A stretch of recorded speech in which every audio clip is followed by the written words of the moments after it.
What is up, everybody? Welcome. What is tonight? Saturday night. Cheers. I hope you guys had a good weekend so far. It's been banging. Boy, oh boy. What is going on in Idaho? Well,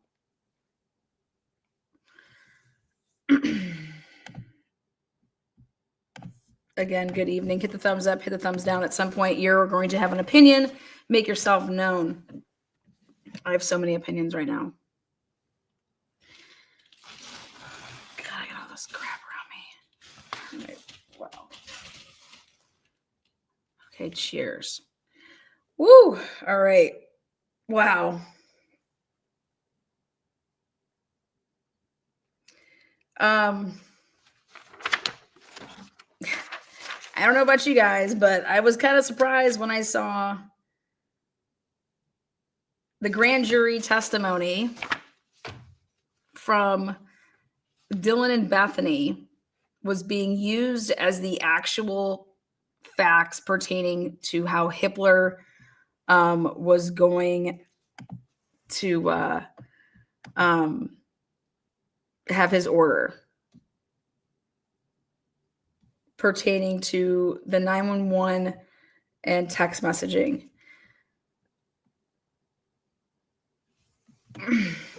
I've been bringing it to your guys' attention when in his orders, when he's writing like facts or like historical background, or I'm like, where is he getting these facts from? Well, here he makes it known where he's going to get these from. And he puts this little footer there too.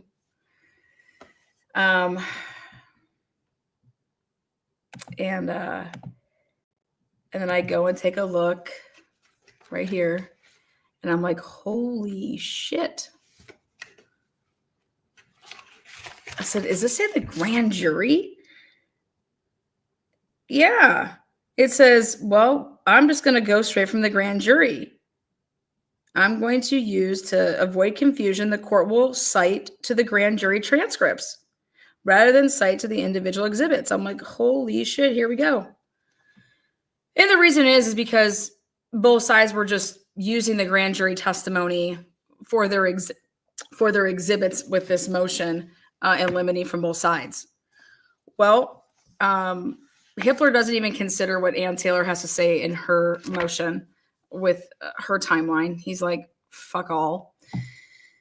But Hitler drops a bomb and just wants us to all know that, hey, guess what? Facts is that after spending, according to Bethany and Dylan, after spending the evening out, roommates DM, BF, Kaylee and Maddie, they returned to their home in the early morning hours of November 13th, 2022 at approximately 2 a.m. They all meet up in Kaylee's bedroom and talked for a while before going to bed. The fifth roommate, Xana, who was out with her boyfriend, Ethan Chapin, was not home yet.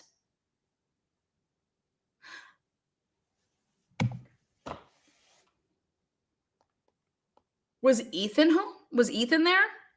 Notice how it just says the fifth roommate, Xana, who was out with her boyfriend, Ethan, was not home yet. Wait, I could have swore the PCA said that, oh yeah, that's right. Bethany. Bethany is the source of information that brings us to the PCA, where at 1:45, from 9 to 1:45, Ethan and Xana were seen at the Sigma Chi house, and that then they return home. And everybody is home by 2, and in their bedrooms by 4, going asleep, whatever. Okay. And I'm like, whoa, hold the door. Where the fuck is Xana? Where the fuck is Ethan? And why would you need to lie to the probable cause about this? Say they got home at 3:15, 2:45, 2:30. There has to be a reason for this, right? Of course there's a reason for it, but what is the reason for it? So I was like, oh, hell to the no. So I then go back, and I told you guys a little bit about this. I said, I thought it was interesting that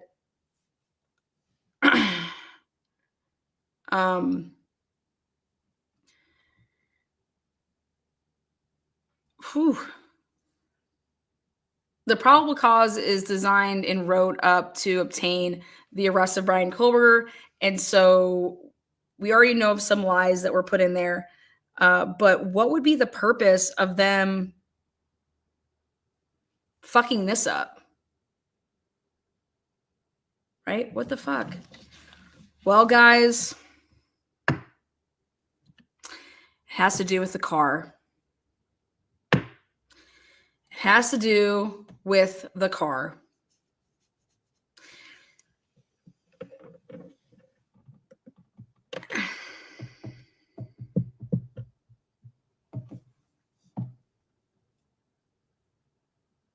We're going to come back for 1 second. Here we go. It has to do with the car. Ready? First of all, we have to ask ourselves, well, that means that Bethany came home and she didn't walk home or get a ride with Ethan and Xana when she came home. So her being the, I know they were there from 9 to 1:45. Now it makes sense because after 1:45, she left. And then they use the words estimated about their arrival back to the house. So it's interesting about that whole estimated, but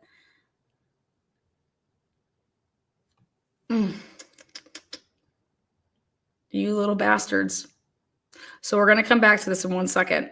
The next sentence makes absolutely no sense. Remember, this is Hitler taking whatever he was thrown, and this is his version of what he wants to include. The roommates debated going out to a food truck for a late snack. This is all from the grand jury. Wait, the roommates, which roommates? Because the two just were at the grub truck. What are you talking about? They're debating. So here they have a story for why they got in touch with this guy, Eric, again. And it's because the roommates, they were thinking about going out to the food truck for a late snack, prompting DM to send a text at 2:10 a.m. to an Uber driver she knew to see if he was driving.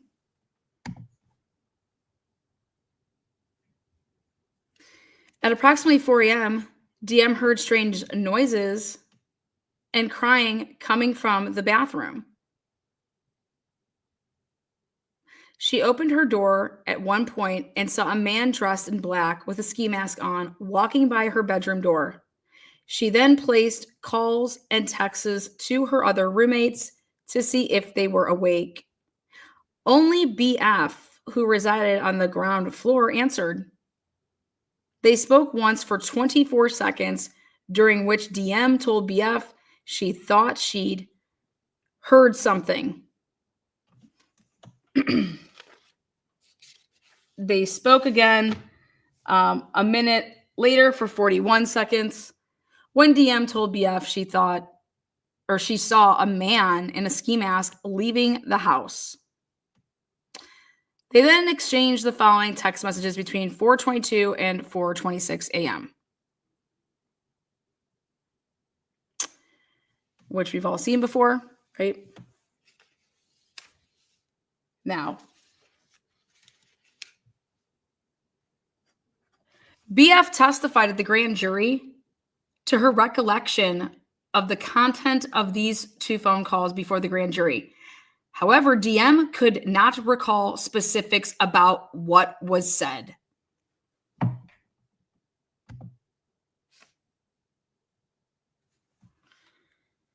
So the person that saw the shit when it comes to the grand jury and has to testify, they don't know, they can't recall anything, but they're reliable. But Bethany, she's the one that testifies to what? Well, why aren't you telling us what did Bethany say? What the fuck?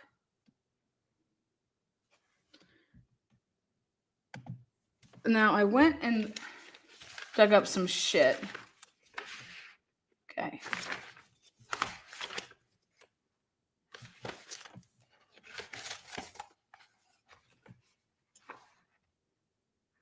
And okay. Now, back in December of 2023, Ann Taylor filed this lovely little fucking motion that said, hey, y'all are crazy for what you think you're going to pull off with that grand jury shit. Okay. Citing prosecutorial misconduct, citing inadmissible evidence, going on and on with this list of what they pulled at the grand jury. Judge at the time, this has all been sealed, and I think it needs to get unsealed. But he basically says that, August 23rd, 2023 is when Kohlberger filed the motion to dismiss the indictment for the grand jury. And they had a closed hearing on October 26, 2023. And Kohlberger has failed to successfully challenge the indictment on grounds of juror bias, lack of sufficient admissible evidence, or prosecutorial misconduct. Okay. This is the hearing that we're talking about here, the grand jury. What happened at the grand jury? Okay. The grand jury was 3 days, and it was the 12th, 15th, and 16th of May. Those are the 3 days that the grand jury was in 2023. Then I pulled up some interesting dates of May that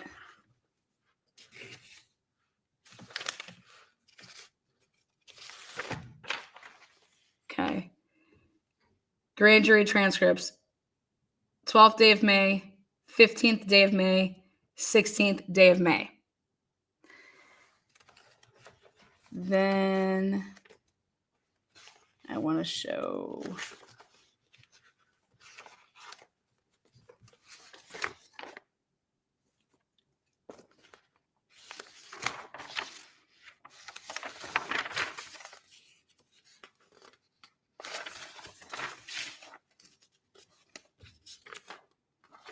okay.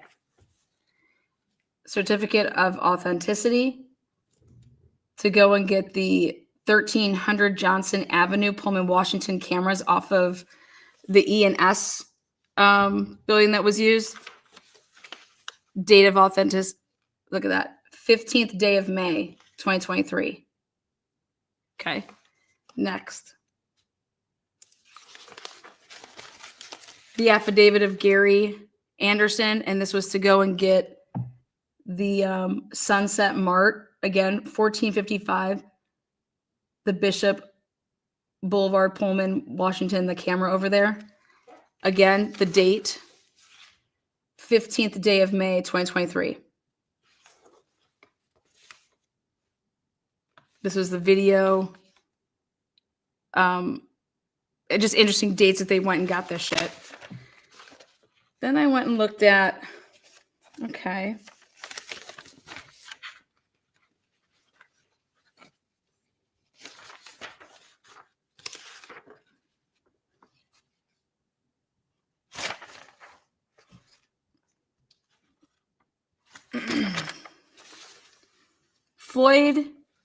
Floyd's cannabis. They still have yet to get the certificate of authenticity to show this 302 car. Okay. Now, Lana, why do you think that they haven't turned this in yet to date? Well, because they would have to give up the actual day that they went and saw this place to say, hey, we want your surveillance cameras. And I have a suspicion that it's before December 23rd. Next.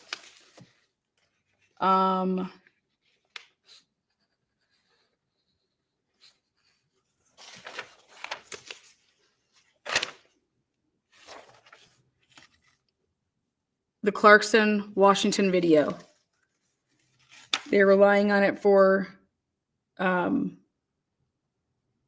clips of the white Elantra the day, midday the next day to show Brian and whatever in his car. The state is still in the process of obtaining a certificate of authenticity. Why? I want to know the date that they sought them out to say, hey, can we see your cameras for this date and time? Anything before December 23rd, 2022 would be highly, highly suspicious. Anything before December 19th, 2022 would be like mind-blowing. Okay. You know what else is missing? Linda Lane. Everything that matters to, when somebody would have went and got these cameras for the WSU campus to start looking at them. Like if you're not onto Brian Kober until December 19th, and then you get his phone records not until December 23rd, and you're going to be using his historical data and his CDRs and blah, blah. Well, you don't have any of that until December 23rd. Okay. And so you wouldn't know where Brian was after on November 13th at like noon or 10 or 2. You wouldn't have the faintest idea where to go and say, hey, can we go and look at your cameras? Okay. Now, see, for example, the reason that Costco's in there is because, we can give you this one because this date is December 28th, 2022.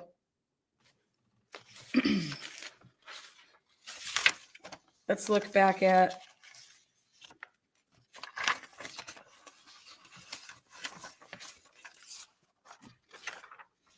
here we go. Let's look at this. November 23rd, 2022. And that is for the DoorDash. And 3:59 a.m. is the timestamp of when the DoorDash person hit the button on their phone to say that they delivered the food. Okay.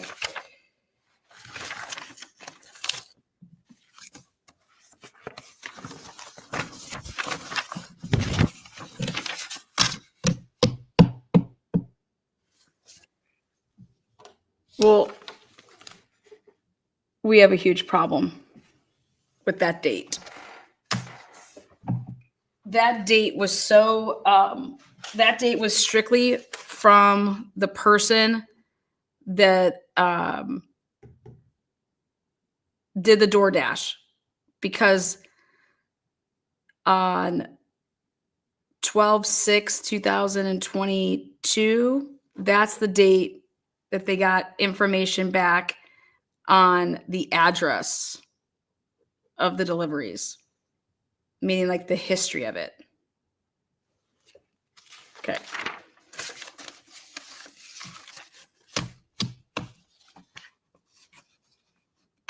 So if you're doing all of those things, you're really vetting everything to do with this DoorDash, for the record.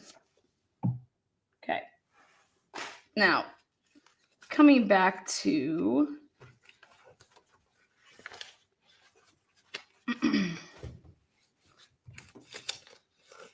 the grand jury and the hearsay testimony.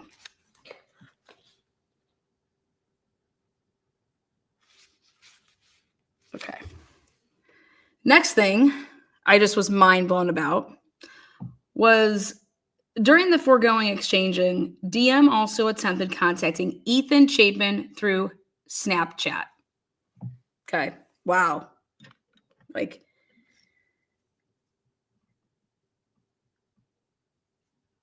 the next sentence says, again, that's the grand jury. She again tried calling Kaylee and Xana, but neither responded. DM then exited her room and began running towards BF's room. Okay.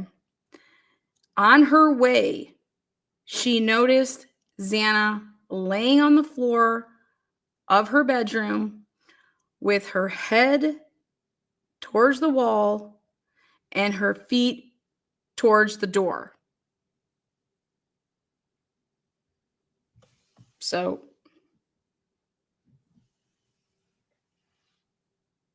DM thought that Xana was drunk.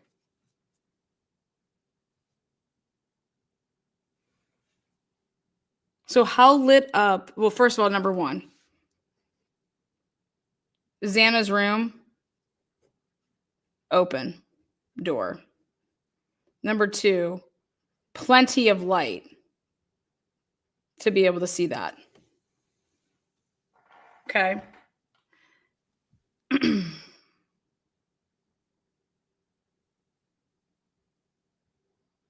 She just thought, so hear us out.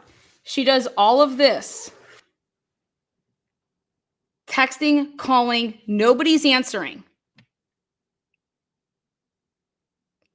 But when she decides to leave her room and run, okay, to go downstairs into Bethany's room, that's when she sees, first of all, Xana, who, if her face is like not facing you and it's facing the wall, and where her feet would have been, you're really not even, you have no idea who that could have been, technically, right?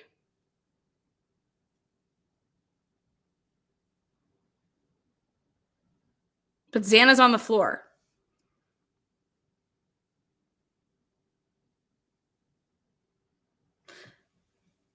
Then you're going to sit here and tell me she gets to Bethany's room and tells, this is where you're going to talk about what Bethany has could be exculpatory. So Dylan doesn't tell Bethany when she runs in the room and gets in there and says, oh my God, well, I know no one's answering, but when I ran down here, I saw Xana on the floor.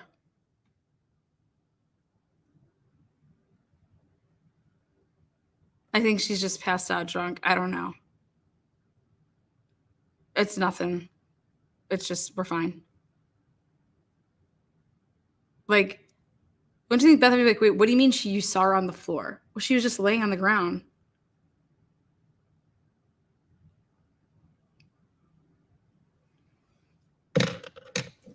Like, wait, what? Like, no. Think about this. You're a judge. You're a sitting fucking judge. And he said, there's no problem with this. First of all, how do we even know that Xana is truly on the floor right there? Where was Xana found? Okay, so let's continue. We'll come back.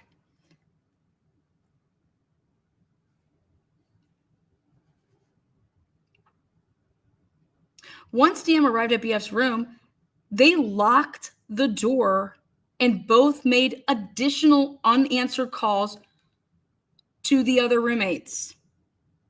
Wait.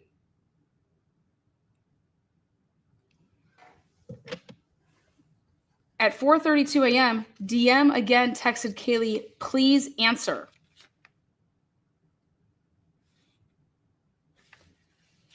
DM testified before the grand jury that Instagram is a texting app that adults use, young adults.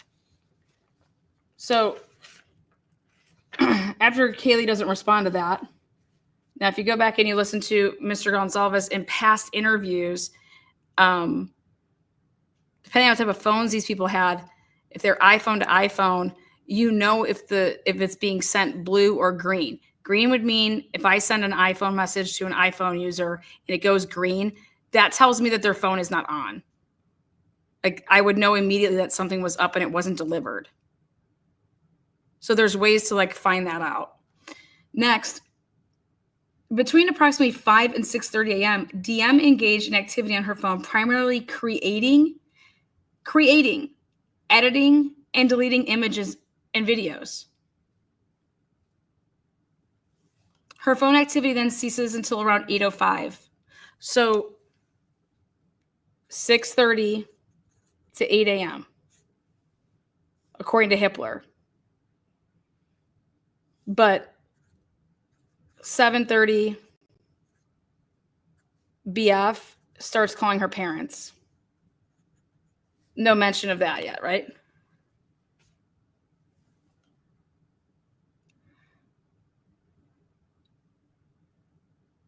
Now, DM accessed at 8:05 when she accessed Instagram for a few minutes. Then at 10, DM again accessed Instagram and communicated over Snapchat. At 10:23, she texted Madison asking, "Are you up?" She received no response. DM continued to access Instagram and Snap until 11:29 a.m. when she texted Kaylee, "Are you up?" Now, again, there was no response, which DM thought was strange because Kaylee and Madison were quote unquote early wakers. Early wakers. All of this is from the grand jury testimony. Early wakers. DM continued accessing various social media sites, including checking Ethan and Xana's Snap map locations. Boom. I told y'all that would be in there, and fucking A. Snap Ethan's Snap map and Xana's locations. If you go on Snapchat, you can see where the people are. Now think about it. Let's go back to at 2:00 in the morning. Dylan at 2 a.m. Dylan, Maddie, Kaylee, and Bethany. According to the grand jury testimony, they, upon arriving home at 2:00 at some point, go all up and meet in the bedroom of not Madison, but Kaylee's. Interesting.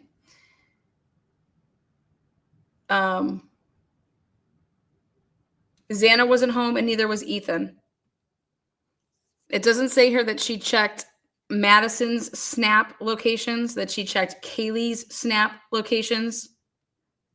So the two people's Snap locations from the map that she is interested in seeing where they're at are the two people that were not home at 2:00 in the morning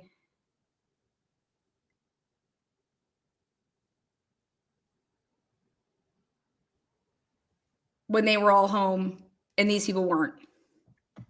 Those are the two people that she's concerned about their locations. Nowhere in here does it say that she checked anybody else's Snap locations, just Ethan and Xana's. And I think that that's interesting because those are the two people that were not home the night before. And so therefore, in their first interviews with the police, they're telling the police, they weren't home. Xana wasn't home. Ethan wasn't home. We're all up in Kaylee's room.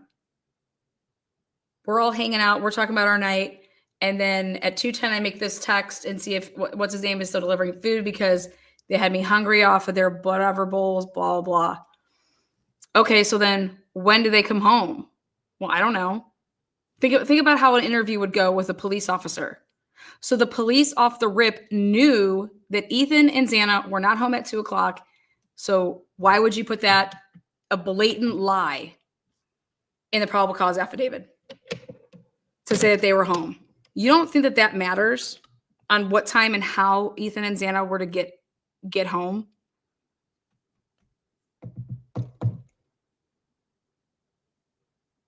So it was known so early on. The cops knew this. And so doesn't it make sense when the cops were like, we're still trying then to put together the whereabouts of Ethan and Xana on the night of the murder? When the cops came back out and were like, okay, well, they were looking for more information on Ethan and Xana. The cops were. So much so that they put it in a daily presser.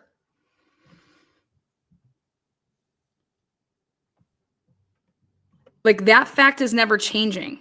So why then on December 29th or December 30th, when this would have been written up to arrest Brian Kohlberger, would you not change that to whatever fucking time they came home? Meaning by December 29th, the police would have had Xana's locations and Ethan's locations through Snapchat, through Google, through their phones. They have all that by the time that they're going to write up a probable cause. So why would you ever put that first paragraph about Bethany being, and this is where it gets exculpatory, is that Bethany knew that Ethan and Xana did not come home with her from Sigma Chi, and therefore, according to Bethany, if we actually got to talk to her, that something that she writes back in one of her messages was talking about Xana being dressed in all black.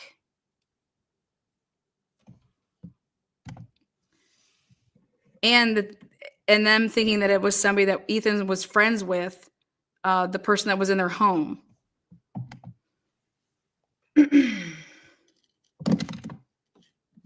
But none of this could come out in a probable cause because of what we're about to get into, which is, all right, well, so when did Ethan and Xana truly get home? And who did they come with? What vehicle were they in?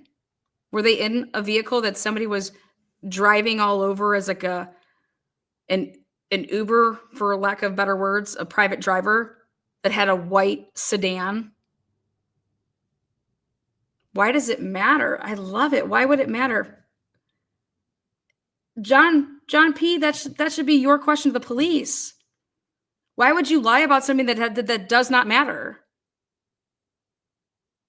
Why would the police say 2 people got home at 2 o'clock if they weren't home at 2 o'clock?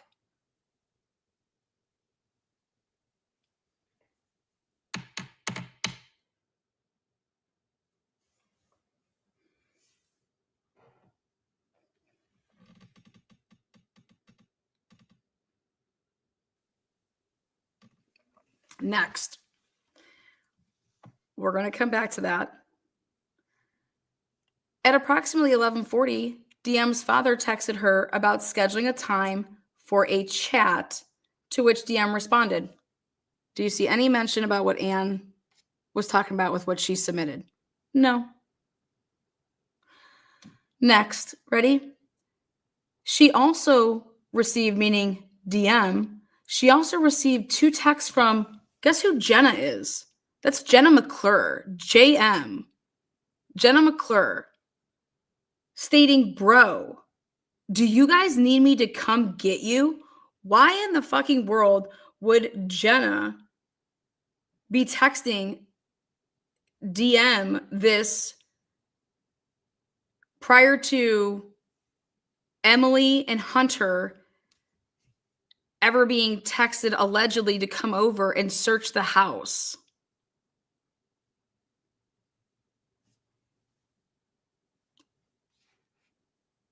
Bro, do you guys need me to come get you? Can't wait for why Jenna gets to be asked.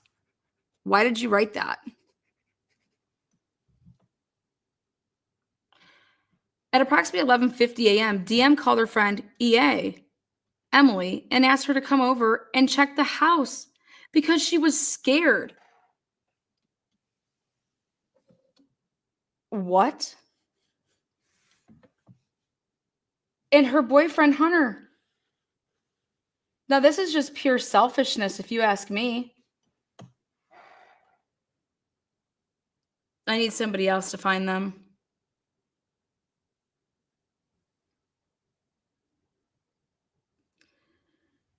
They met DM and BF at the bottom floor of the house. So you're going to sit here and tell me, Judge Hippler, that these two girls didn't sleep, were on their phones, then noon, when it's just like so light outside, and after Dylan says that, oh, I just figured that Xana was passed out drunk on the floor, like nothing else other than that. You know, but now all of a sudden she's scared, wants them to come over so that they can say this. When they get there at the bottom, they together, DM, BF, and Hunter, start to walk up the stairs to the second floor. When they reach the second floor, Hunter went to the kitchen to grab a kitchen knife. What did I tell you? What did I tell you? I told you that they armed themselves with knives. I think I said that like, I'm going to say a year ago.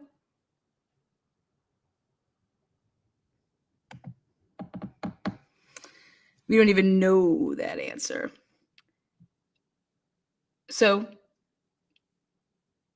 let's be clear what this would mean. If you're going up the stairs in that house, and this is the second level,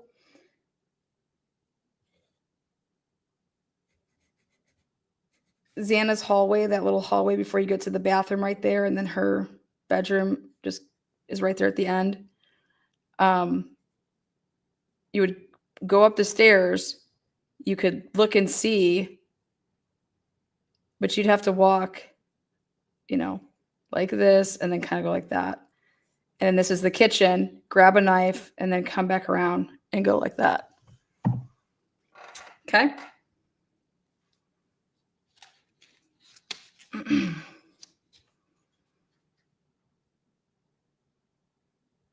Versus, like, think about it. I walk up the stairs, I can totally see across. Xana, what are you doing? And I just walk towards Xana. Okay? Like, why would I go get a knife? Why would I think that I need to go get a knife?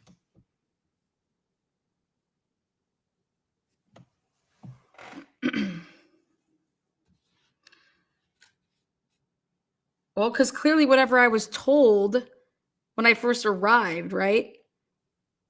When I first talked to BF and DM, if I'm Hunter Johnson and I first get there and you're asking me to come over, I come over, me and Emily come over and meet you. We're all right here at your bottom level, right where her room is, and you're saying whatever, and whatever you're telling me, I go upstairs, or do I go walk around this way, go through the slider, grab a knife, and then continue on like that?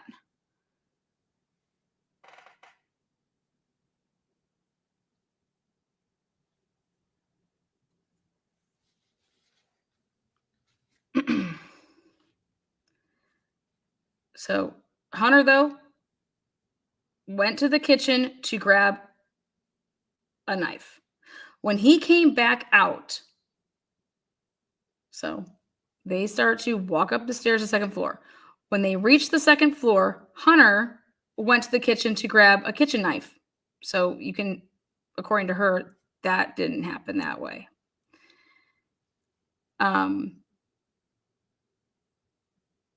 When he came back out, where? When he came back out, DM saw Xana again for a split second. And I just started bawling because I thought she had just I don't even know. I thought maybe she was still just drunk and all asleep on the floor.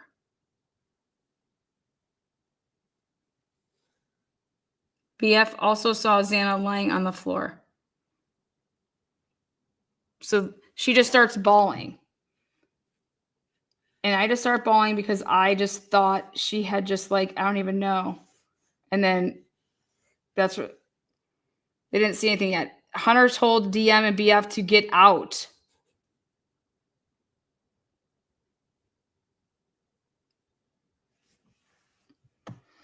Emily, who had started up the stairs, also turned around after Hunter instructed her not to come any further. They both went outside. Shortly afterwards, Hunter Johnson exited the house and told them to call 911. Now, if they were just texted at 11:50 to come over, and then all of this has to happen, but the 911 call doesn't happen until 11:56.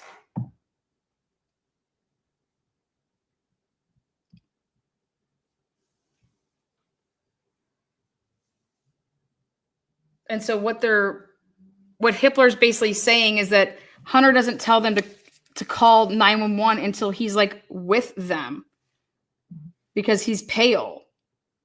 So they both went outside. Remember, the call originated from inside the house?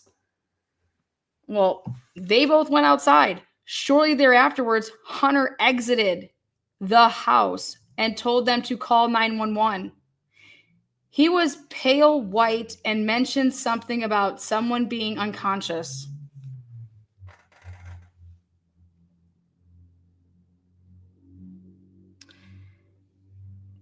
At 11:56 a.m., BF called 911 from her cell phone and spoke to Caroline Kelvin, the 911 dispatcher.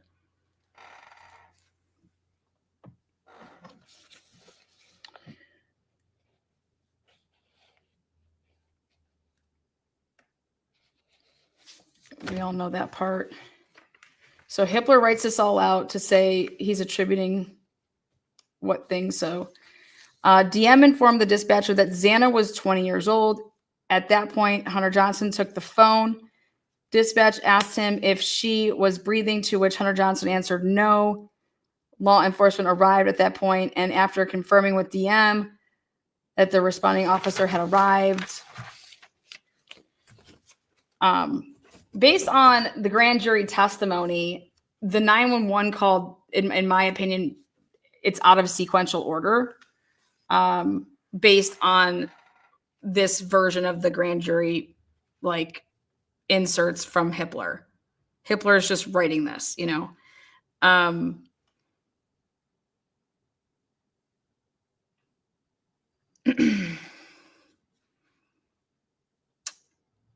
So here we get to the analysis by Hippler. The state seeks to admit DM's and BF's phone records from November 13, 2022, including call records and text messages, as well as elicit testimony by DM and BF regarding their communications with each other on November 13th, 2022, that they testified to before the grand jury. Okay.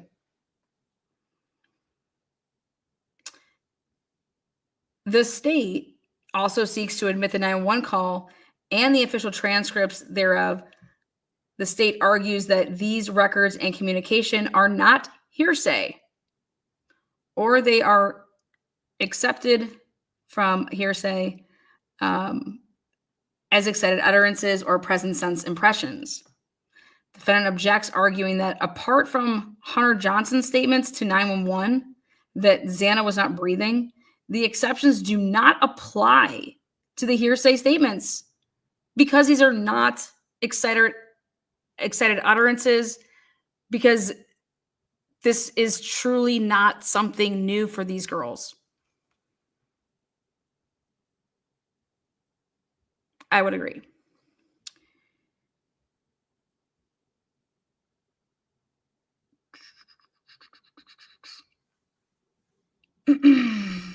Defendant objects, arguing that apart from, again, Hunter Johnson's statements, there's no exception.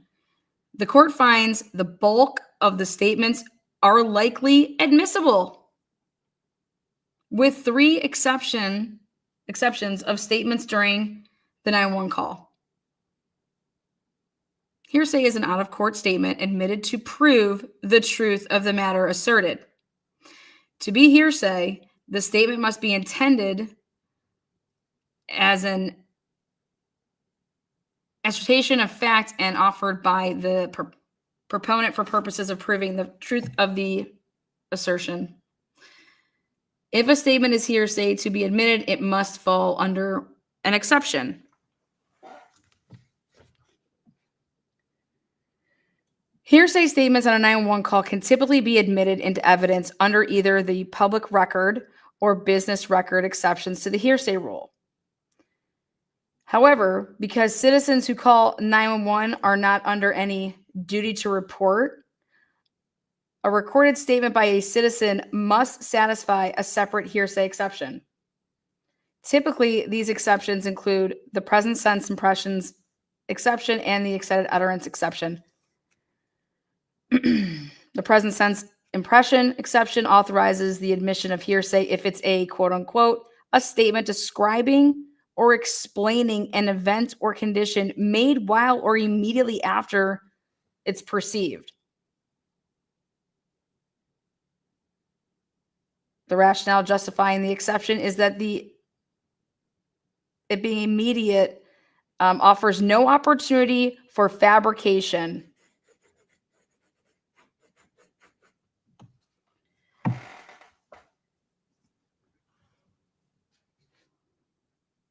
The rule recognizes that in many, if not most instances, precise, if you want to be like, it should be contemporary with whatever you're doing.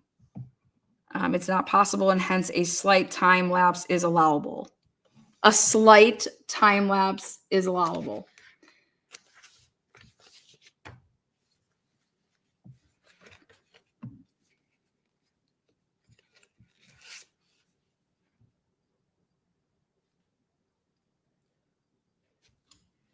Just so we're clear, the Idaho Supreme Court observed that time lapses as short as 45 minutes have been considered too long to invoke the protection of the exception.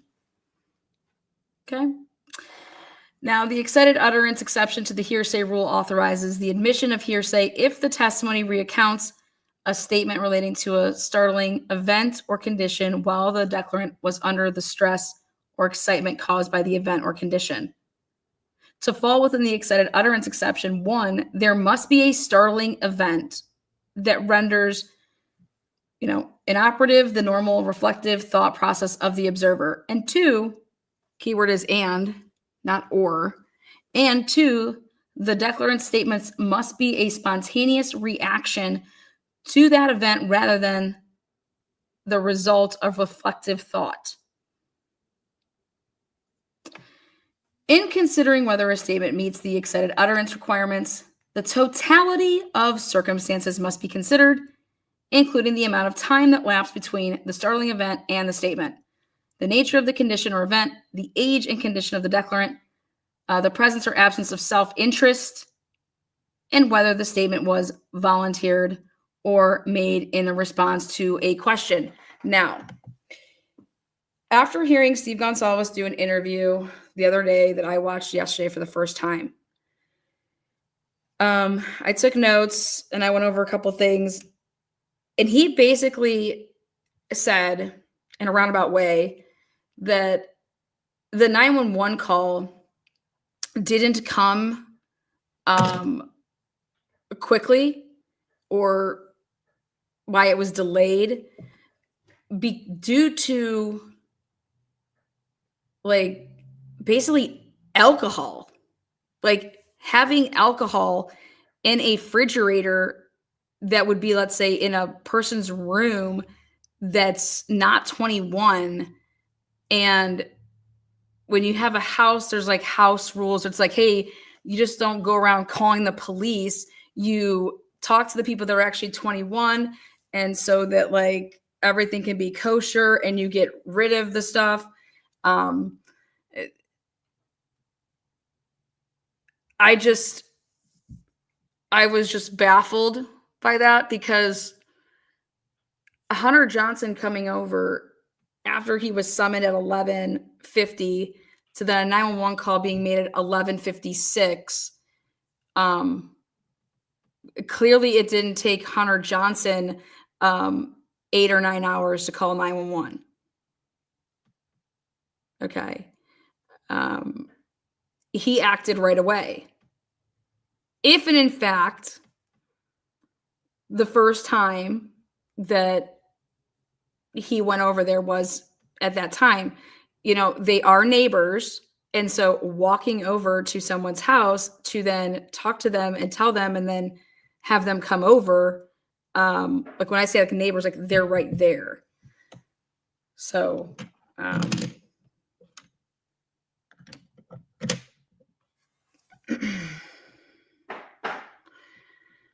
but I was just blown away because none of that even makes any sense for what Hitler is then talking about and the state is talking about. That what Steve's saying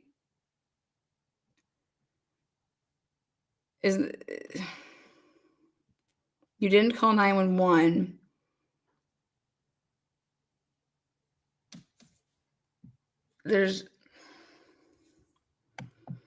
You'd have to have a reason to call. You'd have to have a reason to even consider not calling 911. And that would be you knowing something and then deciding that I'm not going to call 911 because, oh my God, we have all this other stuff. Like if we're going to call 911, we have to wait so we'll call here in a minute. I got to get rid of this shit. Like my beer. I mean, it's just, but you would have to know, there'd have to be a reason to call. And that you'd have to have knowledge of something to then even consider it being an option to call or not to call. So without there having knowledge of a reason to consider calling, that's not even able to be like a possibility based off of what he's saying. And how he was explaining it was like that they knew something was wrong, but that they just didn't call because they didn't want to get anybody in trouble or themselves in trouble. It just doesn't make any sense. And it doesn't make any sense that if I thought my roommate was passed out because they were drinking and they were just drunk and they were just passed out, when I would have walked up the stairs at 11:54, I've been like, oh my God, Xana. Like I would have walked right to them. Oh my God, that's where she was, like, last night when I walked down. Like I just walk right over to her.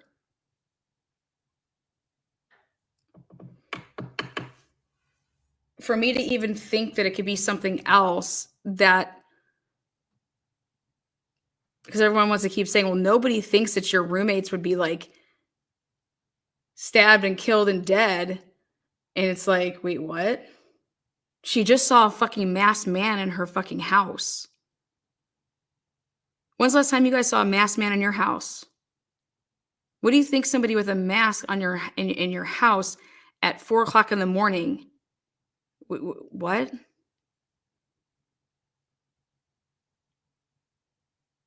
We're not talking about hearing noises.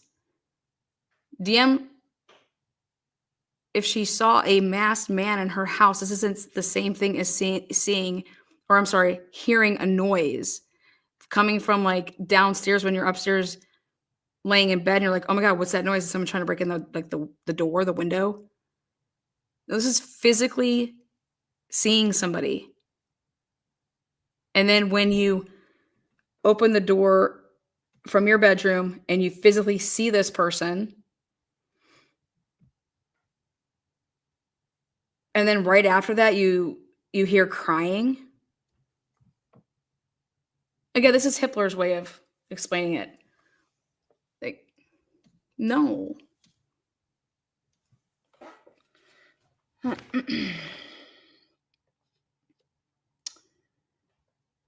Remember, she told the police that she went to bed at 3 or 3:20. Once the police would have got a hold of her phone and downloaded it and looked and saw the activity on it, they would have known, okay, this isn't true. And they would have known that immediately. They would have said, okay, she's on her phone here at 3:51. Okay, yeah. This girl has to have her times wrong. Okay. Oh, no, but then here we have these text messages here.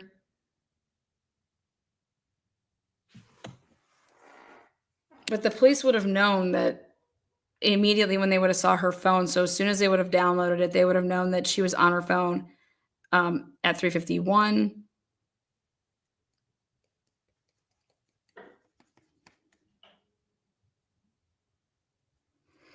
Okay, so you weren't woke up out of the blue, out of nothing, like at 4.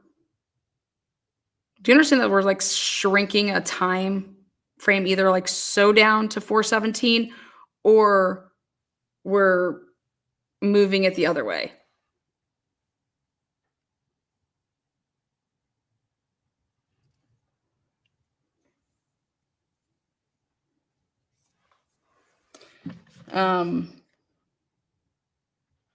So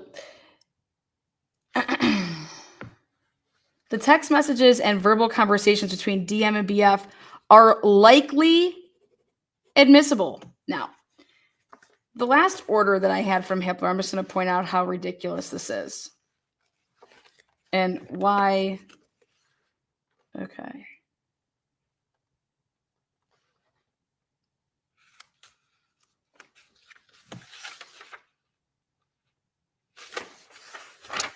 Okay.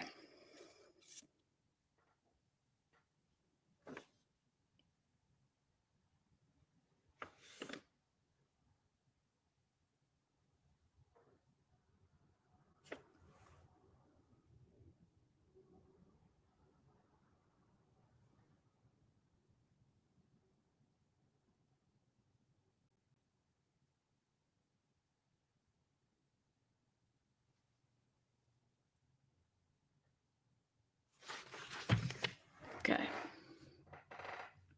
This is from Judge's order addressing IgG DNA and order for an in-camera review. And this was ordered October 25th, 2023. Okay. And this is page 3 out of the 30 pages. And right here, Judge says, meanwhile, law enforcement continued to investigate the homicides. They conducted a video canvass in the area of the King Road residence. Affidavit of probable cause, statement of Brett Payne. The video canvass revealed a white sedan that piqued the interest of investigators. This is coming from the state. Video footage was provided to a forensic examiner with the FBI, who initially identified the sedan as a 2011-2013 Honda Elantra, but later indicated it could be a 2011-2016. On November 29th, 2022, after reviewing video footage and asking law enforcement agencies to be on the lookout for a white Honda Elantra in the area, a 2015 white Elantra registered to the defendant, Brian Kohlberger, was located in Pullman, Washington. The state's case alleges that with this information, law enforcement determined, not estimated, but determined, not believed, but determined, that Kohlberger's physical description matched that given to investigators by a surviving roommate of the victims, and that Kohlberger's cell phone, quote unquote, travel was consistent with that of the white Elantra in the early morning hours of November 13th, 2022. Based on this information, law enforcement believed Kohlberger to be the driver of the white Elantra that was seen on the video surveillance around the King Road residence. Now, Judge is referring to the fact that this affidavit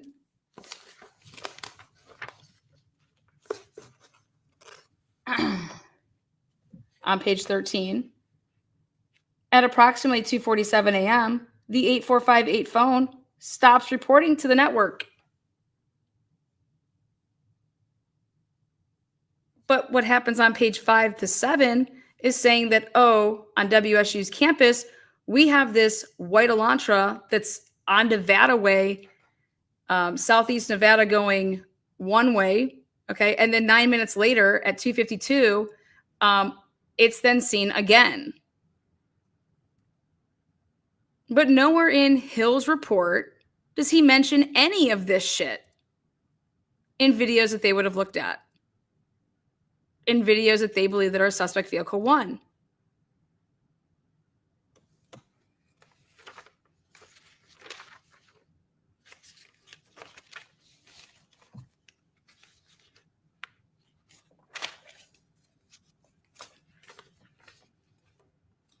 Next.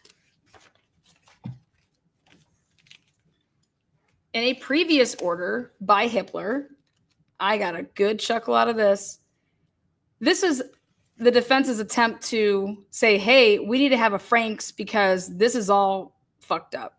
But one of the reasons is this vehicle identification. And I want to show right here.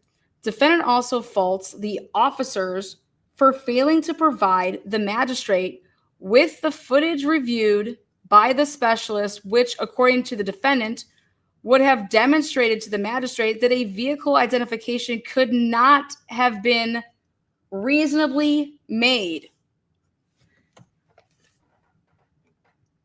This is all going to go back into Ethan and Xana and why we could never talk about how they got home, when they came home, who dropped them off, who would have been in the area, what type of vehicle they would have had. We have to have Xana and Ethan home at 2:00. Why? Because it's going to fuck up our probable cause. Hippler never even mentions this, but says that the court finds defendant's challenges are unsupported by his proffer and do not warrant a Franks. And he says that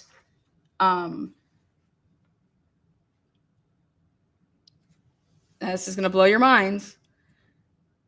Defendants claim that the FBI vehicle specialist felt more comfortable setting the year range of 2011-2013, and that law enforcement knew that their specialist was of the opinion the car was also certainly between 2011 and 2013, is based on an email chain between that specialist, Agent Immel, and another FBI agent, Jacobson, for the record. And he is the Coeur d'Alene CDA, Ed Jacobson. And who did, what's his name, talk to last night?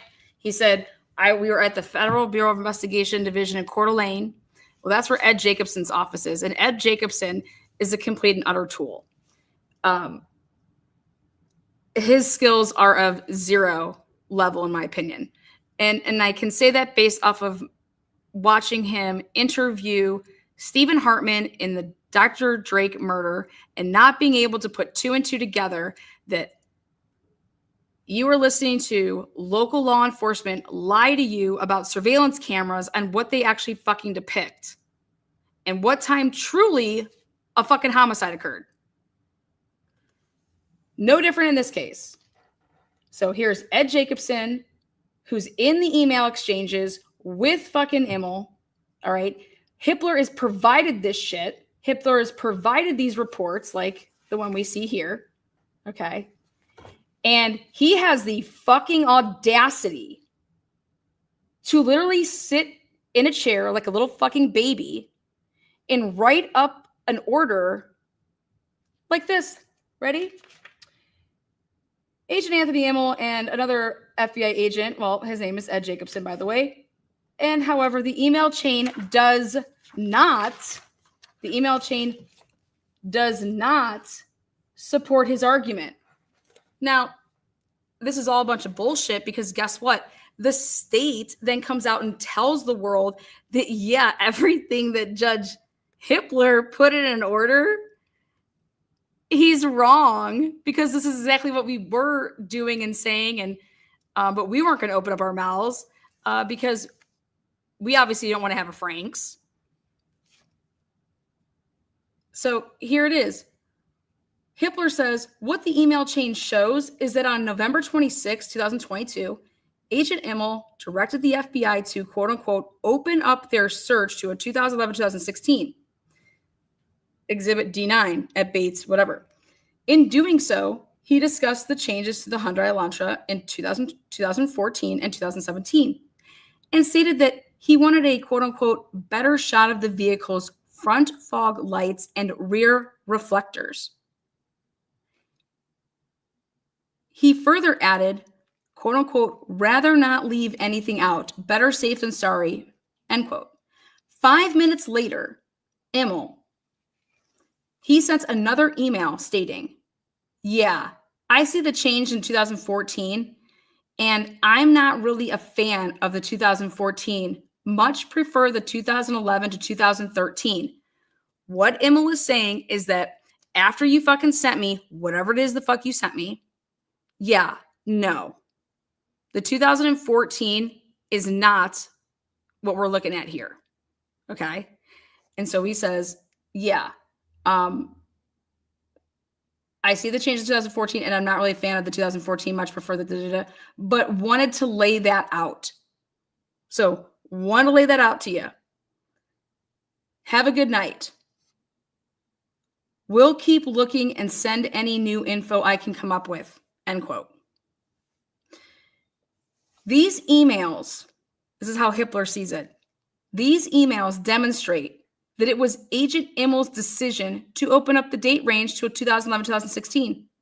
Despite his quote-unquote preferences, he wants to get wordy with words for 2011-2013. There is no preference. Either it is a 2011 to 12 to 13 or it's not. And the reason it matters is if it is a 2011 to 2012 to 2013 year model, Brian doesn't fucking own that type of a vehicle. So how would it not be exculpatory? Okay? It is so obvious from a 2011 to a 2015 because they changed the fucking lights. We've went over this. It is obvious. If you, in fact, have a good fucking picture. If you don't, and it's one big blurry fucking ball, then sure, yeah. But here's Hippler. These emails demonstrate that it was Agent Immel's decision to open up the date range, despite his preference. Exhibit A, which is one of the probable cause affidavits, accurately captures this decision by stating that the specialist initially believed it was a 2011-2013, but opened it up to a 2011-2016 upon further review.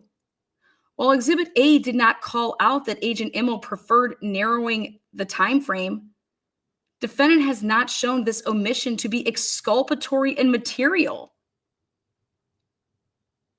Exhibit A is replete with evidence linking defendant's vehicle and cell phone to suspect vehicle 1.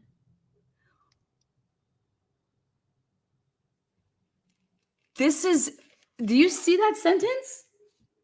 He is saying that Exhibit A, which is the affidavit, he is saying that Exhibit A, like, who gives a fuck? Because Exhibit A, you guys, is replete with evidence linking defendant's vehicle and cell phone to suspect vehicle 1, which means that you are believing Nick Balance.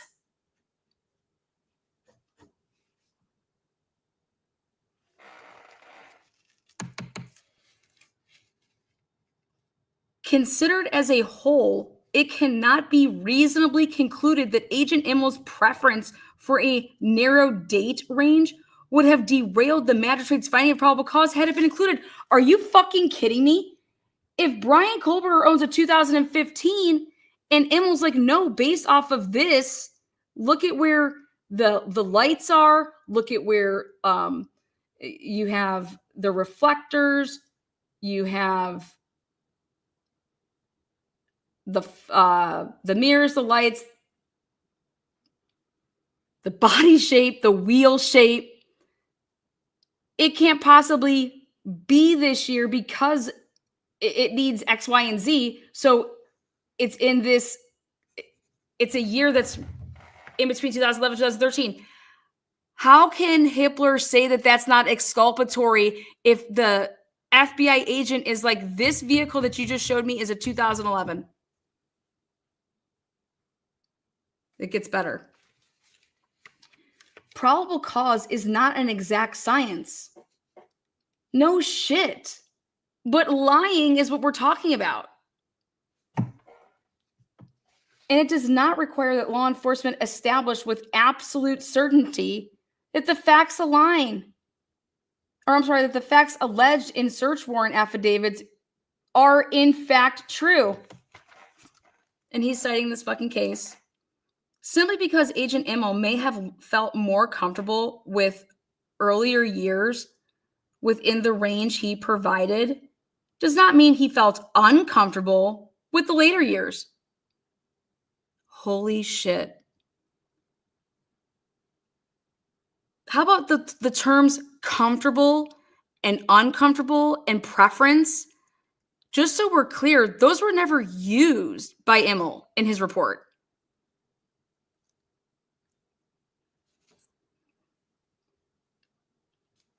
He says, thus, it is highly unlikely the magistrate would have disregarded the specialist's identification of the larger date range or otherwise declined to find probable cause simply because Agent Immel preferred the narrow range. What the fuck are you talking about? This is off of a software system that says, here, these are the vehicle, this is the questioned clips that you're giving me, and we're using software to show things, and this can't possibly be a vehicle in this range over here.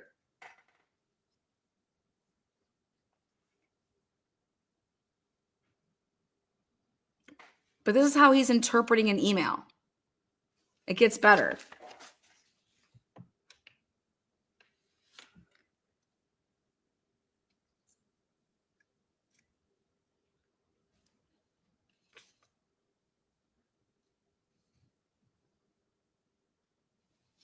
There is no evidence the information was intentionally or recklessly omitted. Defendant infers that it was intentionally or recklessly omitted by pointing out that one of the earlier search warrant affidavits and ISP's November 25th, 2022 Be on the Lookout Bolo Bulletin, okay, indicated the suspect vehicle was a 2011 to 2013 Honda Elantra.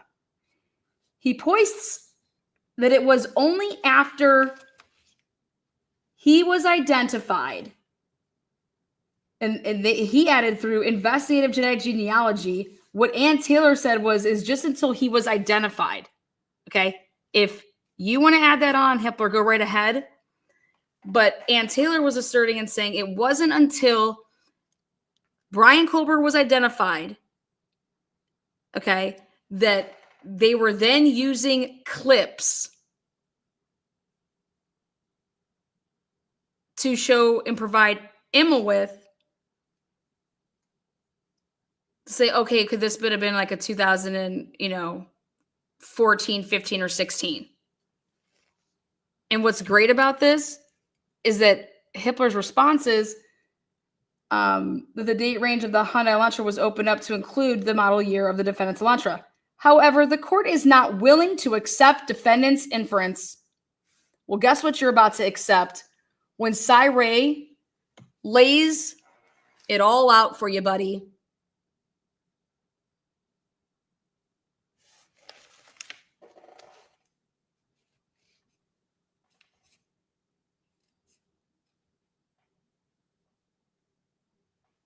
Discrepancies between these documents and the later Exhibit A's challenged by defendant merely reflect that there was an initial belief that the suspect vehicle was a 2011 to 2013 Hyundai Elantra that was subsequently revisited or revised.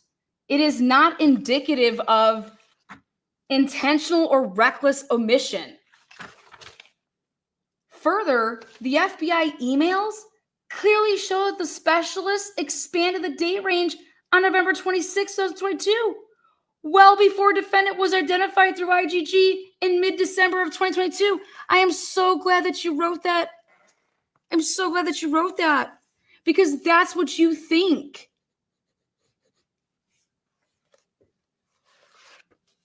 That's not the truth.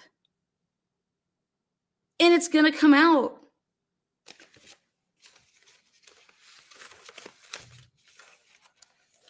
Let me ask you a question, hippie. Why in the world would they be so interested in Kaylee Gonsalves's Reddit account on November 20th, 2022? I obtained a search warrant for reddit.com only for Kaylee, says Mr. Mowry. Okay? But then why would he, if it was so important to get this, look at this. The warrant was served not till December 1st. Why would you wait until December 1st to serve that? First of all, why are you only going to get Kaylee's on November 20th? November 20th would be what? Within 7 days of the murder, right? Okay. Within 7 days of the murder, right? Yeah.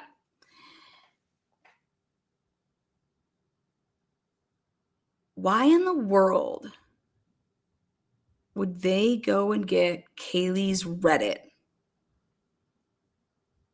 on November 20th and nobody else's, and then hang on to it until December 1st to serve it? That doesn't happen in any other search warrants in this whole case.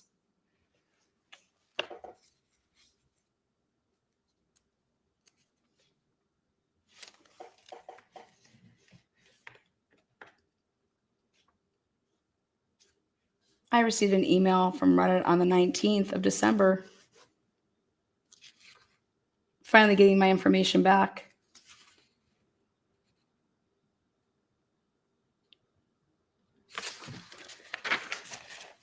You know, what's crazier is defendant has not demonstrated a false representation or omission with regard to identification of the suspect vehicle. Defendant next challenges Exhibit A on grounds that the FBI vehicle specialist identification of suspect vehicle 1 was based on video footage from Ridge Road that law enforcement knew or should have known was not suspect vehicle 1. Do you know what they have in their back pockets about all that? Now we get into how did Ethan and Xana get home? What time did they get home? What vehicle did they come in? Let's read this one more time. Right there.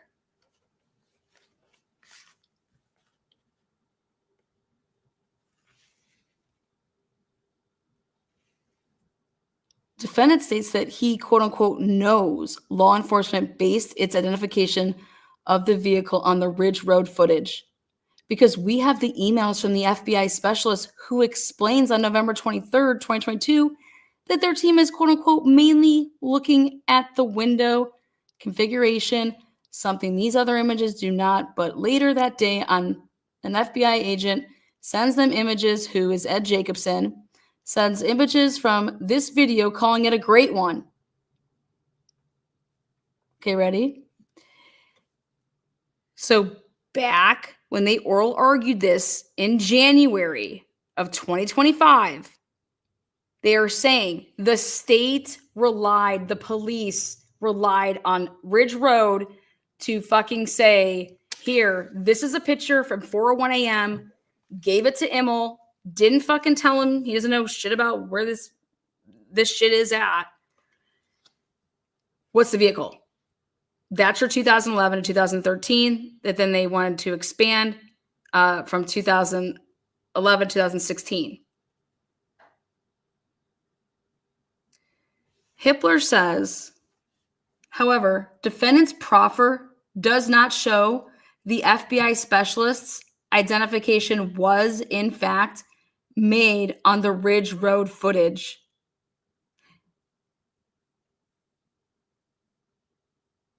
The FBI emails defendant contends support his position contain no mention of, quote unquote, Ridge Road footage, and no mention that the FBI was, quote unquote, mainly looking at the window configuration. Footer. Defendant lack of citations to the record was the reason the court required defendant to submit an amended Frank's memorandum and exhibits. Defendant's continued failure to cure the problem on this issue indicates there is no evidence showing the vehicle identification was based on the Ridge Road footage. Are you fucking kidding me? It's in the report that they gave him right here.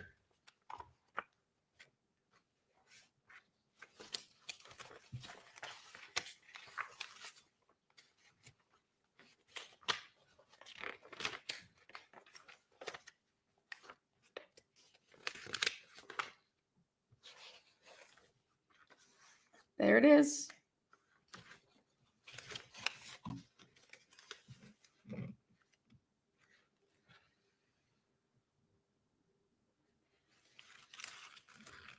The submitted video on November 23rd, 2022 were reviewed to determine the questioned vehicle's make, model, and year. The questioned vehicle shares similar class characteristics with a fifth generation Honda Elantra between 2011 and 2013. The similar class characteristics include, but are not limited to, and then just reads off whatever. Then on November 26, 2022, after reviewing expanded known information, I can't wait to hear what that is in trial, to include the rear bumper reflection and the shape of the front fog lights on the Honda Elantra, the questioned vehicle's year was expanded to the fifth generation between 2011 and 2016. On November 26th.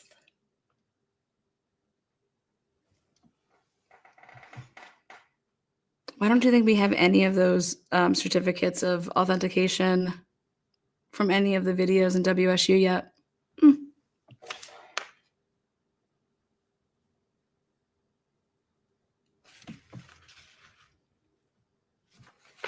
So there it is. And here's Hippler. To think that I'm just going to go dig around for your guys' shit. What are you talking about, Hippler? They gave you the emails. They gave you the report.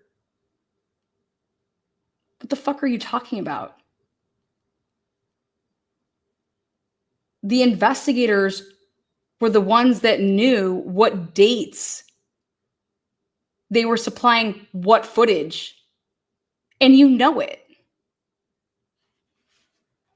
But here, let's just continue to see how dumb you are, because then the state fucking concedes it after you place this order.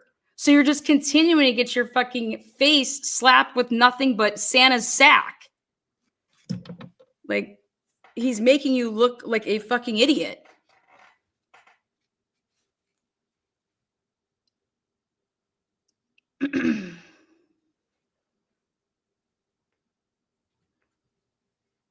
Defendant asserts that the email stating "got a great one" attached images from the Ridge Road footage, but there is nothing in the proffer establishing that the images were, in fact, attached. What do you... The email says attachments, and then it has all 4 of the attached documents. Like, is this man for real?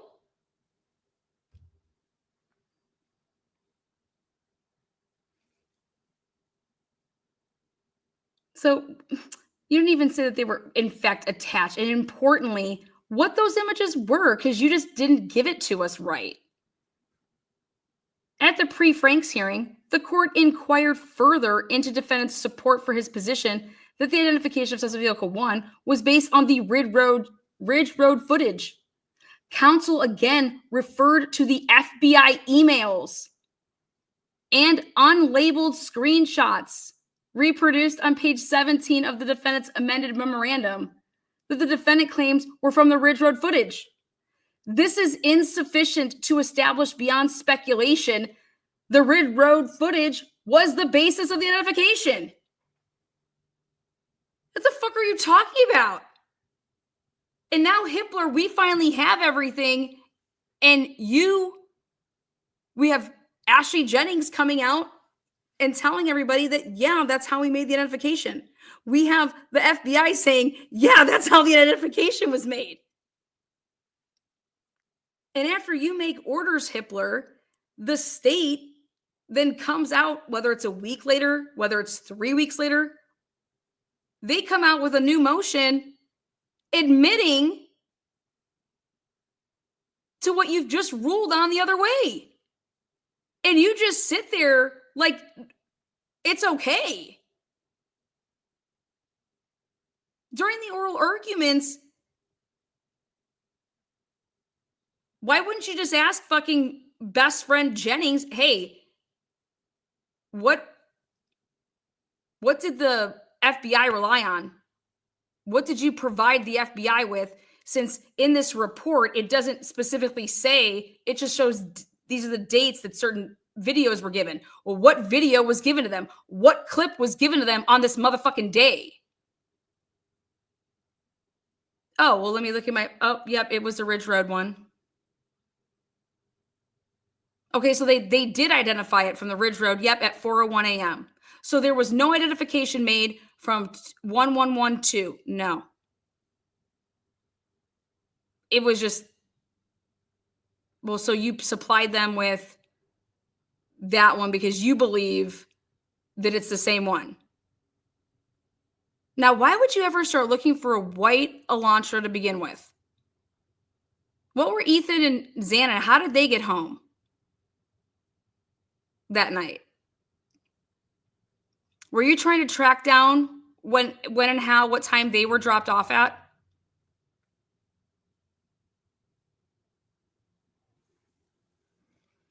Sarah's testifying.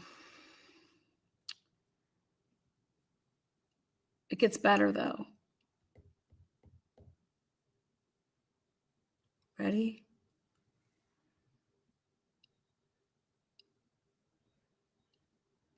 Judge Hippler says that counsel again referred to the FBI emails and unlabeled screenshots produced on page 17 of defendant's amended, they were not unlabeled, amended memorandum that defendant claims were from the Ridge Road footage.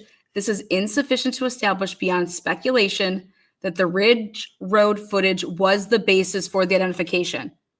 Then he says, this has nothing to do with who is guilty and innocent, Club Soda. Do you have any idea what this is about? Because I don't think you do. If you think this is about Brian Kober's innocence or guilt, then you are dumb as fuck.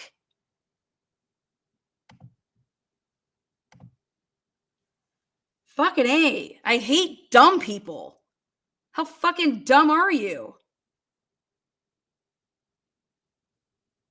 This is about blatantly lying while having the fucking documents in your face and then regurgitating the fucking lies and putting it in an order.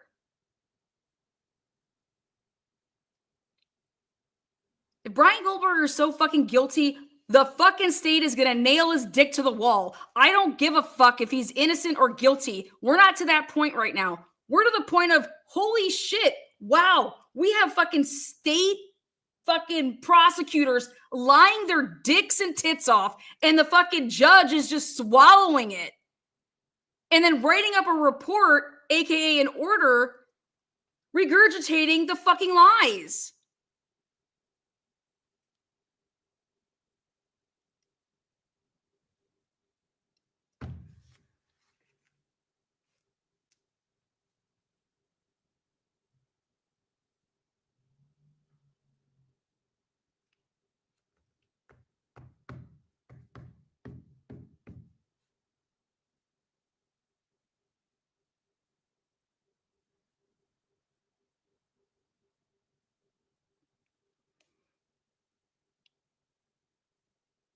This is just insufficient to establish beyond speculation that the Ridge Road footage was the basis for the identification. Well, guess what?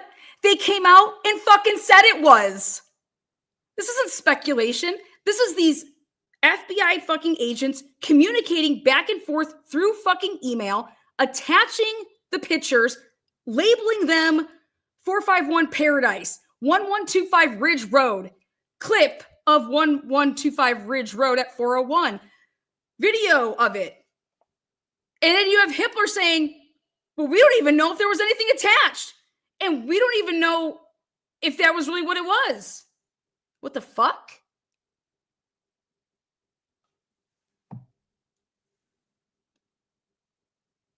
Even assuming it were, he says, defendant has still failed to carry his burden under Frank's because the vehicle identification came from the FBI, which was disclosed to the magistrate in the Exhibit A's. There is a presumption of reliability. What?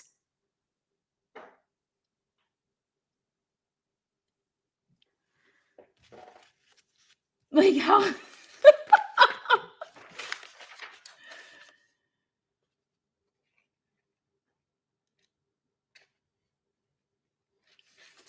Ready? Thus, at a minimum, defendant must establish that the search warrant offendants, knew that they knew the FBI specialist identification was based on incorrect footage, yet intentionally or recklessly relied on it anyway to obtain a warrant. That's exactly what they did. That's exactly what they fucking did. And then he says, well, there is no evidence to this. The fuck there is. Because Ashley Jennings admitted it then after they got the order.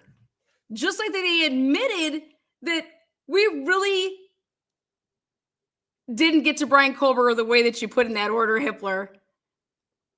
We didn't identify him through fucking no WSU bullshit that you put in there. We're going to come out and tell you now. And that's why we need you to let us have a sanitized tip.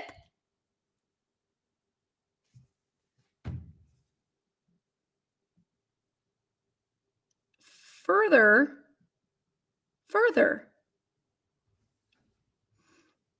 there is no evidence to this. Assuming the Ridge Road footage was in fact not of suspect vehicle 1, the offendants were not part of the FBI email chain, which allegedly evidences the use of the Ridge Road footage to make the identification. Who the fuck do you think gave them the footage, Hitler? Who do you think provided Immel with the clips from the fucking neighborhood canvas, you dumbass? The investigators.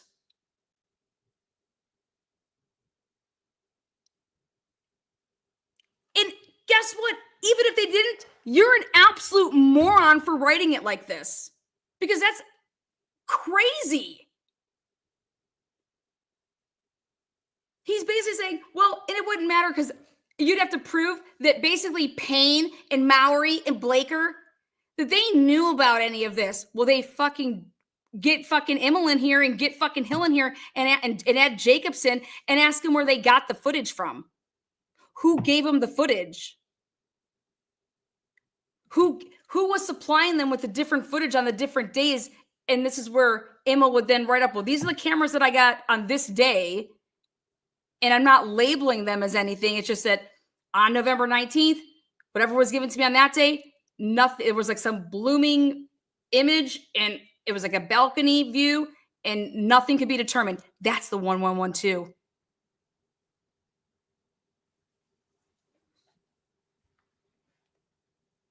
He even goes further and says, further, there is no evidence law enforcement provided the Ridge Road footage to the FBI for identification purposes, knowing it was not of suspect vehicle 1. What? Yeah, that's where Linda Lane comes in, buddy boy. That's where Linda Lane comes in. They knew it wasn't or should have known because Linda Lane dumpster fire fucking video, it has no headlights traveling back on motherfucking Taylor at 4 o'clock in the morning to then be the 401 on Ridge. Because unlike your words, Hippler, Ridge and King do not dead end to each other. You have to use Taylor to get from Ridge to fucking King. And Linda Lane, 1320 address. It's a running consistent, nothing about motion. It just runs. Well, guess what? At 3:30 to 4:06, that's clipped.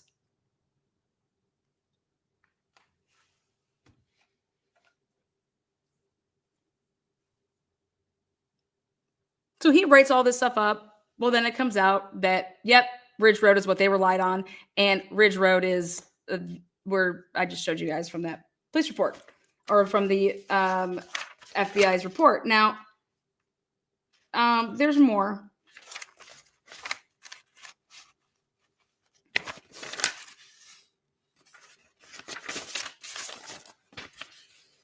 Now, tying this all into Ethan and Xana, it's very simple. Well, why would we have to lie about the car?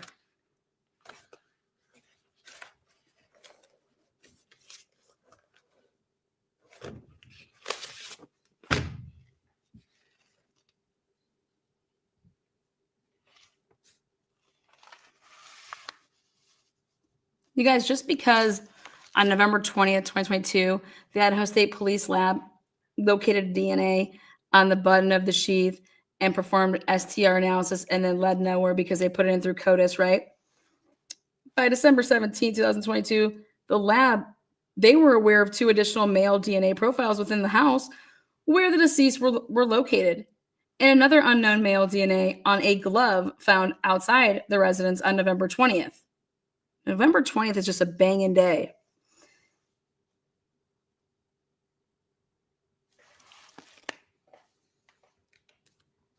Let's talk about now.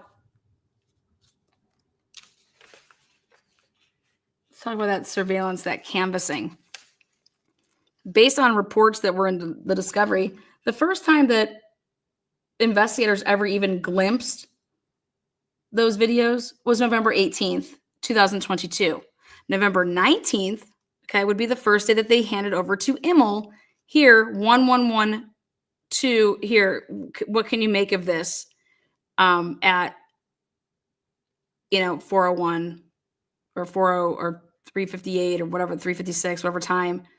And he's like, yeah, no, we can't do anything with that.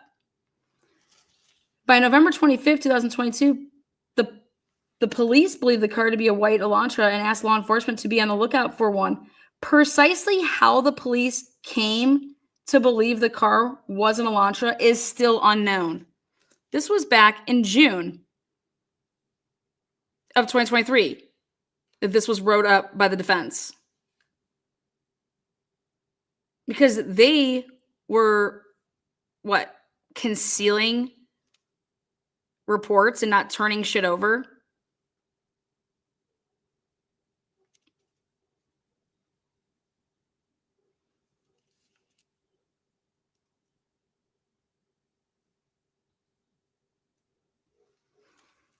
They had Emil's report, and Jay still says that.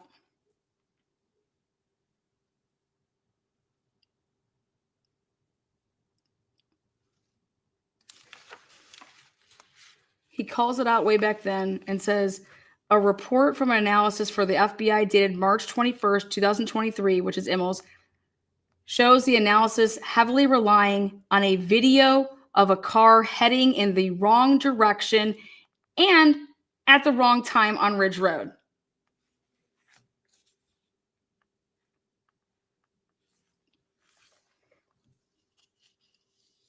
And the only thing that makes sense is we have to have Ethan and Xana home by 2, and we're not going to ever talk about how the fuck they got home. Because it would blow up probable cause if you, in fact, don't know when Ethan and Xana got home and they were dropped off by Jack Katovich while driving a white sedan.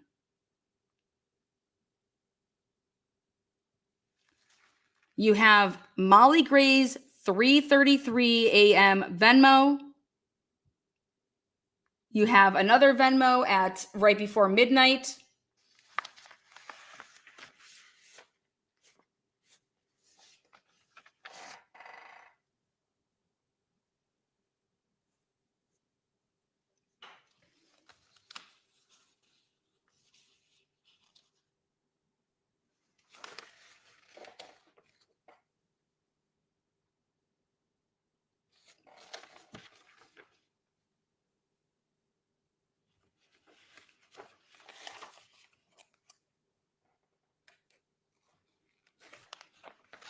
The defense said it back in the beginning in June. It says the state apparently thinks that they need not explain how they came to think that it was Mr. Kolber's DNA on the sheath. Presumably, the defense is expected to accept at face value that the sheath had touched DNA just waiting for testing by all the FBI's myriad resources. Additionally, the defense is just to guess whether the state focused its investigation on Mr. Kolber via a bizarrely complex DNA tree experiment or through its faulty identification of the vehicle involved in this case. The faulty, what does faulty identification mean?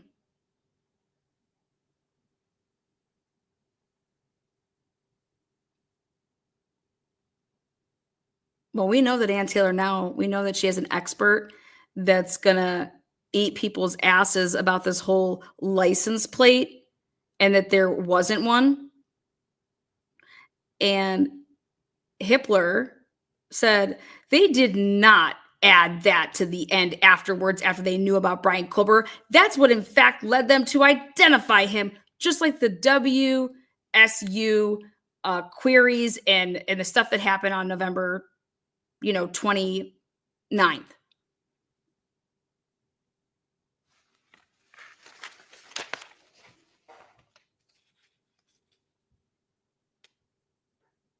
The state's latest filing, again, after there becomes an order, then the state's always admitting things. So back in the day, the state's latest filing admits that somewhere within all of these things that they were doing, they engaged in investigative genetic genealogy, using the DNA taken from the button on the sheath, and now claims that it was due to the use of this technique that it tipped local law enforcement to investigate Mr. Kolberger.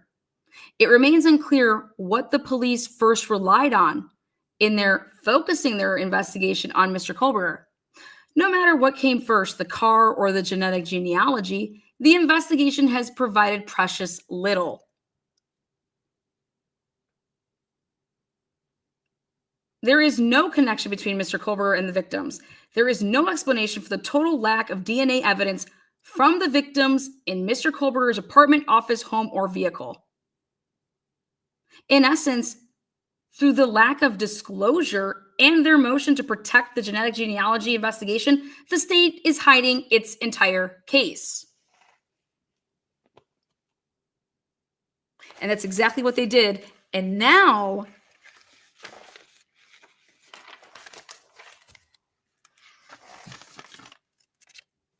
to bring it back full circle for Ann Taylor, if you are out there and you are listening,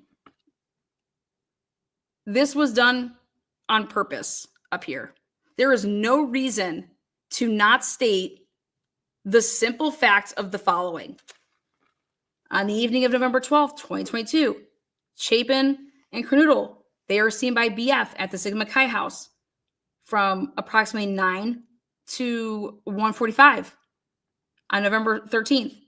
BF also estimated that at approximately 1:45 a.m., that those two returned to the King Road residence. You know what that means? You ready for this?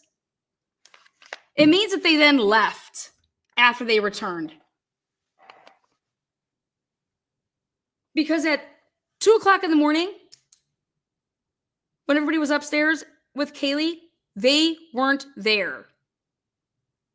So if this is true and Bethany walked back with them or came back to the house with them because she's the one that's estimating this whole 1:45, like BF also estimated that at approximately 1:45 a.m., Xana and Ethan returned to the King Road residence.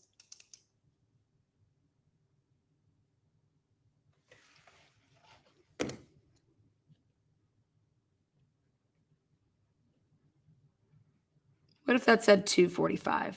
What if it was really 3:45?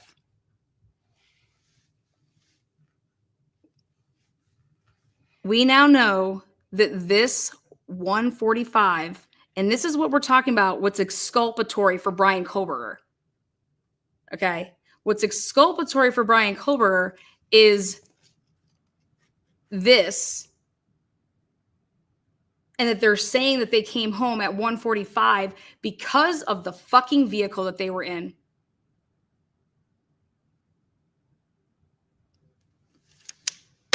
Because if they came home at a later time in a vehicle that was similar to the vehicle that's seen, driving all over throughout the night, making loops over there and going around wherever, well, what that just looks like to me is it's someone that's picking up and dropping some people off all over. That would blow up the fact that this vehicle, there's multiple vehicles then, number one. But number two, how would you be able to exclude that this person driving around isn't the same people that dropped off Ethan and Xana?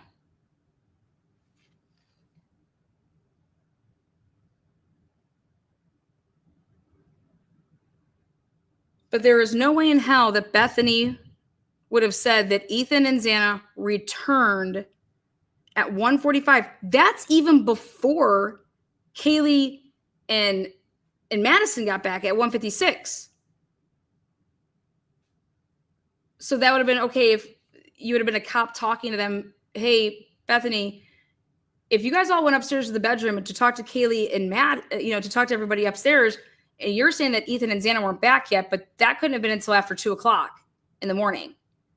And then this is what's going to happen. Oh, it's because they came back, but then so-and-so picked them up and they went out to do blah, blah, blah. And then they came back. I don't know what time. Or that's how that would be answered. Or it'd be, oh, wait, yeah, they would. I left at 1:45, so that's when I saw them. I left at 1:45. I came home. They weren't here. Yeah, we were upstairs. I don't know when they came home.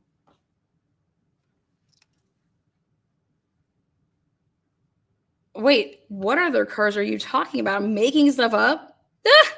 Girl, bye. You're crazy. You don't know this case at all. If you don't know where I'm going with all of this. This is a flat out lie from the grand jury testimony that just got presented in an order that Hitler decided to use the grand jury testimony to what Bethany and Dylan testified to. And that was that Ethan and Xana were not home at 2 o'clock in the morning. Thereafter, when they were upstairs, they all go upstairs to talk, blah, blah, blah. Xana's not home yet. This was after 2 o'clock. And the probable cause affidavit is saying that Bethany is the person that's putting Ethan and Xana home by 1:45. And then talks more about everybody was home by 2 and in their beds by 4. None of that is fucking true. And why in the world would the cops need to lie about that in a probable cause affidavit to arrest this guilty ass motherfucker? Well, it's the same reason they had to lie about that the phone stopped reporting the network at 2:47. Because it would blow up their case. They're lying about this because it blows up their case. And the only reasonable answer would be that if you don't know when Ethan and Xana were getting home or would be home or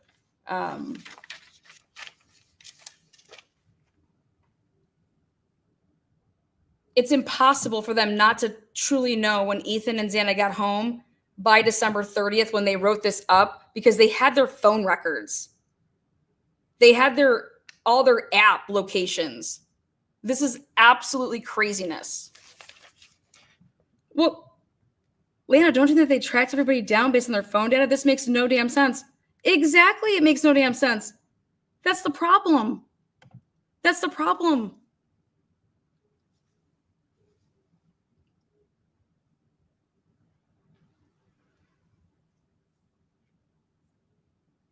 So either Bethany and Dylan lied to the grand jury and they were really home, right? But if you think about it, what do you think's worse? There's some technicalities in a probable cause that's Why would Bethany and Dylan say that Ethan and Xana were not home at 2 o'clock? If they were.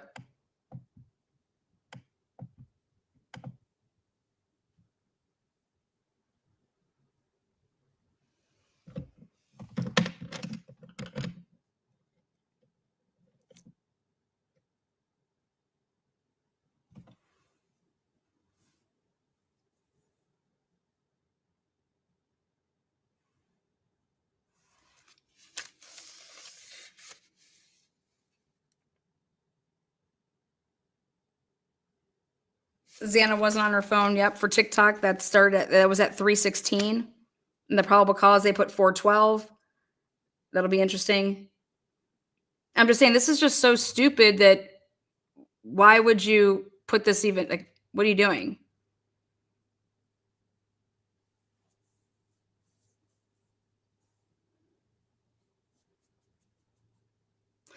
And Ann Taylor knew that something was way off, okay? Because Ann Taylor had the interviews with Bethany, meaning the reports that were written up, the recordings of them, if there was camera footage. So she's seeing everything that Bethany is saying, right? And then she's seeing this probable cause affidavit that she's looking at repeatedly to say, okay, Bethany didn't say anything like that about them being home at 1:45.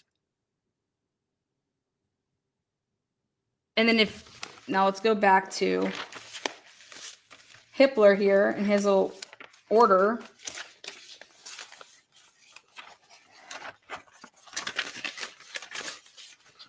Where Hitler just likes to just make shit up.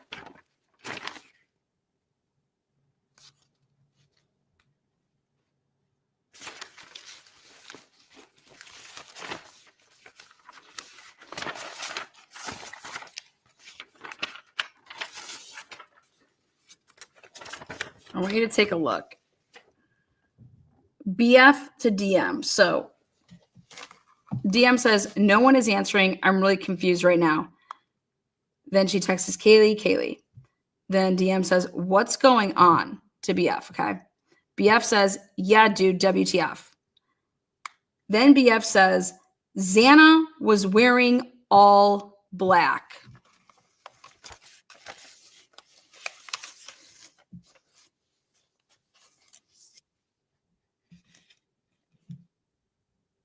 Hippler is saying that he believes what these girls were talking about on the phone. It was Dylan was saying on the phone, I just saw a guy with a mask on. Okay. That's what they had just supposedly talked about on the phone for 21 seconds, 24 seconds. Then this begins. And BF writes her, Xana was wearing all black. And then she says, I'm freaking out right now. Then DM says, no, it's like a ski mask almost.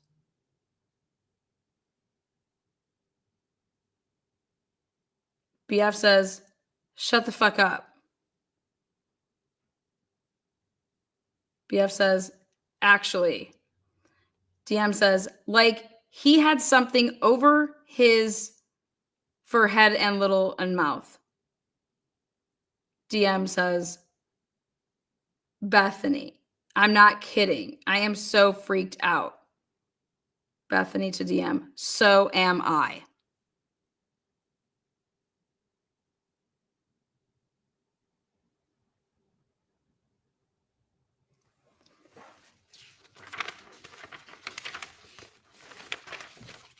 Text messages and verbal conversations, likely admissible.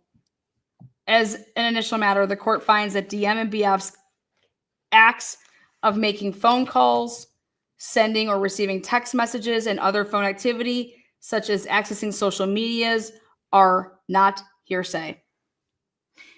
Hearsay only captures an oral assertion, written assertions, or nonverbal conduct intended as an assertion. Thus, this order will focus on the content of those calls and texts to the extent available. As to the content of DM and BF's text messages about what DM saw, the court finds they are either not hearsay because they are not offered for the truth of the matter asserted, or not assertions, or if hearsay, they likely qualify as the present sense impressions and or excited utterance.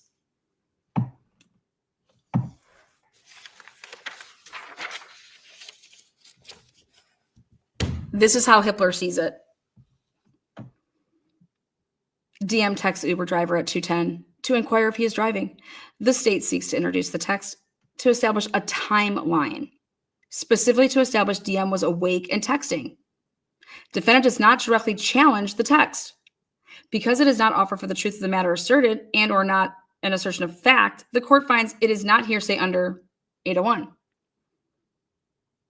Text messages between 4:22 and 4:26.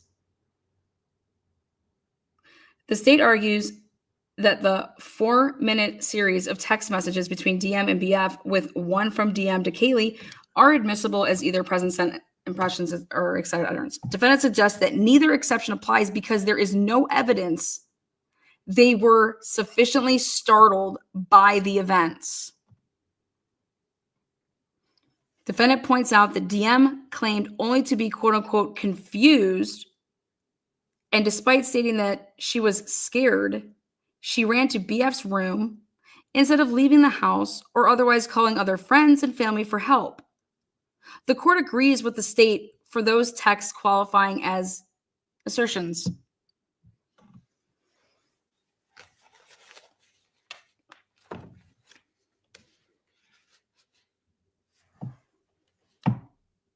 Several of the texts in this exchange are not assertions of fact, but rather inquiries and or commands incapable of being proven for the truth or the false, whatever.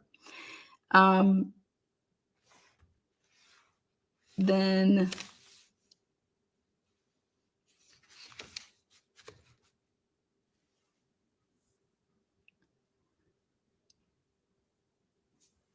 for the present sense impression exception does not require a startling event. It simply requires that the speaker describe or explain a condition while personally perceiving it or immediately thereafter. So most of DM's texts to BF satisfy this exception. She first tests that text that, quote unquote, no one is answering, which describes the results of her calls to the other roommates just moments before. Now, what Hippler leaves out, because Ann Taylor's argument is, listen, you have to include all this other stuff. Why are you starting at this time frame? First of all, you have to take the totality of it, which would be, she told the police that she was sleeping by 3:20. And that she was just woke up out of the blue at 4. Come to find out, she was on her phone saving a new contact at 3:51 a.m. That means this isn't true. Also, what that means is that the police, never inquired, like, we're just going to let this girl lie to us?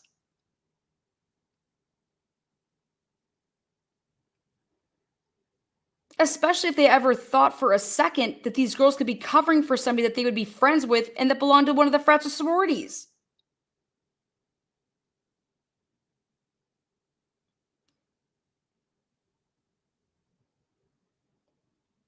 DM never said that she was up, hanging out in her room on social media and then saving a contact because somebody messaged her or somebody was over and they were having sex and then he left or whatever.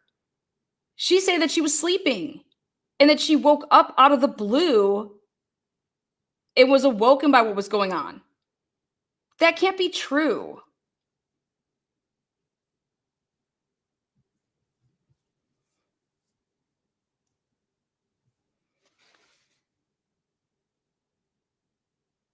Again, Hippler doesn't consider it. He doesn't care.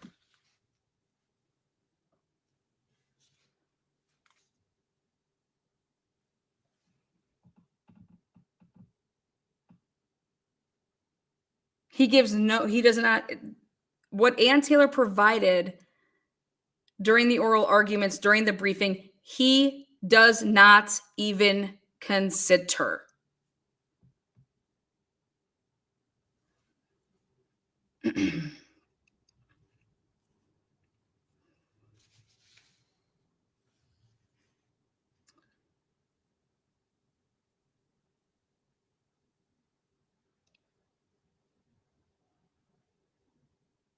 So he says right here, she first texts that no one is answering.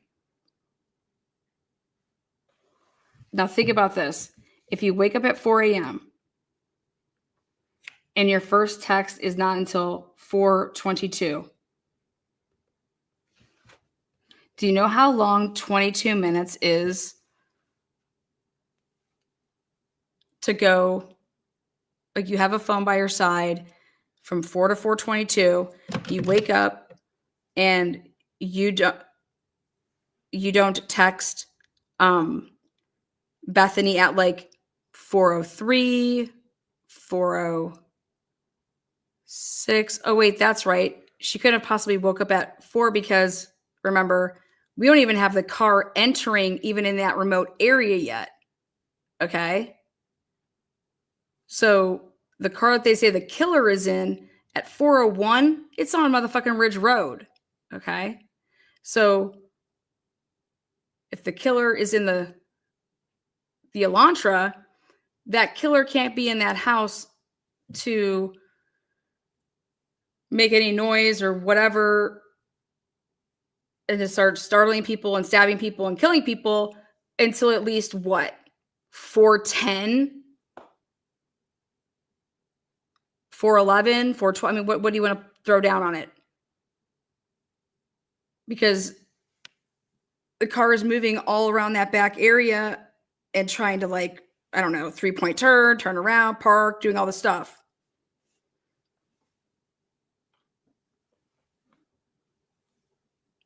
So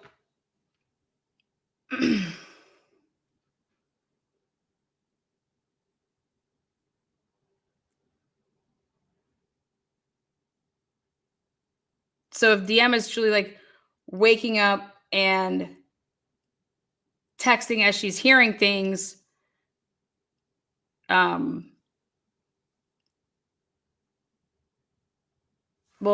the guy with the mask, if she actually saw that and wanted to text Bethany it would be what? In order for that person to get back into that Elantra and be the car that's supposedly leaving at 4:20, Dylan sees a masked man in the house. She starts doing things at 4:19 is my understanding with the calls, right?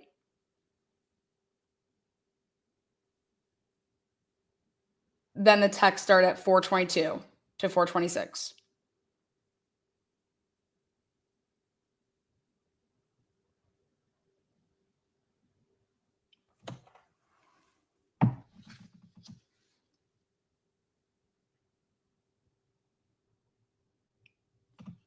But when would she have had time to hear Kaylee running up the stairs, running down the stairs, her saying, I think there's someone here.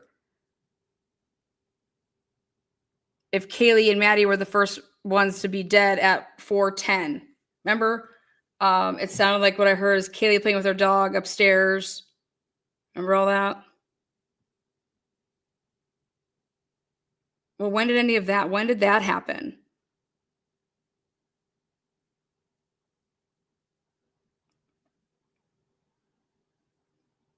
I can't imagine hearing all of that stuff beginning at 4:10 and then, okay, I'm going to wait.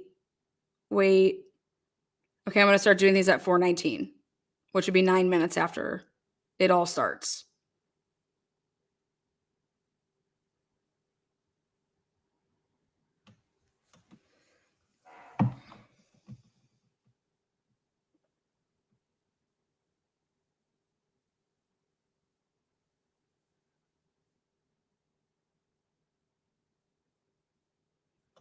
But this is how Hitler sees it.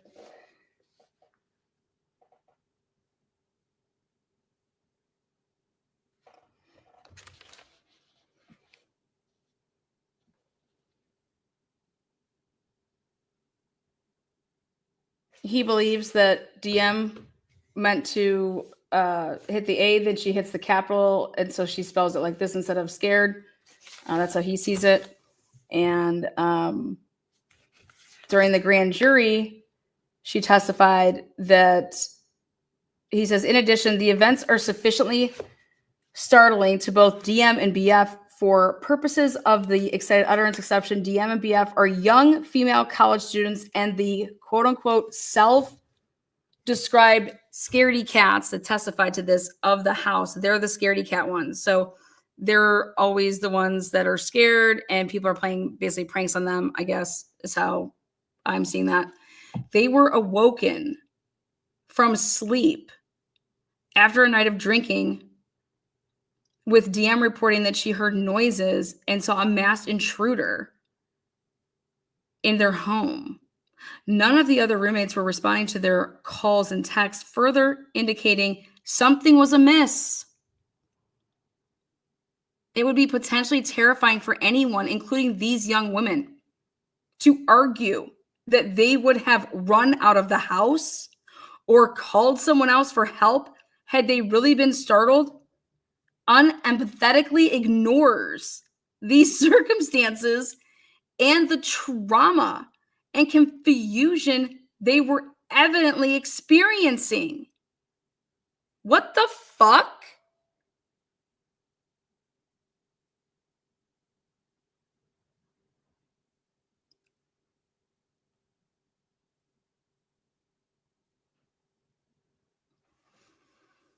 They weren't awoken from sleep after a night of drinking.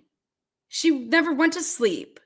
DM was saving a contact in her phone at 3:51.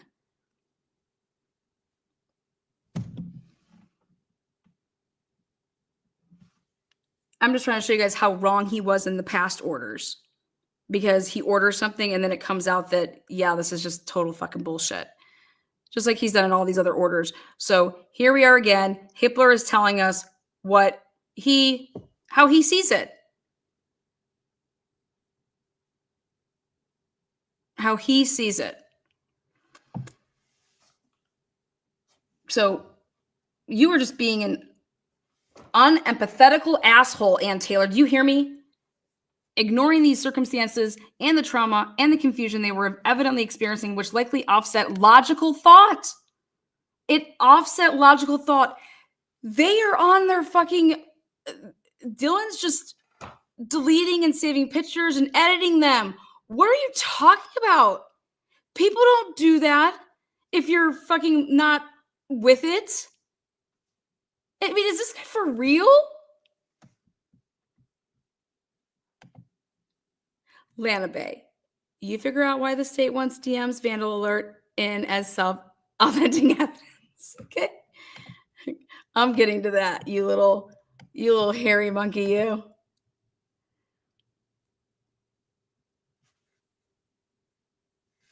You guys,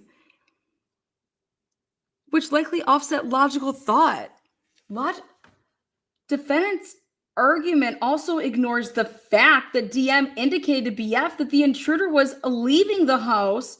No, she actually said that she didn't know if he would left. Was he walking toward? Would he walk toward? I never really saw him go that way. Like, no. But defendant is ignoring the fact. You're ignoring the fact that she wasn't fucking sleeping. You're ignoring the fact that they've been fucking drinking all day.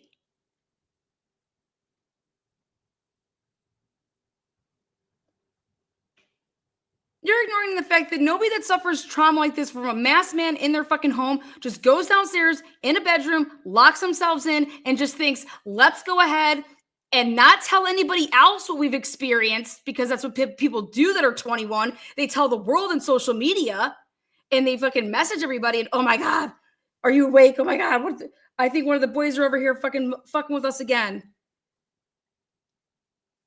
You know, so DM and BF just keep their mouths shut and don't tell anybody anything? But instead, just edit pictures and videos and...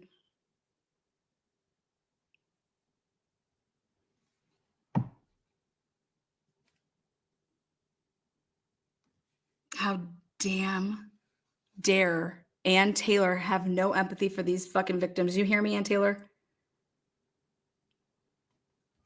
She's over here like, wow, I cannot believe these orders that I have to read that are, he's saying I'm illogical.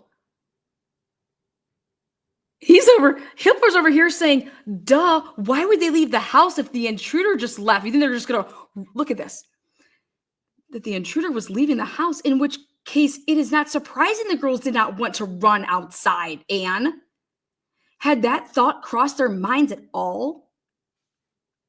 What? No, you ask them the question if that's what, you don't think for them, or you don't fucking argue. What? The girls never said that, hey, we didn't leave the house because the fucking intruder just left. We stayed here, and therefore then we just summoned 911 because we're bringing the help to us. Absolutely, Heather. Anne must read this shit and just think, oh my God.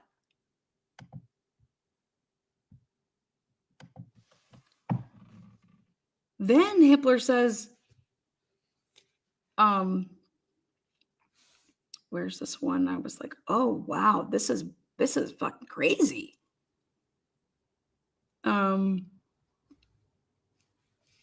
At 4, DM texted the victims. At 4:30 or 4:32:57, DM text Kaylee, please answer. The state argues that this text is admissible as a present sense impression and an excited utterance. Defendant does not directly address the text. However, the court finds it is more of a command or request than an assertion of fact. What do you mean that they don't address the text? They're saying that this is all staged, in my personal opinion. She's like, she says it. She's like, if you believe that timeline.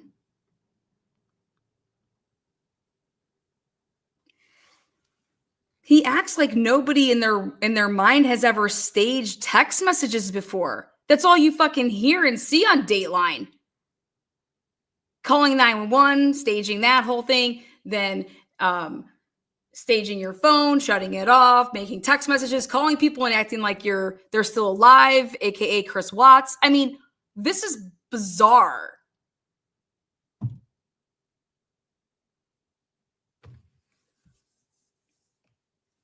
At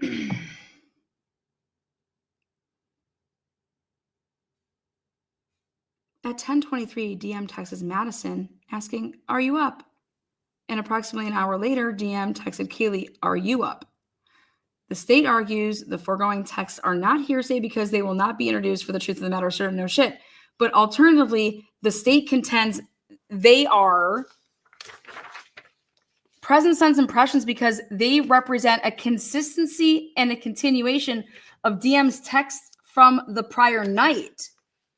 Because remember, until Ann Taylor mentions the fact that, hey, the state is making it seem like that these girls went to sleep at 4:30 and didn't wake up until saying, "Oh, wow, the girls never got back to me. Let me then act like I just woke up and text and say, hey, are you up? Hey, are you up?" Remember that whole oral argument? What do you think that that's leading to? That here, this stuff was deleted. Here, there's been, I have an affidavit. Here's a forensic person that found all these things that the state doesn't want to talk about, that is showing manipulation and deletions and that these girls were not sleeping.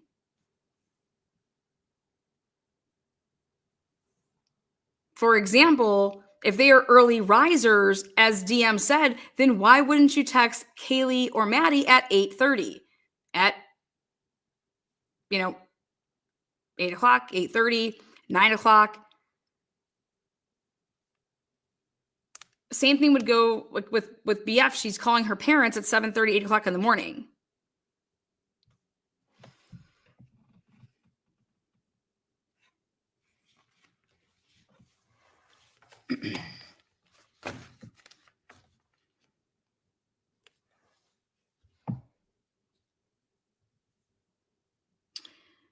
To the extent that DM and BF seek to testify about the content of the calls, the texts, and conversations about what they perceived during the 4:30 timeframe, they could be potentially admissible.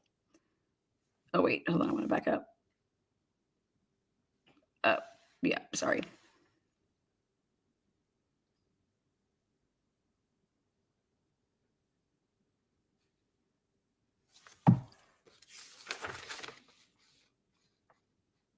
So alternatively, the state contends that they are present sense impressions because they represent a consistency and a continuation of DM's text messages from the prior night. Defendant disputes that the exception applies, pointing out that DM had been awake and accessing social media before she sent the texts. That's a fact. What do you mean asserts? That's what the phone... Again, the court does not find these texts to be assertions. They are inquiries and declarative statements. Even if they were assertions, however, if the state intends to admit the statements to establish a timeline of events, they are not hearsay because they are not offered to establish their truth. Well, what are they for? Wouldn't we ask the state, what's the purpose of this? Why are you trying to even do it this way? Why aren't we just having the two girls testifying? Because we don't want there to be any issues at trial because the objection, Your Honor, this is hearsay.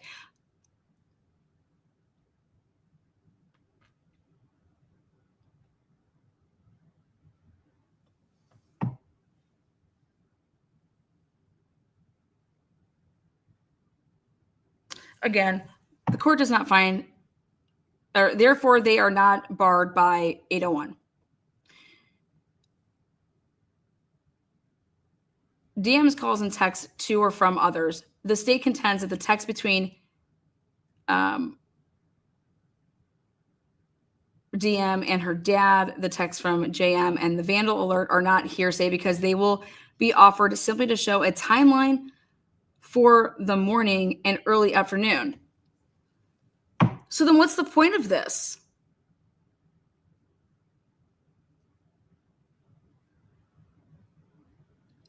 This doesn't make any sense. Why wouldn't you have a forensic investigator testifying to their timelines of what their phones say that they're doing? Think about it. It's called the impact to the jury.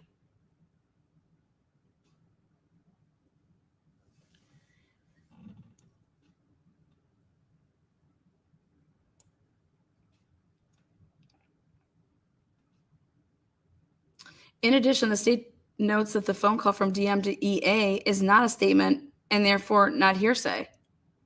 The court agrees and will allow the evidence for purposes of a timeline if the foundation is laid.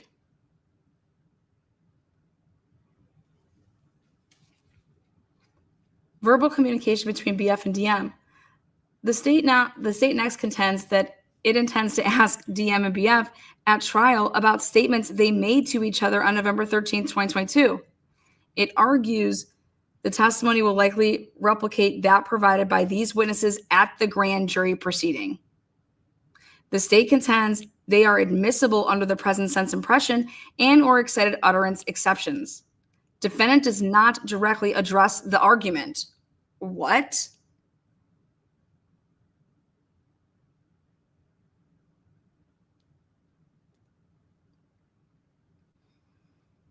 To the extent DM and BF seek to testify, first of all, back up, Hippler. Where in the motion does it say, hey, we want the girls to testify exactly how they did at the grand jury? Hippler's just, reading between the lines to say that's what this is for? So there was no oral argument about that. Like, why isn't the state making their positions known when they're oral arguing their position on a motion? Why are they just putting a brief in, putting this motion in, having a supplemental or a memorandum in support, and then when they get to these oral arguments, they just stand up there and they say nothing?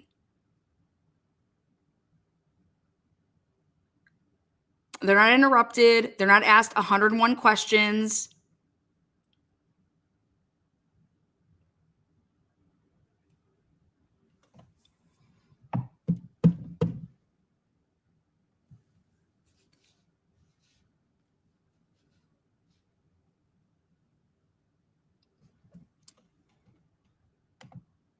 Just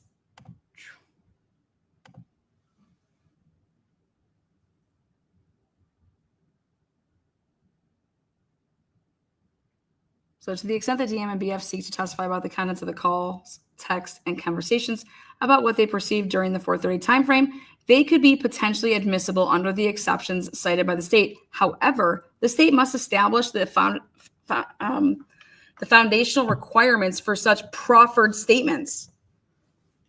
The grand jury testimony does not appear to include any conversations between them after the 4:19 a.m. to 4:37 a.m. timeframe.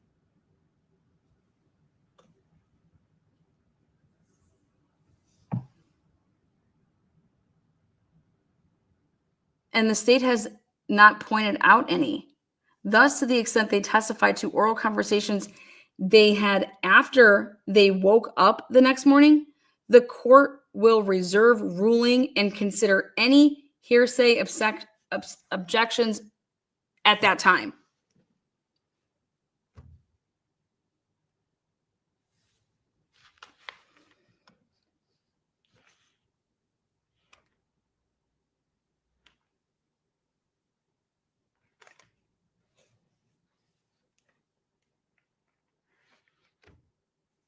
The state does not address the content of the phone call. However, the court finds it is likely qualifies as a present sense impression. DM testified that she asked EA to come over at 11:50, by the way, and checked the house because she was scared. She is describing her fear at the time she is experiencing it. Beyond that, the specifics of what was said, regardless what DM saw hours prior, will have to be analyzed in the time of trial.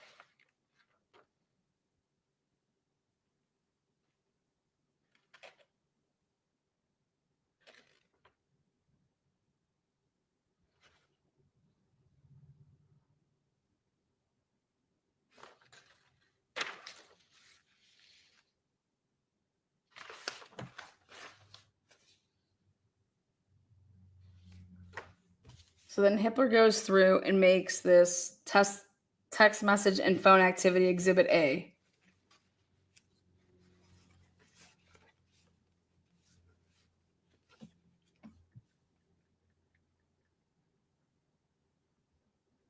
So, how do I want to say this? Okay.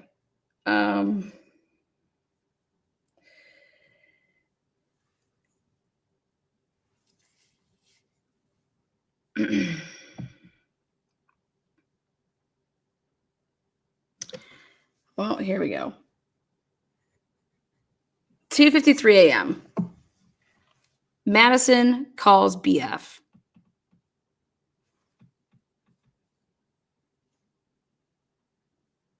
So the only person that's around that could testify to actually the person, if this was in fact a call that was taken by BF, would be BF as to if truly Madison was the person that was calling. For example, if Kaylee's phone died and Kaylee used Madison's phone, because Kaylee's phone's dead, so she just used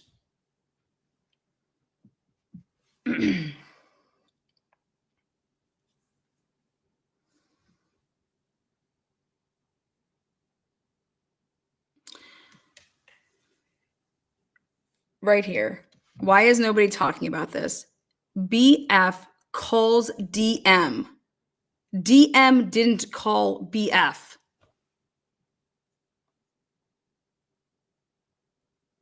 Why did DM call BF?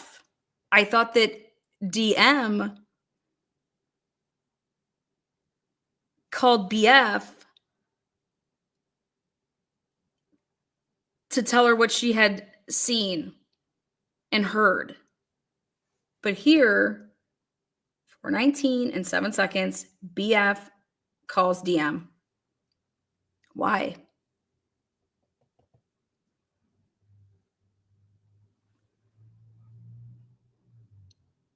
Then DM calls Xana.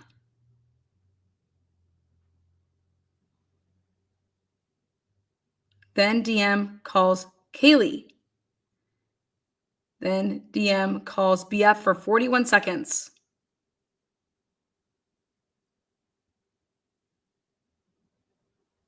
Then BF calls Xana. Then DM calls Madison. And BF calls Ethan.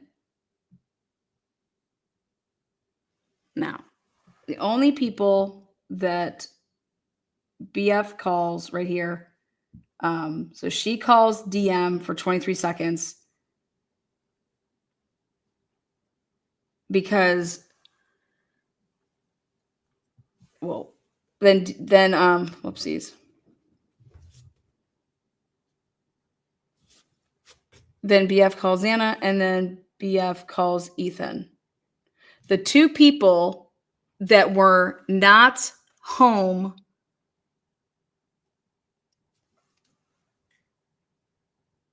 that's who she calls.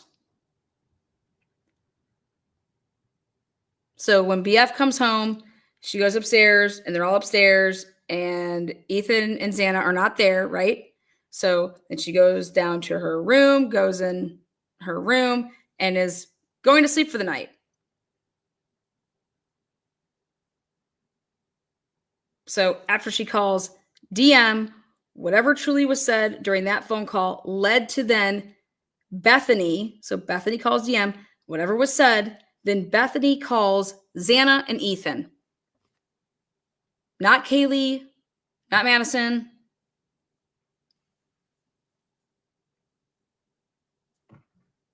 And then a text message says that Xana was wearing all black.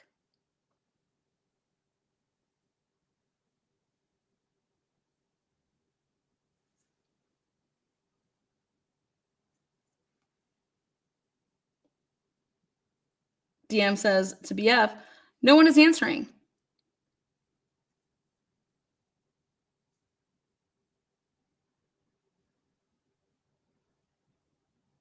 So think about this. I call you and I say, Bethany calls DM and says, what the fuck is all that noise up there? What are you guys doing? Or what's going on up there? Like, what the hell is going on? Or look at the time.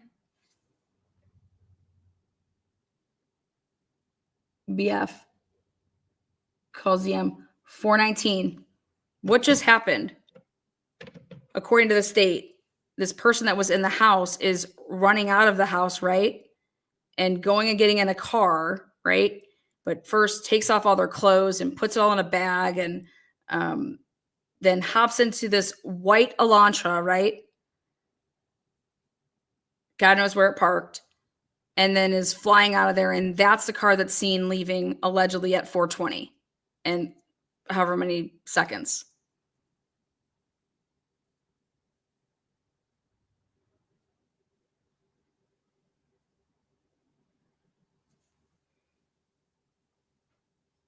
BF calls DM. Why didn't BF call Xana or Ethan is the for the first call?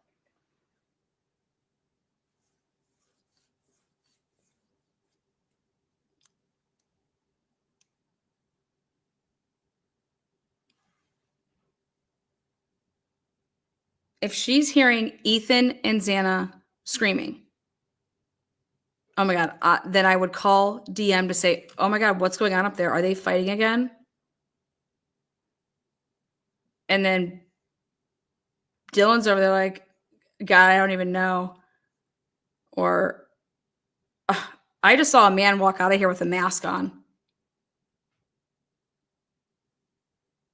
You understand that DM should have been the person calling BF to say, oh my God, a dude just walked out of here with a fucking mask on, Bethany. But 4:19 and 7 seconds, it's BF calling DM to tell her something. And then DM just is like, oh, by the way, there's a dude just walked out of here with a mask, or somebody just walked past me with a mask. Think about this, you guys. It's opposite.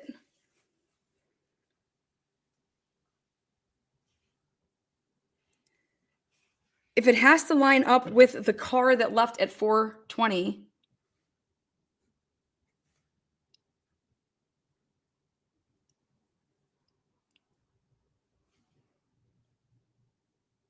why isn't DM calling her? It would be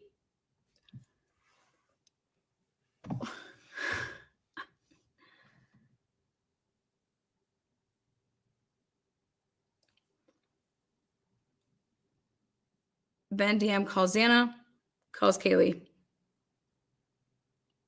DM calls Bethany back for 41 seconds. Now, if it is on this that she says that she saw the person,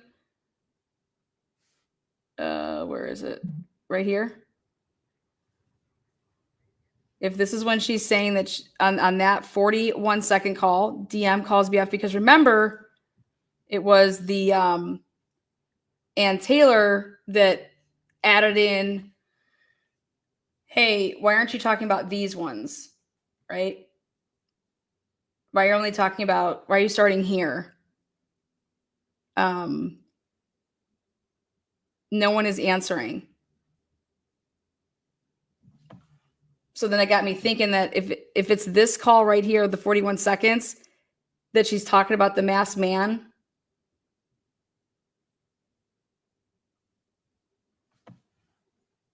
that she just saw. So between 4:19 and 7 seconds to 4:20 and 28 seconds, that's when she would have seen the masked man in the house.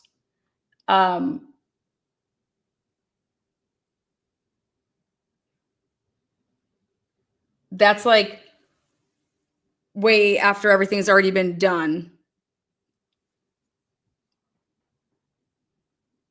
And so who's waking you up and who's saying, when are you hearing, I'm here to help? When are you hearing the dog being played with Kaylee? When are you hearing Kaylee running down the stairs and back up the stairs? When are you hearing this stuff?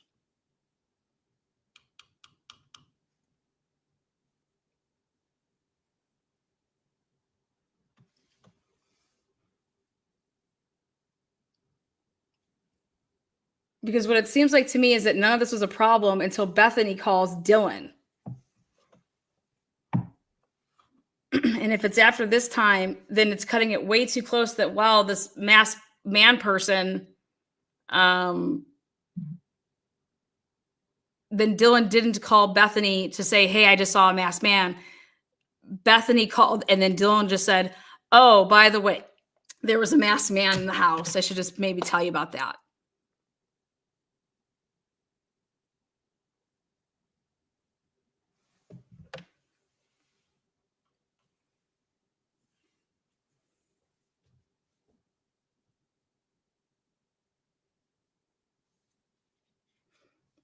Basically, whatever was said on this conversation, for Bethany to call Dylan or Xana and Ethan after talking to DM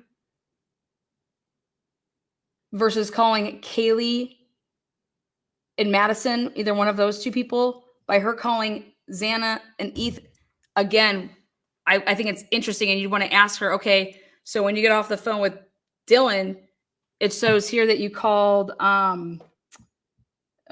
you called Xana right after that phone call. It lasted for 41 seconds. So if you take 4:20 and 28 seconds and you 41 second that, you were literally hanging up and you're calling Xana. Why? And then you texted that you saw Xana was wearing all black. That was your text to DM. So you saw Xana wearing all black. When did you see Xana wearing all black?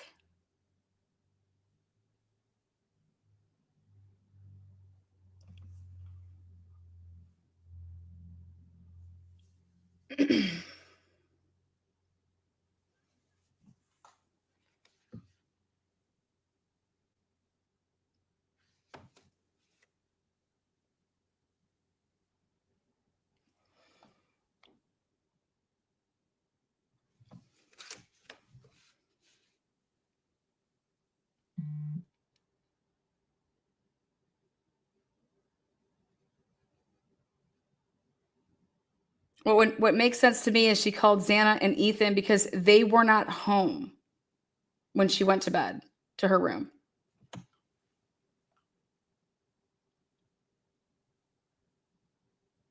And whatever she heard, like I said, she's calling them because, like, what the fuck?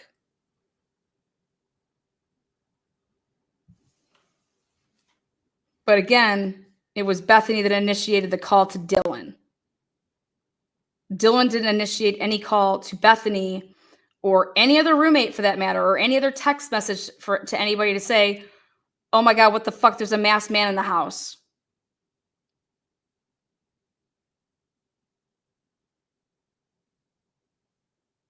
Bethany calls her.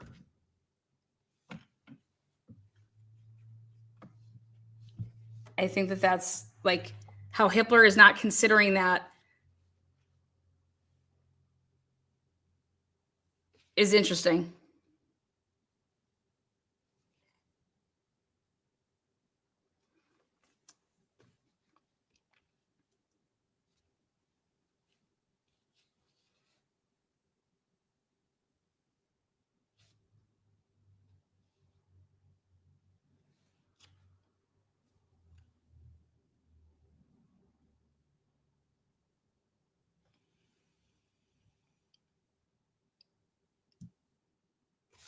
Now, so Bethany calls DM, and on this 23-second call, if DM says, I don't know what's going on, I just walked out and I just saw a dude, I just saw somebody dressed in all black, had a black mask on, whatever. Like, I have no idea. Somebody was with a mask on, and then Bethany thinks to herself, well, I'm going to call like Ethan and Xana, because that's what they do. That's what these, uh, frat boys do that he's friends with or whatever. But for Steve to say that there's pranking going on, I just can't believe that in none of these messages that there's nothing written, because how I would be, and I think 99% of the world would be, is, all right, fuckers, knock it off. Like, you're scaring me. You guys know how I get. Like, I'm freaked out now. Okay, haha, funny, you got me. What the hell's going on? You're really scaring me. Like, I just heard you guys screaming, or I just heard this, or I heard, like, you'd be writing that in a text message, or you'd be saying that on a voicemail.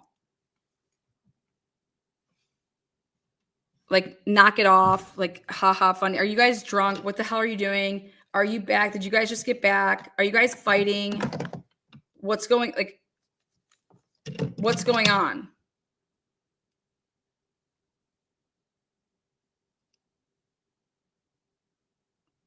So we're going to sit here and say that the only text messages to any of the victims are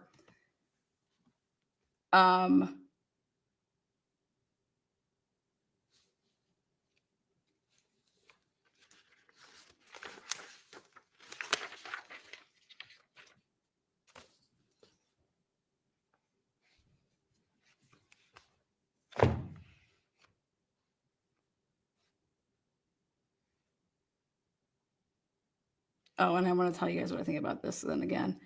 BF to DM says, yeah, I know, but it's better than being alone. To like come down, run down here, and like be in my room. Okay. How I interpret this is that you're upstairs on the second level by yourself, but I'm not down here by myself. So if you come down here, then you won't be alone. Because I just think the way that I would be writing that is, come run down here right now. So we're not alone, or I'm by myself. Like, this text message to me is insinuating that Bethany's not alone in her room, and that she's telling Dylan to come down so that she's not alone, meaning so that Dylan's not alone. Not like, so we're not alone, but that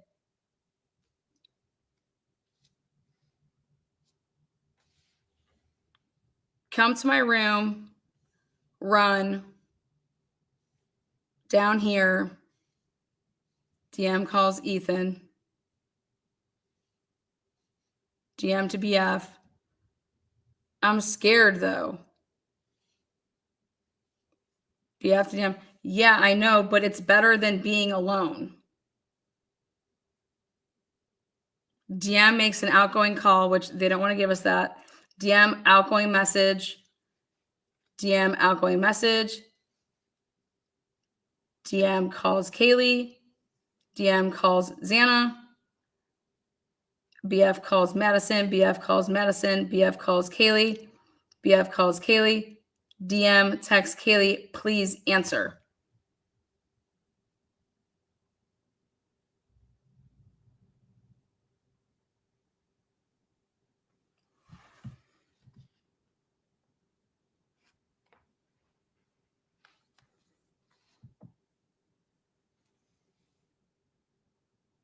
BF access Snapchat, BF access Instagram, then look at DM access social media message on Snapchat.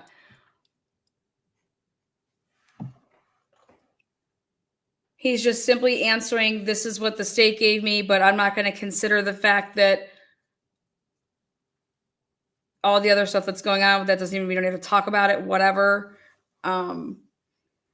I just can't believe that in none of these messages, nobody is writing any of the other people, or that when Xana was seen by Dylan, when she was running down to Bethany's room, why isn't there a text message that says, dude, I just ran down and I saw you on the floor. What the fuck are you doing? Like, get up. Are you okay? Are you passed out? Like, where are any of these text messages to these roommates? Like, what do you mean just please answer? What does that mean? Please answer. Like, why?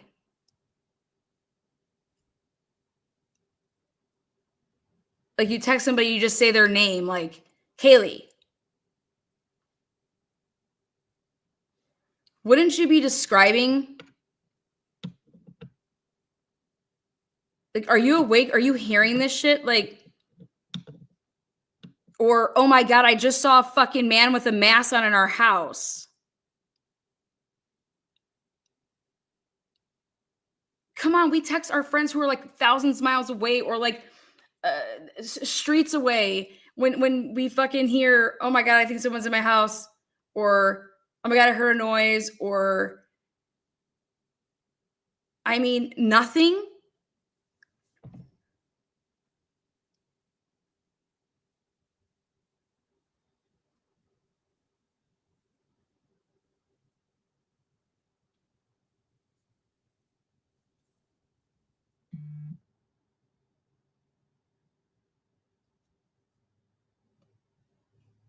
Like, wouldn't she be writing this to the, like, how is there no mention about this?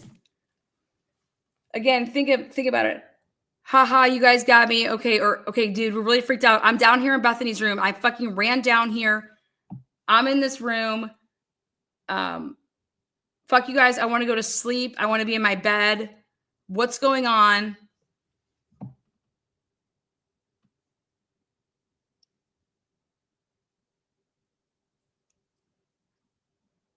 Madison, I just saw Kaylee is past, or Xana's on the floor. Murphy won't stop barking, you guys. Like, think about this. The dog barked for 30 minutes straight, beginning at 4:17. Neither one of these girls mentioned that. Like, where is Murphy? Who are you going to get the dog? Why is the dog still barking? Like, why would Murphy be barking if he's not a barker?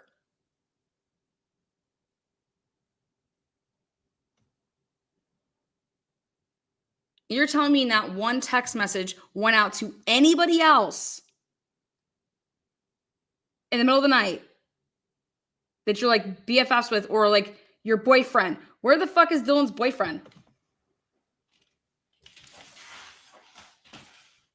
So no, Hippler. I don't think anybody is fucking that scared, because they're not even.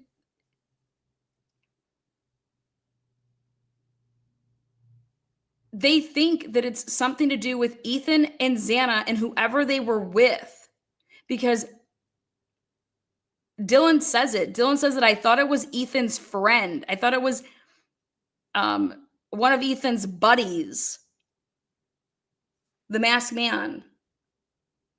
That's in her interview. Why would she think that? Well, because Ethan and Xana were not home. Then they come home. So go back and look at Banfield and the people that are walking down that are seen on camera. Okay, who are those people? That's exactly where the cut through is to come from the house. All right.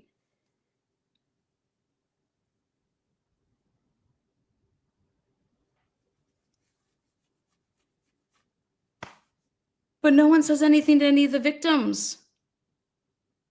The people that you can't get in touch with. You're not writing them, saying anything? Or is that just, you're telling me that that's nowhere in here? That we don't have to, oh, that'll come out at trial, but that's not, that would be all of this stuff. How can that not be there?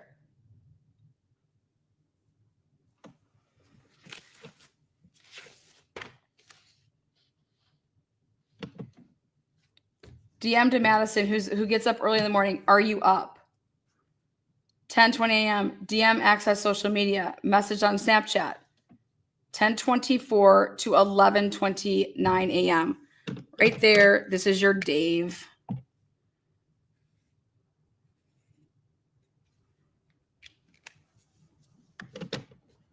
$11:29, 27 seconds. So after doing all of that, DM to Kaylee, are you up?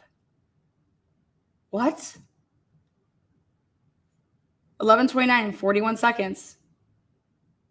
DM access social media. Messaged on Snapchat from 11:29 to 11:37. DM and dad exchange text messages 11:39 to 11:40. Now, according to Josiah Roloff, there's a bunch of shit missing. Then BF phone call to JM. Jenna McClure at 11:49 a.m. BF calls her. Then JM to DM, bro. BF phone call to EA. JM to DM, do you guys need me to come get you? Why? Do you guys need me to come get you? Why would Jenna McClure think that they need to become? Why? Well,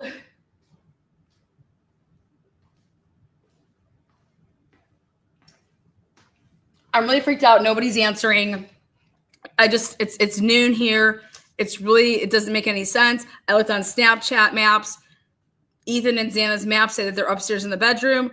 Kaylee, Maddie, nobody's answering. All of their cars are here. I need you to come pick me up because something's not right.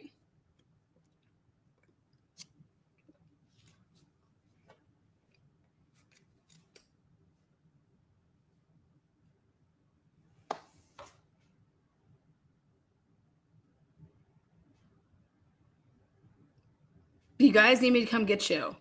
Are we going to act like you guys weren't there that night? And I mean,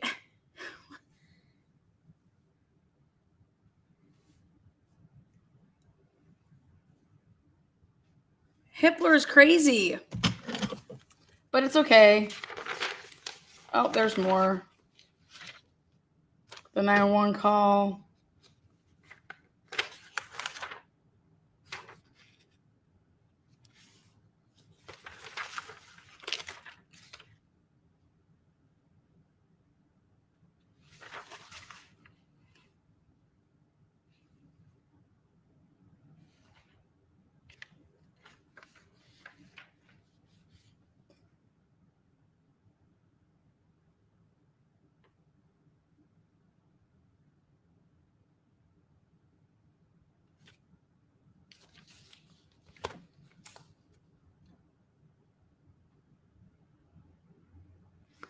And if I hear one more time that this is not Hollywood and what do you expect, a script or whatever, that makes no sense. Hollywood scripted. What do you think that 911 calls sound like? They're not scripted. I can tell you that out of those text messages, I don't think that anybody thinks anything's a prank. I don't think that anybody is concerned.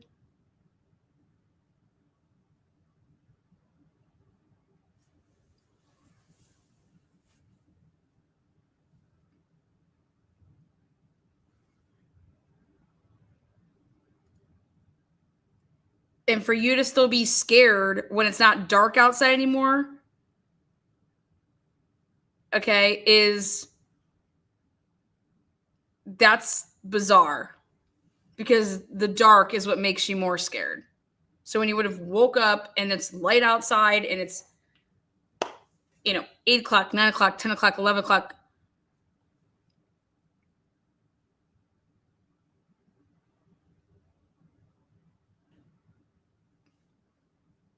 And they refuse to leave that room. They refuse to even just leave the house because, according to Hitler, well, the intruder left. Why would you go out there? Well, I didn't realize the intruder was standing out there at, 8 a.m., 9 a.m., 10 a.m., 11 a.m. I just don't understand who wouldn't go upstairs, why you would need to call somebody over. What do you think is upstairs? Because you can't have it both ways. You can't ever say, how would I ever imagine that my roommates were killed and stabbed to death? Well, you didn't go upstairs. So what did you think that you were going to find if you didn't think it was something like that? Like, what the fuck are you talking about? You cannot have it both ways. Sorry.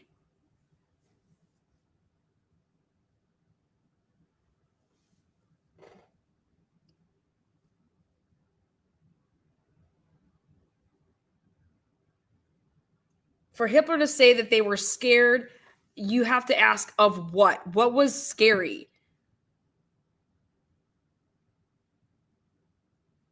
What were they still scared of Hitler at 8, 9, 10, 11, and noon?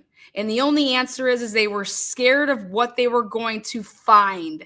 That's the answer.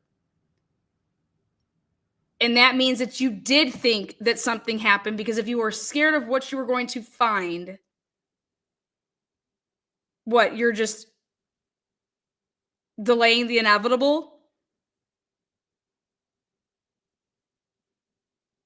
Because Hitler, let's use our common sense. If fucking Dylan thinks to herself, well, I know that the guy saw me because I saw his eyebrows. So then that means that they know that there was witnesses still alive that weren't killed. So wouldn't you be scared they were going to come back and kill you?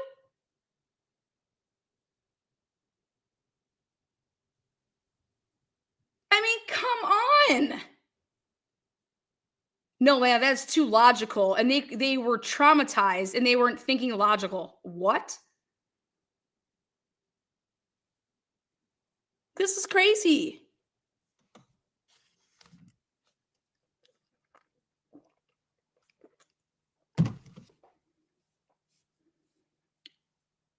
And then to hear the icing on the cake, well, the girls didn't call because you guys know what it's like to live in college, in a college house. You don't call the police, and you know that a house has a bunch of stuff in it, or or alcohol that's in the wrong fridge, and that person who has the alcohol in their fridge in their room isn't 21.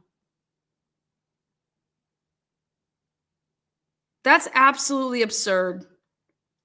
That'd be the last thing on my fucking mind, would be a refrigerator of ours having alcohol that we are allowed to have in a house. It doesn't matter whose fridge it would be in. If there's people in that house that are fucking 21, yeah, it's their beer. Their fridge is broke. Mine keeps it colder, so I told them they could use my fridge. Give me a fucking break.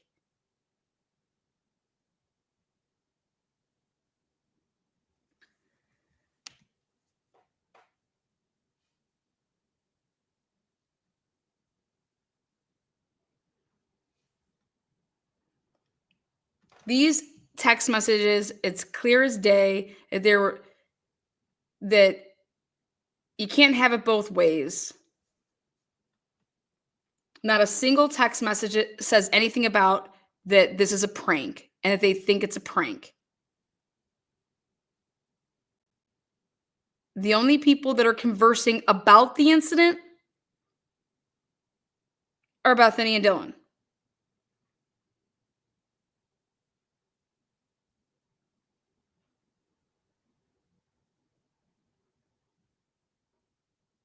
When Cyree shows or Josiah Roloff show that Bethany never calls her parents on Sunday mornings at 7:30 a.m.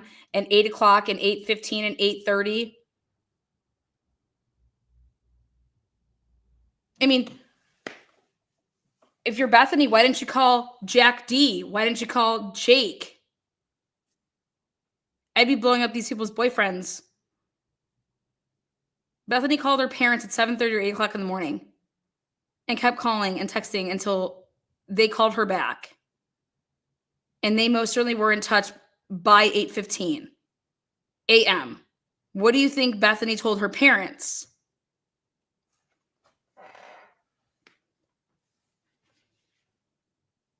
Hey, mom and dad, I have no idea what happened last night. I heard a bunch of screaming. I heard a bunch of noise. I called Dylan, asked her what the hell's going on, if she's hearing any of this stuff. She tells me that she sees a masked man in the house. And I'm just calling to tell you about this now versus telling you about this at 4:30 in the morning. But I'm calling you now instead of 4:30. I started calling you at 7:30. And I just refused to go upstairs to check it out. So I'm just sitting down here in my bedroom. What do you think a parent would say? Well, that sounds like a great idea, Bethany. Make sure you get some homework done today, okay, honey? I'm sure it's fine. I'm sure your friends are just playing tricks on you guys.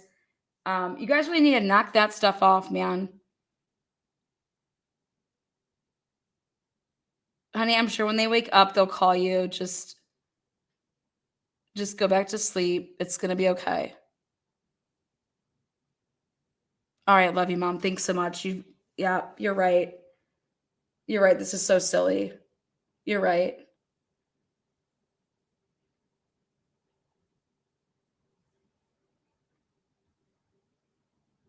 Then you call me back. Hey, hon, what's going on? Everybody's car's still here. I don't know, something doesn't feel right. Like, they're usually up. They're always up early. Like, this is okay. Why aren't you going upstairs? Well, because Dylan saw that masked man in the house last night. What? But I thought he left. So just don't go outside. Because he went outside, honey. It's okay. Go upstairs. They're not still in there. How about this for logic? Maybe there was more than one motherfucking perpetrator, motherfuckers. How about that? Why would you ever just think that there'd be only one masked man in the house? Why couldn't there be more? Especially if you heard all these voices that just were unrecognizable.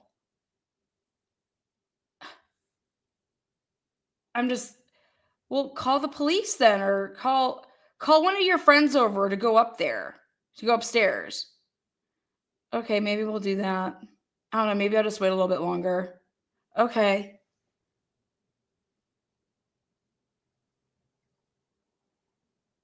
And then we'll tell everybody about it on Snapchat. So much so that Steve and his family think that the place got shot up. You know, that somebody shot the place up. You know, there was a party and that somebody came in and just shot the place up. The fuck?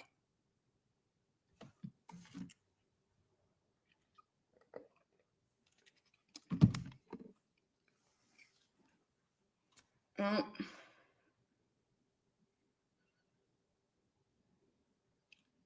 Do you understand that only Hitler in America and probably every other country out there, he is the only person, like even the even what do they say, the guilters or whatever, the pro whatever,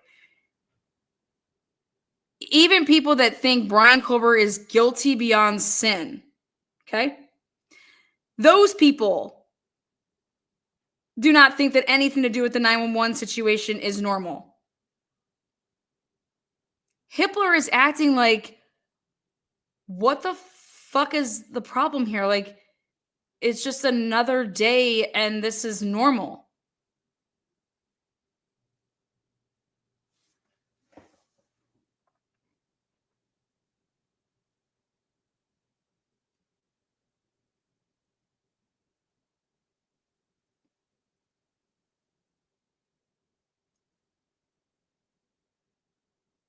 You're telling me that Murphy didn't bark in the morning?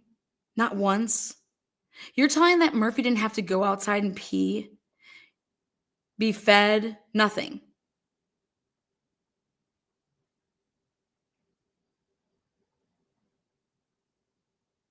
You're telling me that there would be no text messages said about, hey, is anyone gonna get Murphy? Like, hey, do you need me to take Murphy out? Hey, where's Murphy's barking? Like, why is Murphy barking?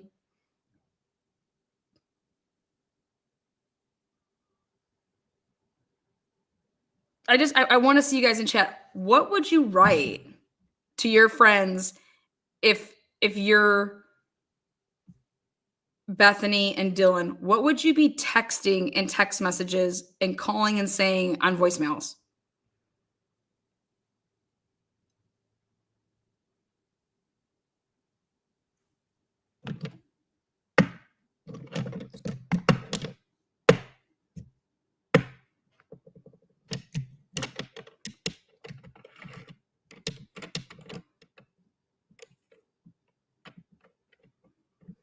Detective Maury is like, why didn't DM text Murphy, damn it?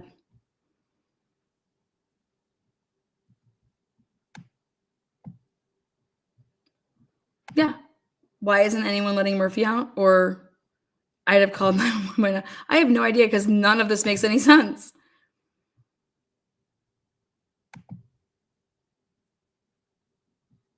First, stop making so much noise. Okay, but like in the morning, like when you wake up. So you wake up and let's just even say that it's 9:00 in the morning.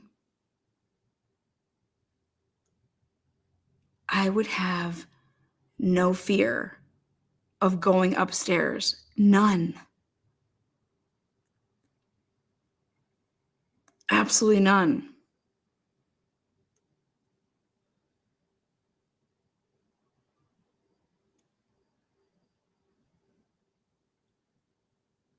There'd be nothing to be afraid at 9:00 in the morning. Like, I wouldn't even be like, I would look at it, well, no one tried to break down this door. No one tried to come for me between 4:30 and now I'm waking up like, yawn, it's 9:00. Oh my God. I'm gonna get those fuckers. And I'm gonna go up there and I'm going to um like march to their bedroom and bang on the door and say, how do you guys like it when you're trying to sleep? And I, wake their asses up and say, wake up, motherfuckers. Ha ha.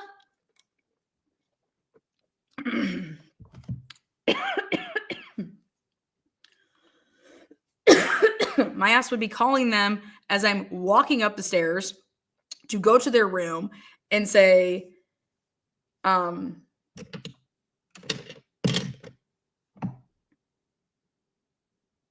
yeah. And so what if that's exactly what happened? Right? So what if the whole cleanup or, oh my God, like, what if all of that stuff happened because the girls did that, actually panicked, because then they go around to all the rooms, right? And they touched things and they moved bodies and turned people over, right? They stepped in stuff and then they're like, oh my God, we didn't call. Everyone's going to think that we did. Dude, I watch all these true crime shows. Holy fucking shit. Everyone's going to think that we had something to do with this. And we didn't.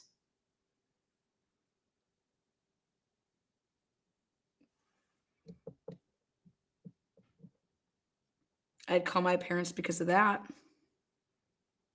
At 7:30, 8:00 in the morning.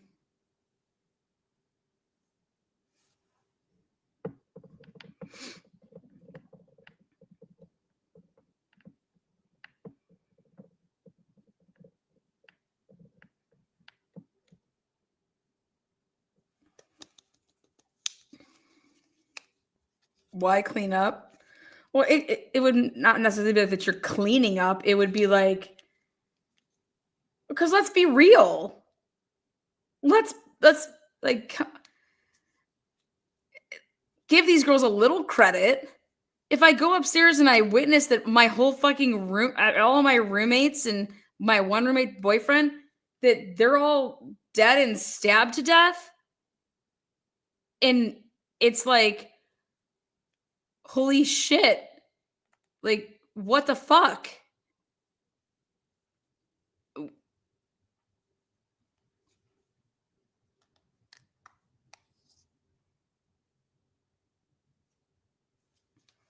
And then you start immediately putting two and two together, like immediately, right?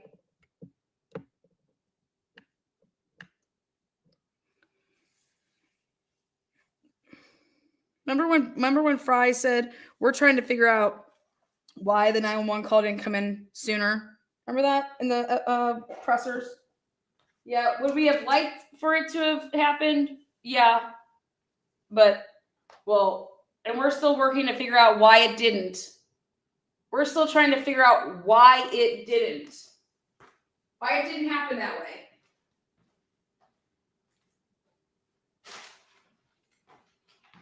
Well, guess what, guys? They're still trying to figure that out.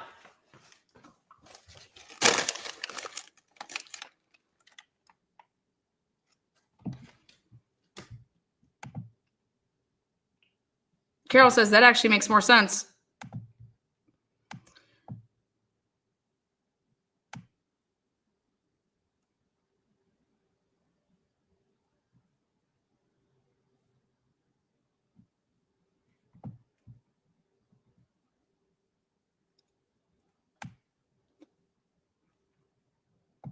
I'm just saying, I could see, I mean, Dylan in her interview says that she listens to true crime podcasts before she goes to bed.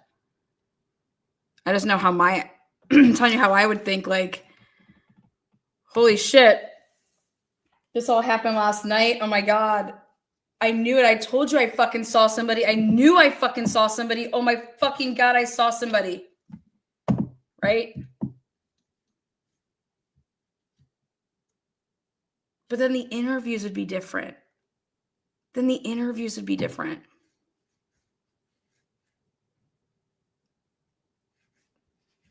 She wouldn't be saying things like, I don't even know, like, I don't know.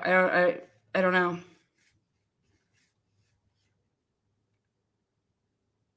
I have horrible nightmares. I'm being chased and like kidnapped. I mean, those are the worst nightmares.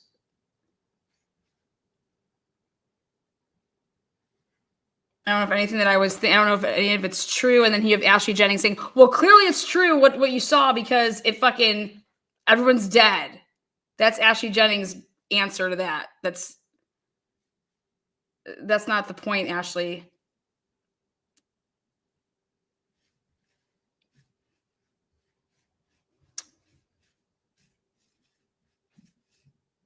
So it's just wild. It's absolutely wild that Hitler thinks that, but it's just another order of his. It's going to just blow up. So if you're just trying to get the truth, it doesn't help when Hitler's over here just speculating away and not considering evidence, not considering affidavits.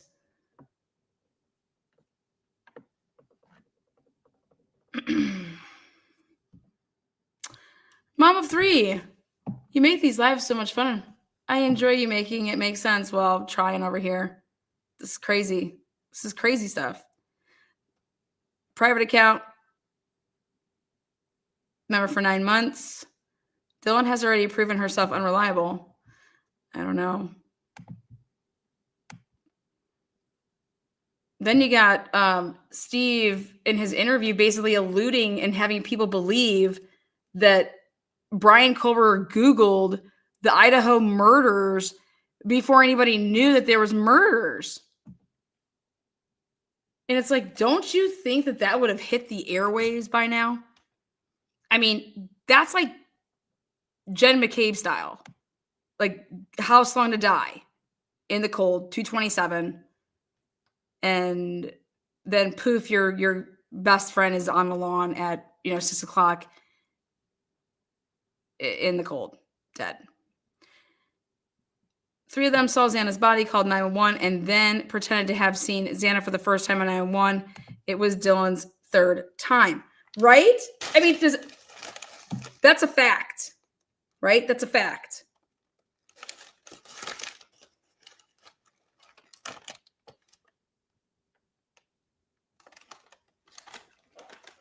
Fact.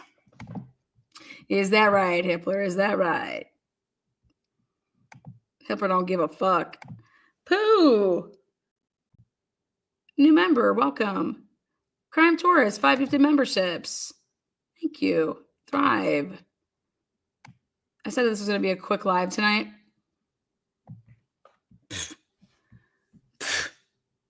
I love your passion for our rights. This live points out what I emailed you yesterday. Some people just too dense to grasp what is blatantly obvious. Yeah, and then I'm gonna speak on this, guys.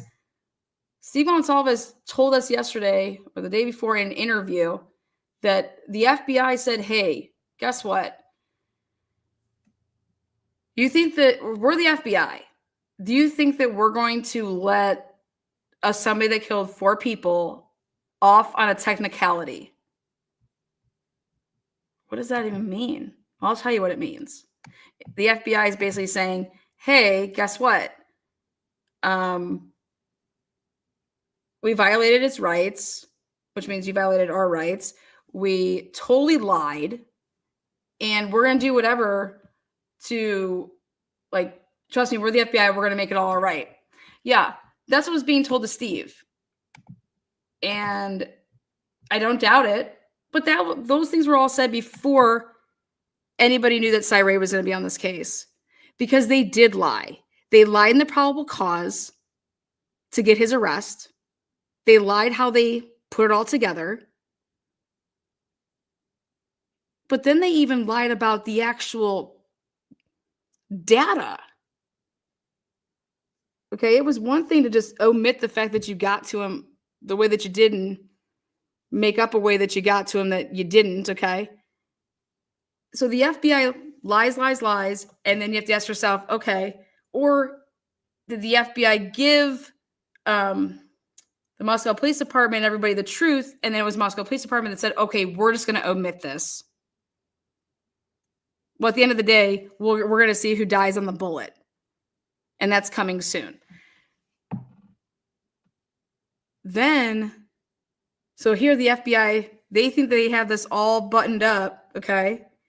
And then out of the blue, somebody gets involved with this case that actually can prove the lie.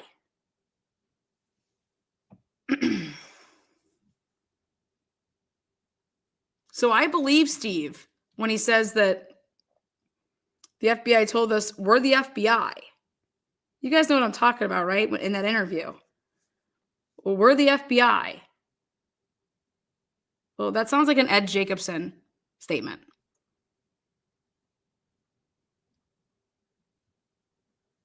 And we're not going to let a technicality. How do you say it? I just couldn't. It lines up perfectly, though. I couldn't believe it. So we're not going to let, like, yep, it's getting out that, but don't worry, we got this.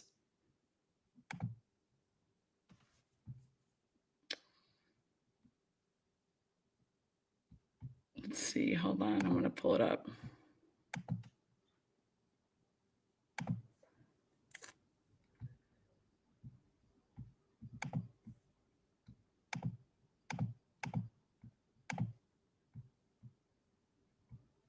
I believe it, though. I believe that it was said.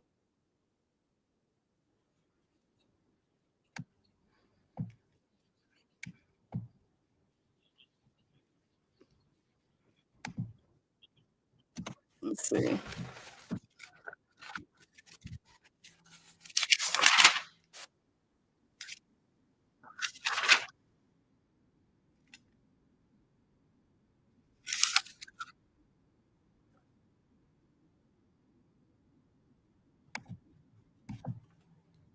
I think this is. This little asshole.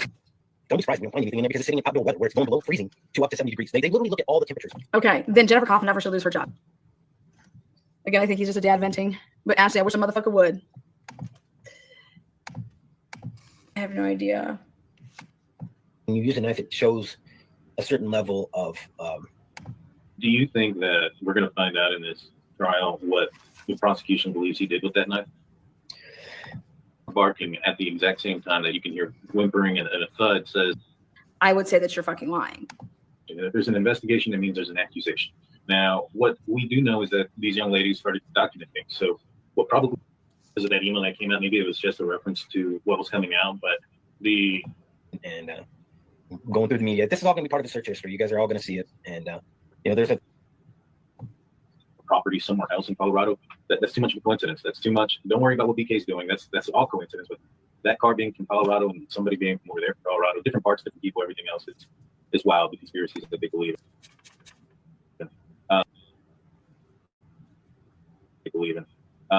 Well, Steve, I don't want to take too much more of your time. Is there anything else that you want to maybe get out to the world about anything? I don't know if I've heard anyone repeat the because I want to bring a little bit of clarity, because people don't realize that the interviews that I do on some of the TV channels, they're pretty much live, and even if they're not live, they're not scripted in any shape or form. So we can't go into details like this.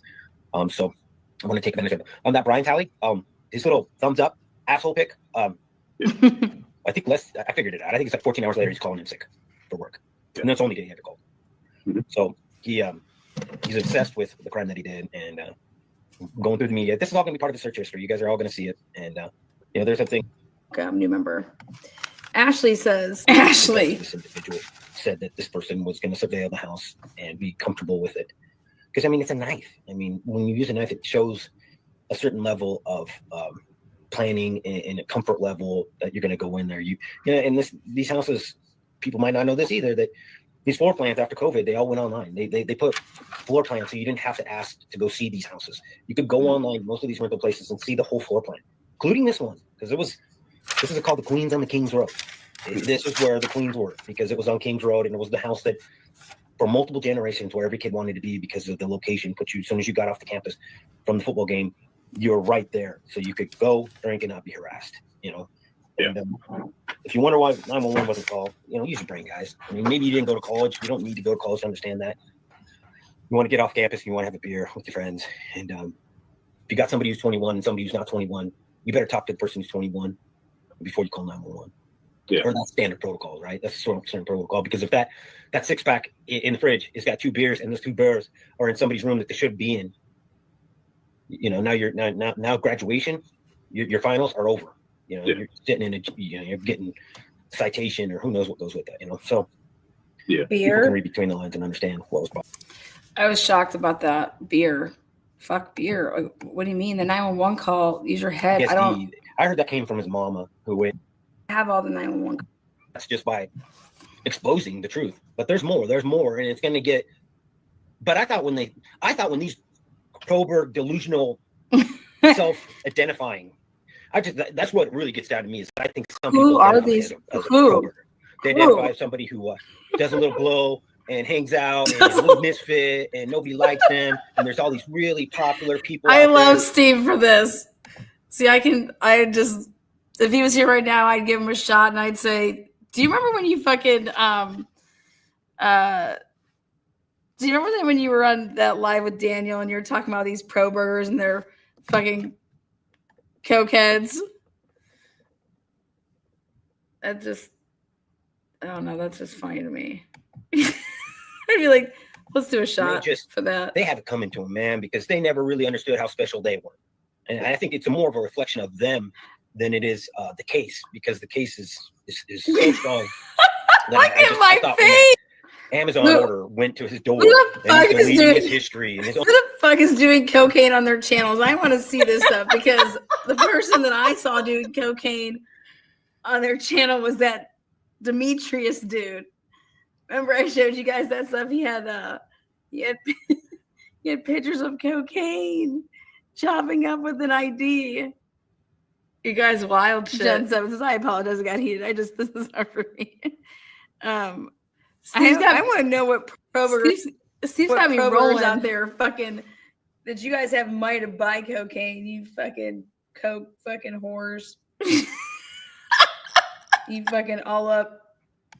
And, I think I've said this before in the past, maybe the reason we have these school shooters and maybe we have these mass killings is because we never force people, especially youth, that see about that. Well, I was reading a certain document where it was talking about, I believe it was IEMEID. Oh, he's throwing out autism and a bunch of other things. Some folks could ever reach to them. At that point, I'm letting it all out. Everything's coming out, and it'll be interesting. Just don't think it's fair. I think it's foolish to think that you got Moscow in on some kind of conspiracy, and then you got Washington State, and then you got Idaho State, and then you got the federal. They're all working together. I mean, at what point is it just get so ridiculous? But maybe this is what Hollywood's done, is just poison people's minds to where they have every movie you watch has a flip and something happens at the very end, and that's what people are expecting in this case, because it's just so obvious. There's so much evidence pointing to one guy. They think that there has to be this curvature, some special ending, but this is real live people, and they got the right person. And there was a time where I was trying to be very open about who it was, but they laid it out in a way that still hasn't came out. There's stuff that is going to see. He said it still hasn't come out. Okay, so this would be only my question is why wouldn't? So if I'm a parent here in his shoes, I would say, okay, great, awesome, we got Brian. Who else did this with him? Because whose blood is this? Whose blood is this?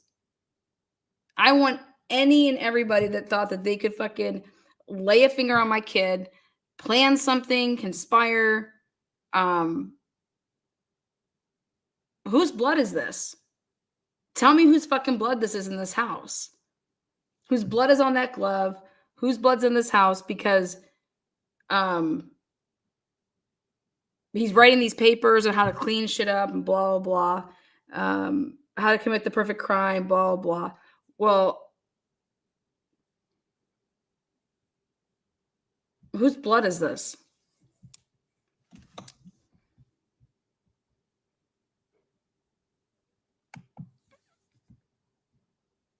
So my question would be like, the cops had to at the beginning, just like in the Delphi case, where you're like, is this one perpetrator? Legally. Is this two?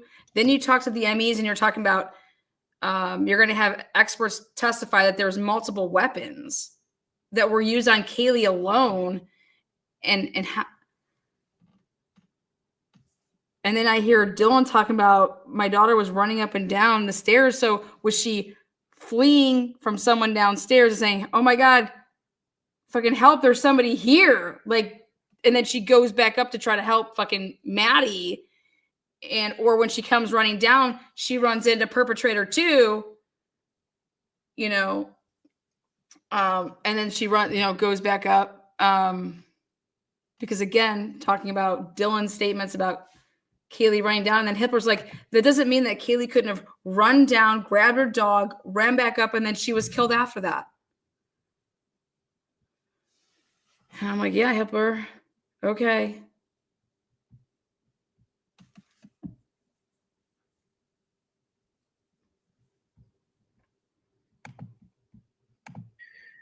blow people's mind. Like this I hope jury so. is going That's to be what I like want. the first one, an hour and a half, and go get him, indict him. He's done. Oh, yeah. So yeah, people who think that Good. these guys are going to be like sitting for hours stressing out on what argument and he's talking about the jury right here. He's talking about these people that think this is going to be like a hard decision for the jurors to make. The jurors are going to go in that room. They're going to be in there for like a fucking hour and a half, and they're coming out guilty blazing. Anne is so desperate right now. It's a joke.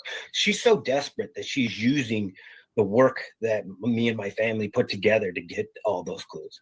we did those interviews. So all these people would call, and if you see something, say something, and that led to a massive amount of tips. And she's going through all that stuff, trying to find out somebody that can fit the profile of somebody she can say is an alternative suspect. But thank God Idaho has rules. So otherwise we'd probably be 4 weeks of her just rambling off just nonsense and just trying to overwhelm the jury with just waste time. And I still suspect that, but we won't be playing a part of that. And we're a different kind of family. She can say something in court, and then I'll get out of that courtroom and I'll rebut it. Mm-hmm. So I'm not here to help her have an easier case. Once that jury's secured in that room, there's nothing I can say on the camera that could ever reach to them. At that point, I'm letting it all out. Everything's coming out, and it'll be interesting. So Steve is under the impression that this jury is going to be sequestered, is my understanding from this. Or is he confusing the fact that he thinks that once the jury is sworn in, they're not allowed to be watching the media? You can't Google stuff. You can't, everything that you hear every day, like, have you read, seen, or heard? And so Steve's like, so as soon as we have a jury, I'm just going to go ham and just let it all out. I don't know why. I wouldn't want to do anything. I would just let it play out, keep a tally of whatever the state tries to suppress or the defense tries to suppress, and otherwise. And then at the end, I would have my list that went down each day that said, on this day, this sidebar was to keep this out, and this is what the facts were about this. Boom. You know what I mean? I wouldn't give any reason for Brian Culver to have another shot at this. I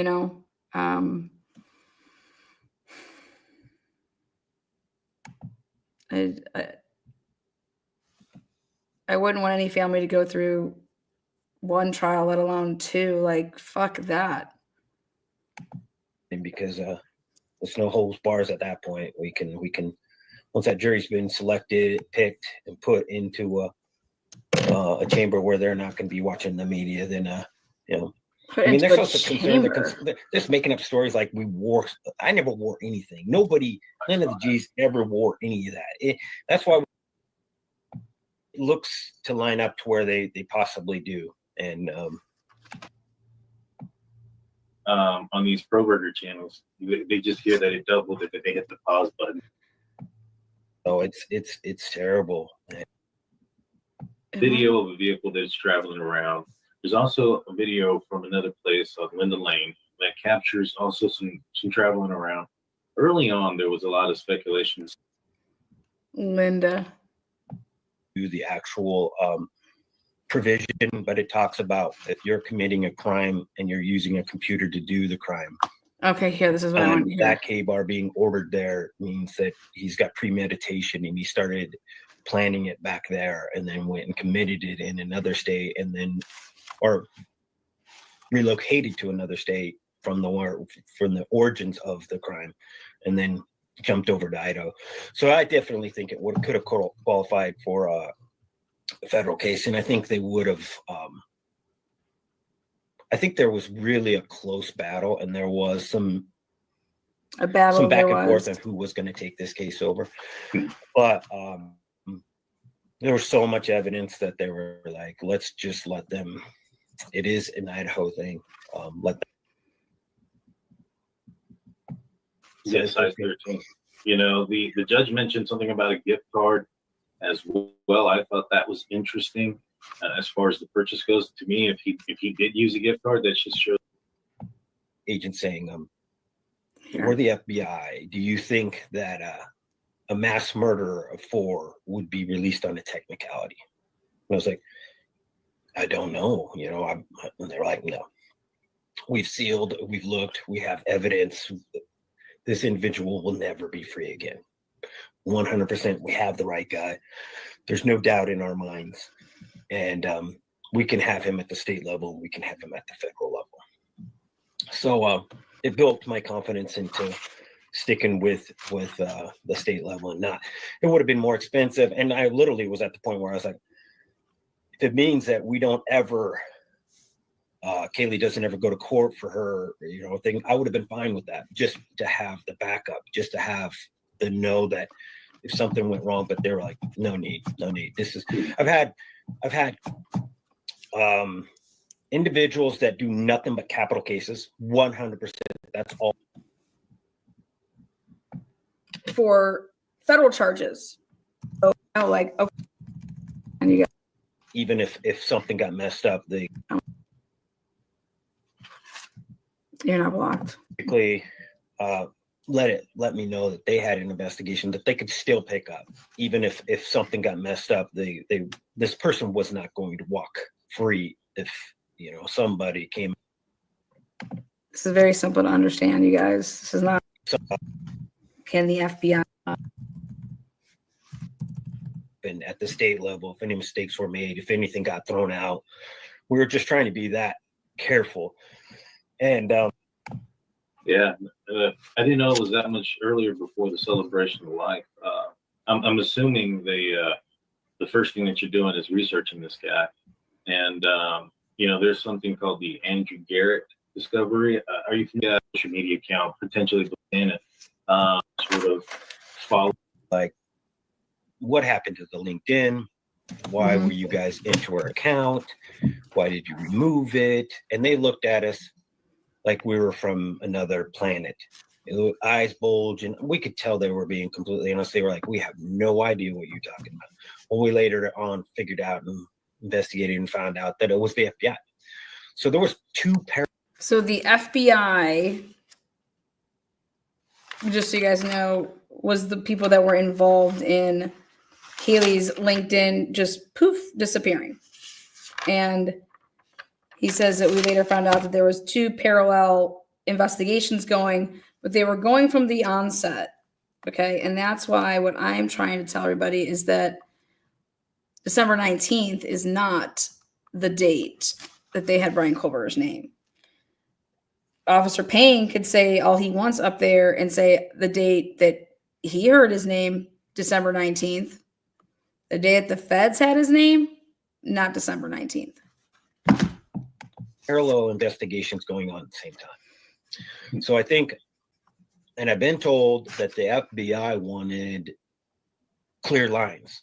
Like, you guys are going to be working on this stream of information. We're going to be working on this stream of information. And stalking was one of them. When I had to sit down meetings with them into our account, why did you remove it? And they looked at us like we were from another planet. Eyes bulge, and we could tell they were being completely honest. They were like, we have no idea what you're talking about. Well, we later on figured out and investigated and found out that it was the FBI. So there was two parallel investigations going on at the same time. Okay. Thank you. Now I'm going to talk about this.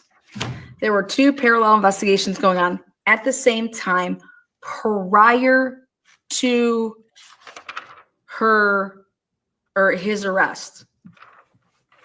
Very, very important information there. Pertinent information. Pertinent. Like, wow. Pertinent. Yeah, I had his name along. So I think, and I've been told that the FBI wanted clear lines. Like, you guys are going to be working on this stream of information. We're going to be working on this stream of information. And stalking was one of them. When I had to sit down meetings with those FBI agents, they talked about how it was a 20-year term that they could possibly get if, because I was worried that things, I thought at one particular time, maybe I could have the charges dropped on Kaylee and picked up at the federal level. And then there would be a fail-safe in case something happened at the state level, if any mistakes were made, if anything got thrown out. We were just. Why would Steve think that? Right? Why would he ever think that that would be happening? That even could happen?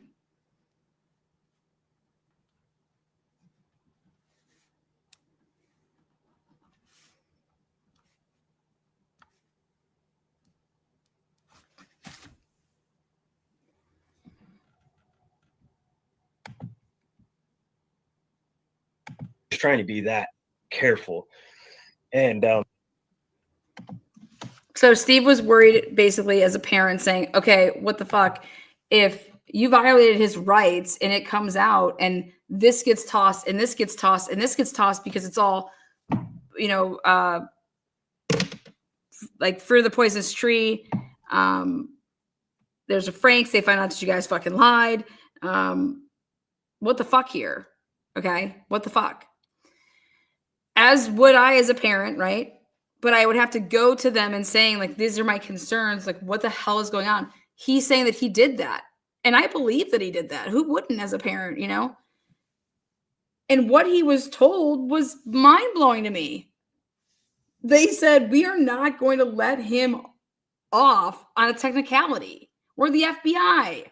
You think that we're going to let a guy go that's killed 4 people on a technicality? And I'm over here like, wait, a technicality? Oh, that's the FBI referring to our rights as technicalities. That's what that is. And that is fucking wild to me. It's like, Brian Culver is so guilty, and you're just do good investigative work. You have his DNA. It's on a sheath, right? You're going to get there. Like, you're going to get there really soon as well.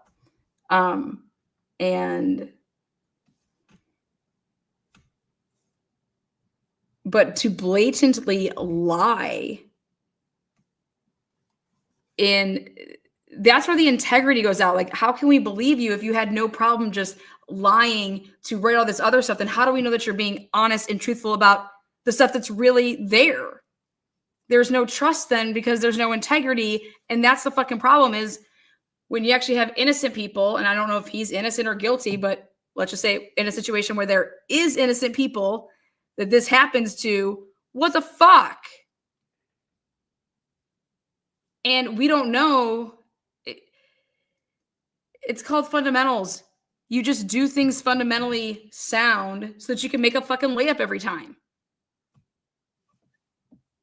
You know, if a bike was stolen, you're still, your procedures, you're still doing all of that shit. Fundamentally sound. You don't cut corners. You don't do this. So that way, when you're ready for the big, you know, a big case like this, you've been doing it right the whole time. It's like anything else. It's just going to be a bigger, more steps, longer time of investigating. But when I heard him say that the FBI considers our rights a technicality, okay. That's crazy to hear.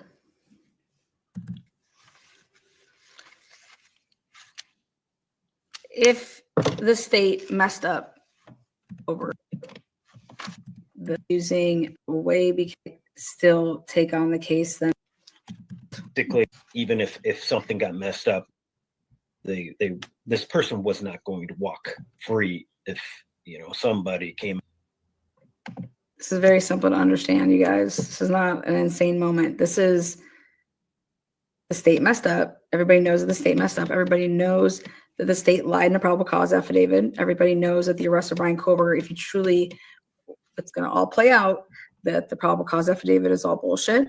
Okay, remember, they need this new tip to be able to explain to the jury how they got to Brian Culver, because the probable cause affidavit is not the truth. Okay, but the probable cause affidavit is the affidavit that got you the arrest of Brian Culver, which then got you the DNA of Brian Culver, which is what you matched to the sheath. Okay, if all of that goes out the window, then what do you have against Brian Culver? You have not. What he's talking about. There was still another investigation that they felt very confident in. That I remember one of the agents saying, "We're the FBI. Do you think that a mass murder of 4 would be released on a technicality?" And I was like, "I don't know." You know, and they're like, "No, we've." Wow. Have you guys been watching the Karen Reed trial? Technicality.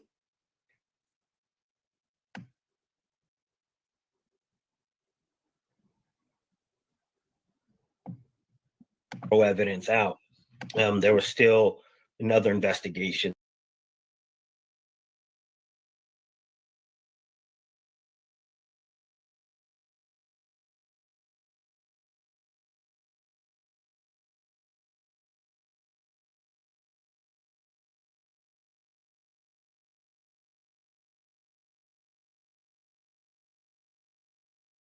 Sorry, I was muted. The FBI lied. The state lied. Moscow Police Department, they're acting and going to sit there until the FBI comes out and tells the truth here, which Moscow Police Department is just acting like we didn't pull this stuff. I don't know how to read these documents. Nick Balance did it from the FBI. Nick Balance. So right now, everything is riding on Nick Balance's testimony to say yes or no. Did you provide Moscow Police Department with the information that Brian Culver's phone, okay, was on at and available to be, and did you have the AT&T? Because they were planning on just lying. And then, so when I believe that Steve is talking about when he got this information from the feds to say, we're the FBI, we're not going to let a mass murderer go on a technicality. AKA us deciding to bend the rules and lie about some things to make sure that we get the probable cause, affidavit, and we get his arrest, and we got this all nice and little packaged up in a bow, and everybody's going to cover for everybody. Okay?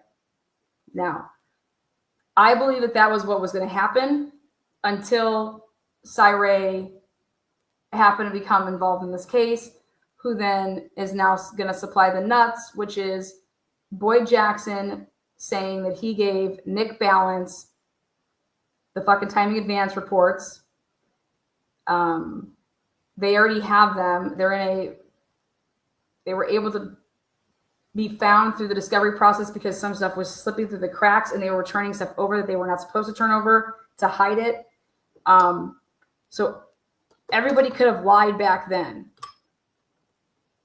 But Cyray is what's going to make it so that you can't, that now Nick Balance is going to make a career decision, in my opinion.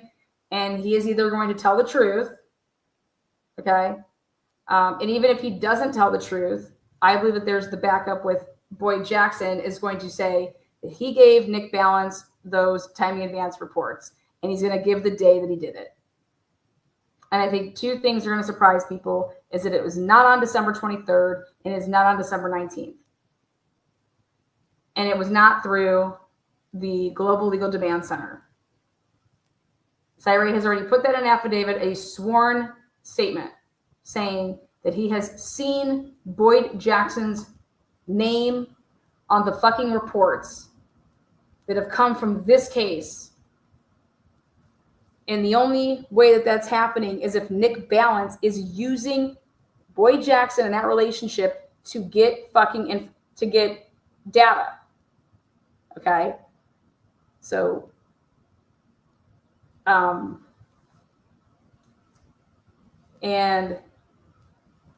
Hippler made it perfectly clear that if you have to prove that Nick Balance knew that when Moscow Police Department wrote up that affidavit, that they were relying on known falsehoods. And the answer to that is they did. They 100% did.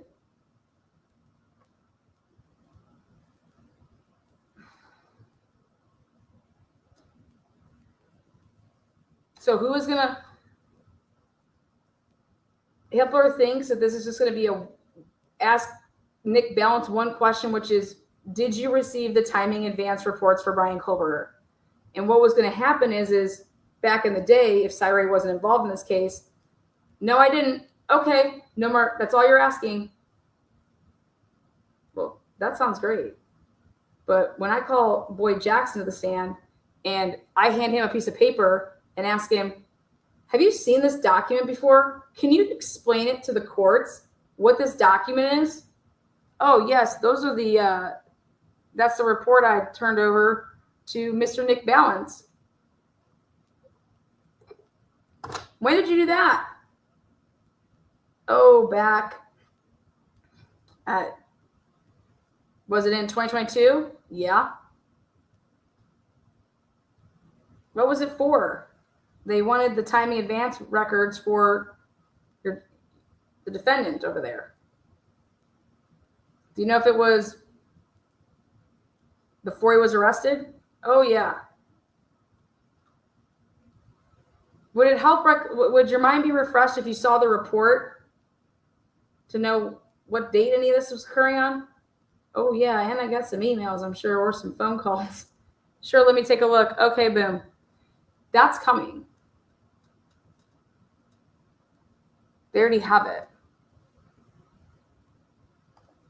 And see, before, if Cyree wasn't involved, none of this would have come out.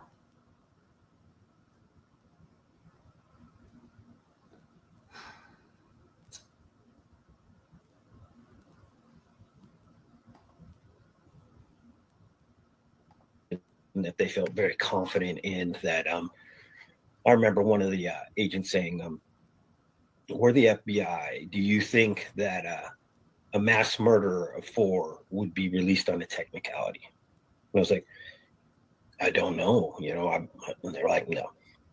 We've sealed, we've looked, we have evidence. This individual will never be free again. 100%, we have the right guy. There's no doubt in our minds. And we can have him at the state level. We can have him at the federal level. So it built my confidence into sticking with the state level and not. It would have been more expensive. And I literally was at the point where I was like, if it means that we don't ever, Kaylee doesn't ever go to court for her, thing, I would have been fine with that. Just to have the backup, just to have the know that if something went wrong. Just so you guys know what he means there, if Kaylee never goes to court, he means if it means that Kaylee's crime is never charged at the state level, okay, he's fine with that. He'll like, don't charge him for Kaylee's murder here. Charge him at the federal level, okay, because all of the shit that you guys have done with this case is going to blow up, okay? And if none of this stuff is able to be used as evidence and we don't have anything, then use Kaylee's situation to go after Brian Kober federally. And I would have been fine with that, just knowing that we had a backup so this motherfucker who killed my kid does not walk because y'all motherfuckers fucked up. And then Steve is being reassured, we are the FBI. Do you really think that we're going to let him off on a technicality? And I have one question. What's the technicality? You've already admitted that the FBI and Moscow Police Department have fucked up. What's this technicality that they fucked up with? What? There's so many, but we'll just start with this one. That they didn't follow the DOJ policy with the IGG. I think that's like this big compared to like the big thing that they did. Because the big thing that they did is lied to obtain probable cause to arrest the guy and then get his DNA from the arrest to then that's what matched it to the STR. And that lie comes from the probable cause affidavit, page 5 and page 13.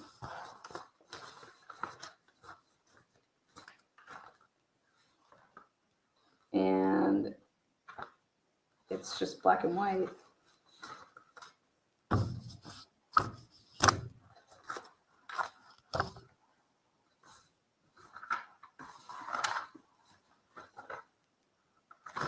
I'm sorry. Page 7. Investigators were given access to video footage on the Washington State University WSU campus located in Pullman, Washington. A review of that video indicated that at approximately 2:44 a.m. on November 13, 2022, a white sedan, which was consistent with the description of the white Elantra known as Suspect Vehicle 1, was observed on WSU surveillance cameras. Now, traveling north on Southeast Nevada Street. at Northeast Stadium Way. Me and Bella knew that something was up here because I said, wait a second, if it's going north at Nevada Street, and it's basically at the intersection of Stadium Way and Nevada Street, I said, the way that it's heading, I said, but then literally 9 minutes later at approximately 2:53 on a surveillance cam, a white sedan, which is consistent with the description of the white Elantra known as suspect vehicle 1, was observed traveling southeast on Nevada Street in Pullman towards 270.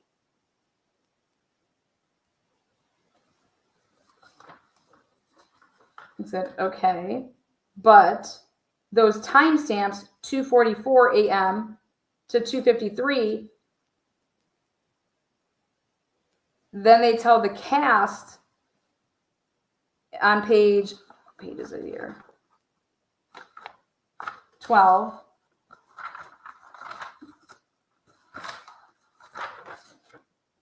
Or I'm sorry, 13.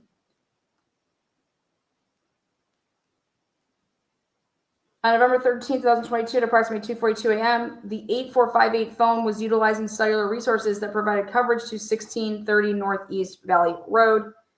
At approximately 2:47 a.m., the 8458 phone utilized cellular resources that provided coverage southeast of the Culver residence, consistent with the 845 phone leaving the Culver residence, traveling south through Pullman. This is consistent with the movement of the white Elantra. Speaking about the 244 sighting and then the 253 sighting.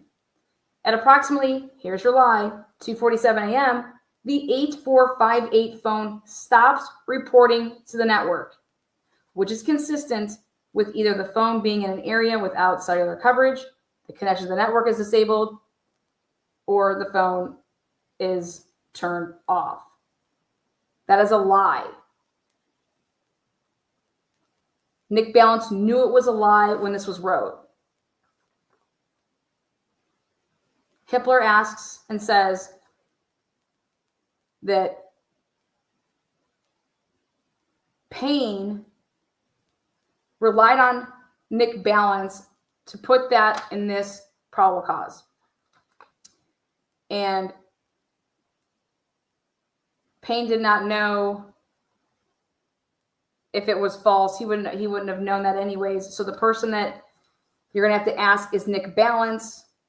And if Nick Balance knew that the information that he was giving was false and that it was going into this lovely probable cause affidavit.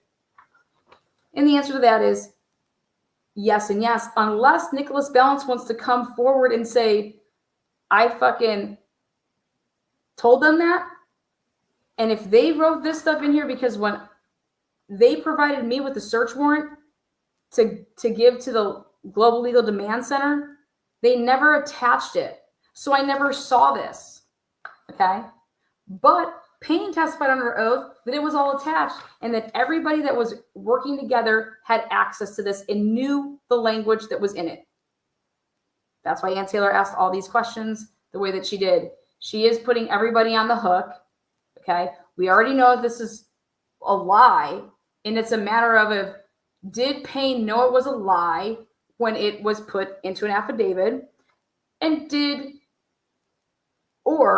Nick Balance know it was a lie when he provided the information? Because Payne says that this was the information that was provided to him. And the answer is then you go to Cy Ray's affidavit.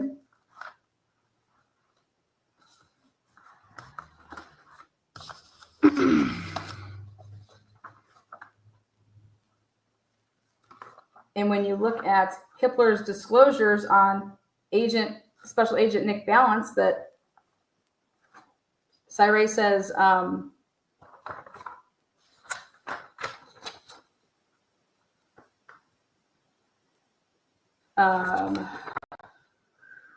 Hippler does not want to address this part of it, which is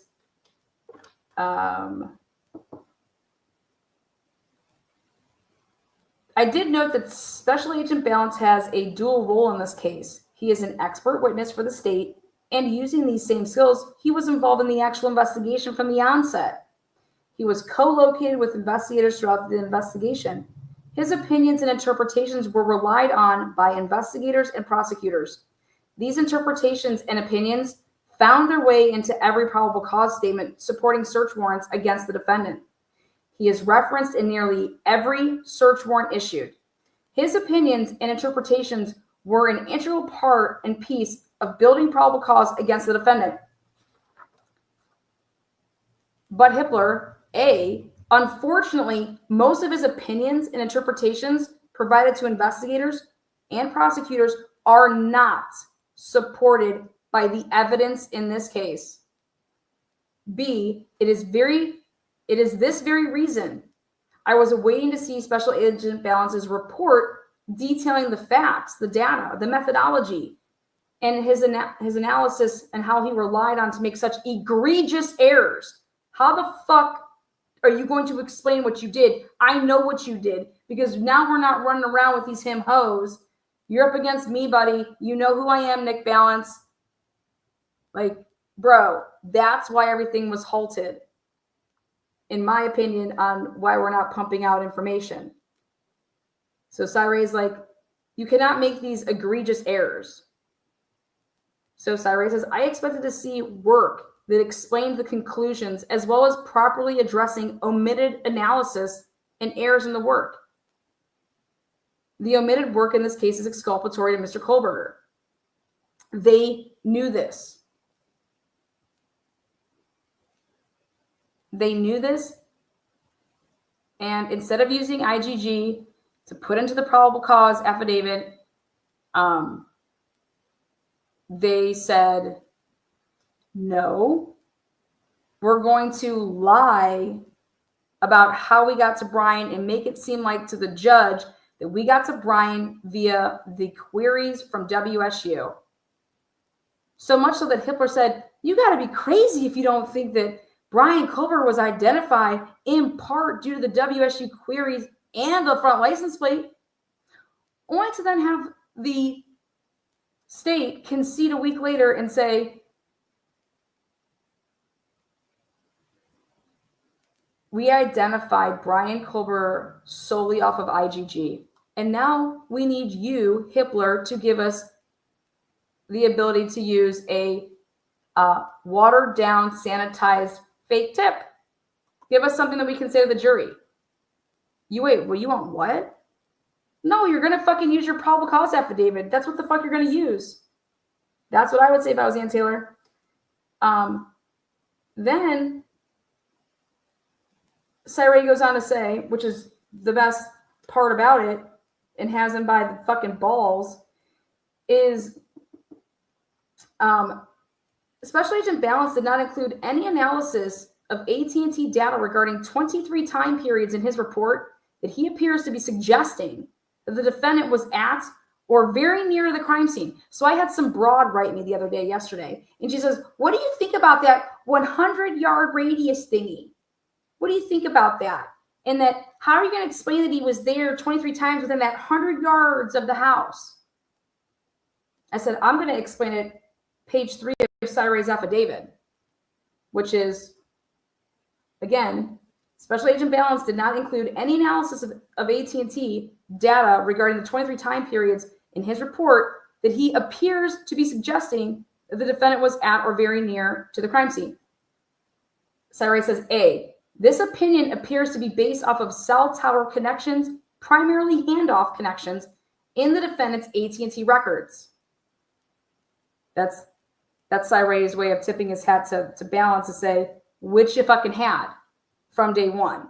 B, it is difficult to determine the process or methodology that Special Agent Balance relied on to suggest this connection for several reasons, because the AT&T records do not support the statement. That's what I think of your radius. Right there. Fuck you. It's bullshit. What do I think about the 100 yards from the crime scene? Right there. I think B. It is difficult to determine the process or methodology that Special Agent Balance relied on to suggest this connection for several reasons. Because the AT&T records do not support the statement. That's not what the data shows. And so I was waiting, Cyray saying, to hear Nick Balance open up his fucking mouth and actually write it on out where the fuck he is getting this shit from. C, there is no report or analysis detailing the defendant's movements between June and December of 2022, which would be needed to surmise that the defendant's phone was at or near the crime scene 23 times prior to the homicides. There is no mapping showing the network connections relied upon. There are no drive test coverage maps of the other than one cell site. A recent disclosure about what Special Agent Balance may testify to reads, quote unquote, handoffs are mapped on a case-by-case basis, which is determined by the needs of the investigation, end quote. Cyree says, from my experience as a subject matter expert in this field, this claim is outside of any established best practice or reliability methodology of analysis. The standard is that all data must be analyzed and considered regardless of how it, quote unquote, impacts the investigation. Meaning, it doesn't fit your narrative. You don't fucking, we're just going to ignore it. That's what they did. Next bombshell is, I have reviewed the disclosures that what Special Agent Balance will testify to and do not find the disclosures provide further analysis to support his opinion. A recent disclosure states on page 13, which Hippler points out, and it says, Nick Balance, page 13, depicts cellular phone usage by the 8458 phone on November 13th, 2022, and Balance is expected to testify that when the 8458 phone interacted with AT&T network at 2:47:29 a.m., the phone was not at the Brian Kohlberger residence, marked BK, on the map. Rather, it was southeast of the Brian Kohlberger residence as depicted by the drive test data. Balance is also expected to testify that he analyzed additional handoff data that occurred during this data session and that the 8458 phone stopped communicating with the network at 2:54:45. So I say to myself, what's the date of the drive test? When the fuck was Balance all up over there in Pullman doing drive tests? Okay? Because when Mowry testified, like, what are the maps? Like, where are your maps? Like, where are these maps at? Where's the drive test at? Like, I have no idea what you're talking about. But I've seen some maps. Oh, you have? Okay, where? This disclosure does not provide an analysis or an opinion as to what Special Agent Balance found when he analyzed the additional handoff. So remember, in the probable cause, he's saying, page 13, at approximately 2:47 a.m., the phone stops reporting to the network. Ashley Jennings says, it's 7 minutes. It's 7 minutes. A car can just turn around. It's like, what the fuck are you talking about? We're not talking about a car, and we're not talking about anything turning around. We're talking about the fact that in your probable cause affidavit, you are straight up saying that, which means this: if you see a car at 2:42 on a camera, all right, you would know that the 2:42 a.m. car that you're seeing and then the 2:53 one that you're seeing cannot possibly be Brian Kohlberger's car. And that's also why it's not in the fucking FBI report over there. Because you know that at 2:54 and 54 seconds Balance, that Brian Kohlberger's handoffs put him way the fuck over there. And so the vehicle then that you are taking in from 2:52 then to show on at 3:02 on for the cannabis store Floyd's to go on in and to be that 3:26 car that you need it to be in Pullman or in Moscow, Idaho at 3:26, it can't be. It cannot be.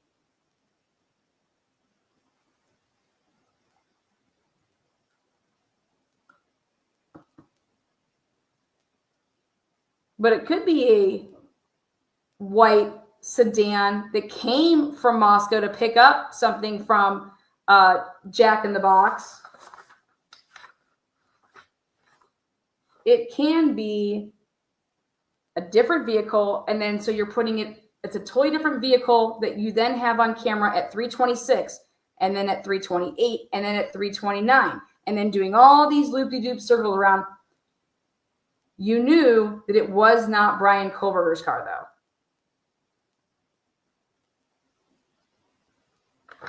though. They needed to lie about this. They needed to say that the phone stopped reporting at 2:47, knowing damn well that it didn't, because they need that vehicle, because this is how we're doing it. But why? He's so fucking guilty, right? We needed to create probable cause to arrest him, but we're going to lie. So why don't we just put in, well, then, but why do we have to lie about when fucking Ethan and Xana came home, man? Because they're in a fucking white sedan that's around that same time, too. Are you fucking kidding me?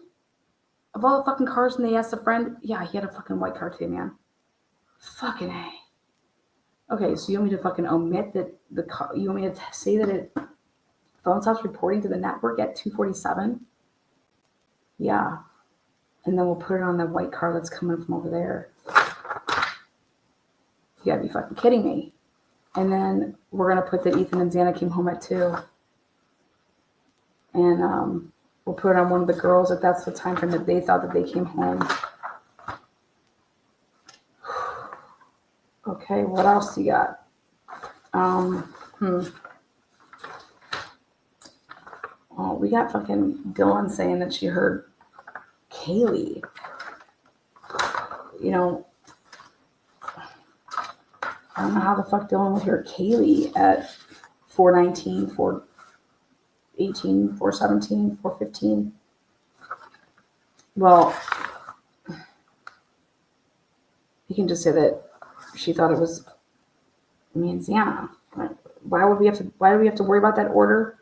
Because there's an order to what? We're saying that one person did this, and in order to say that one person did this and it wasn't multiple people and multiple weapons, we have to have a certain order because of the blood transfer.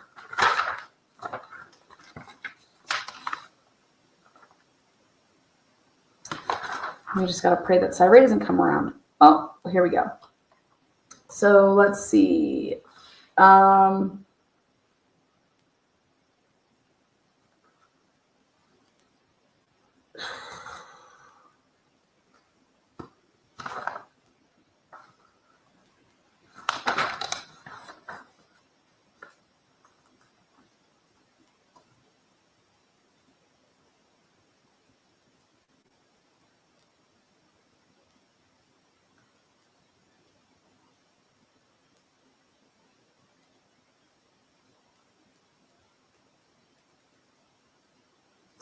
I have reviewed disclosures in reference to Special Agent Balance's interpretations and opinions related to the AT&T call detail records. Call detail records.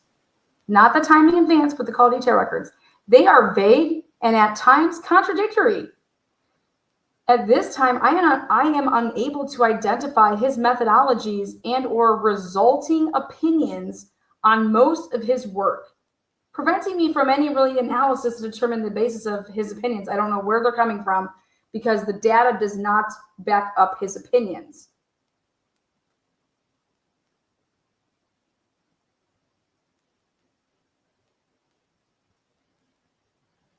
And basically the reason for that is because he did not rely upon the CDRs, or his work does not contain his methodologies other than a paragraph. He does not mention AT&T handoff data, drive test mapping, or any other critical methodology required in this analysis. The report does not provide explanations why Special Agent Balance may or may not rely on AT&T data, preventing me from any real analysis of his opinion. I regularly work as a subject matter expert, and the facts and data relied upon to reach an opinion are known and disclosed. Special Agent Balance's work is a departure from the field standard. Do you know what Hitler fucking said about this? Chef's kiss. He said,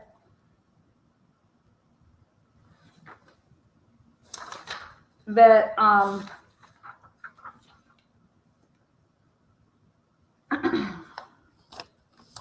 so you have one expert that's laying it all out there, knows this inside and out, right?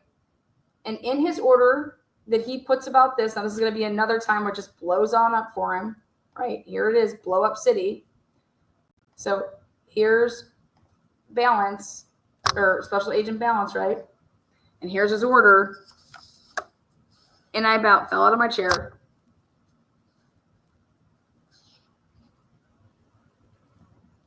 He says that, remember how there was no information between June and November? He's saying that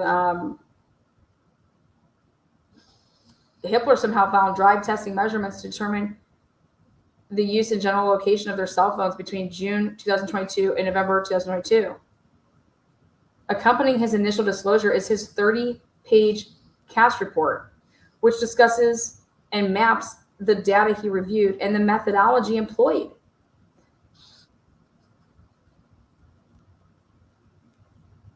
He then refers to Exhibit A's, which is the affidavits, and he says Exhibit A's to the various search warrant affidavits, which detail much of the opinion and analysis of the cast team, and thus Balance, including those related to the defendant's location at the outlined times before and after the homicides.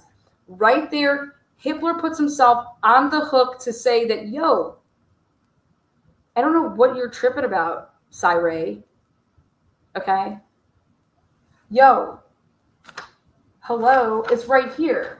This is what he's going to say. At approximately 2:47 a.m., the phone stops reporting.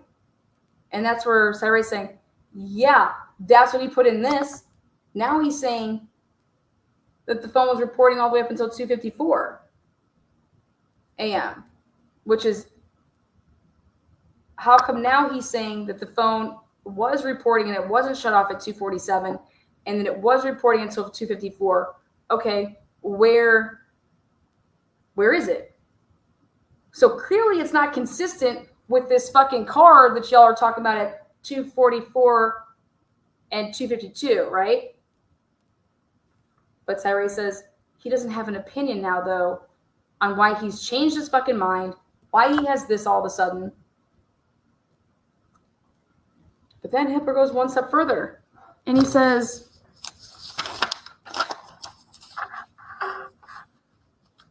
his supplemental disclosure goes through each page of the cast report to discuss its significance. He will also discuss topics pertaining to how cellular technology works. Who gives a fuck? Particularly how cell towers operate. Who gives a fuck? We're talking about this case, Hitler.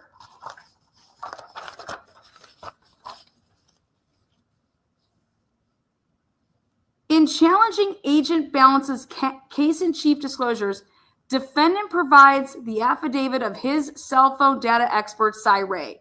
Mr. Ray complains.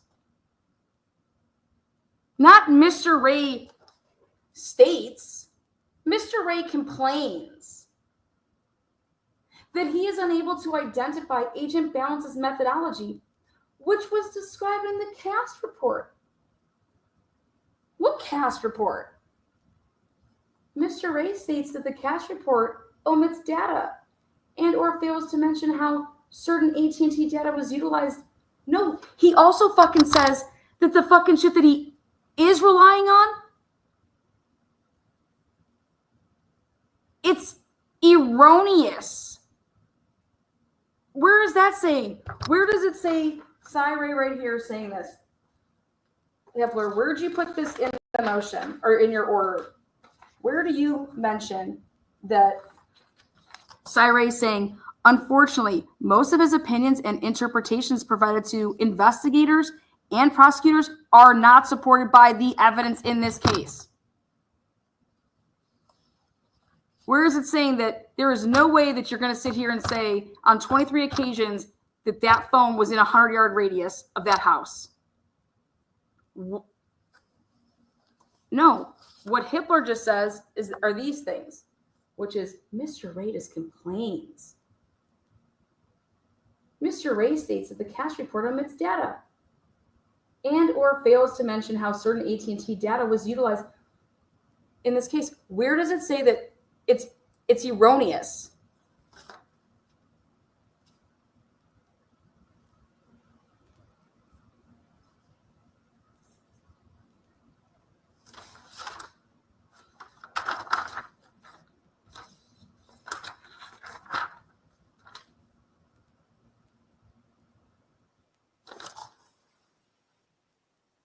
He asserts this omitted data and methodology is exculpatory, and without it, he cannot fairly analyze Agent Balance's work. Hitler never mentioned Sy saying or quote-unquote complaining that the info is egregious. They're egregious errors. You know what the word egregious means, Hitler? According to the state, its disclosures sufficiently identify Agent Balance's opinions and the facts and the data he relied upon and defendant's concern. So basically what Sy is saying is you're going to allow this motherfucker to get up on the stand because it's they go first. And Nick Balance gets to testify to all these lies and tell the jury this. And it's then our job to cross-examine this motherfucker to the point of, okay, especially to Balance, let's just get this out of the way really quick so we can have the jury's attention. Everything that you just said to these jurors is a lie, right? Now, you'd listen really quick if you were a juror. Holy shit, Holy fuck. We may be here for a couple days, so can I get you some water? You need to use the restroom?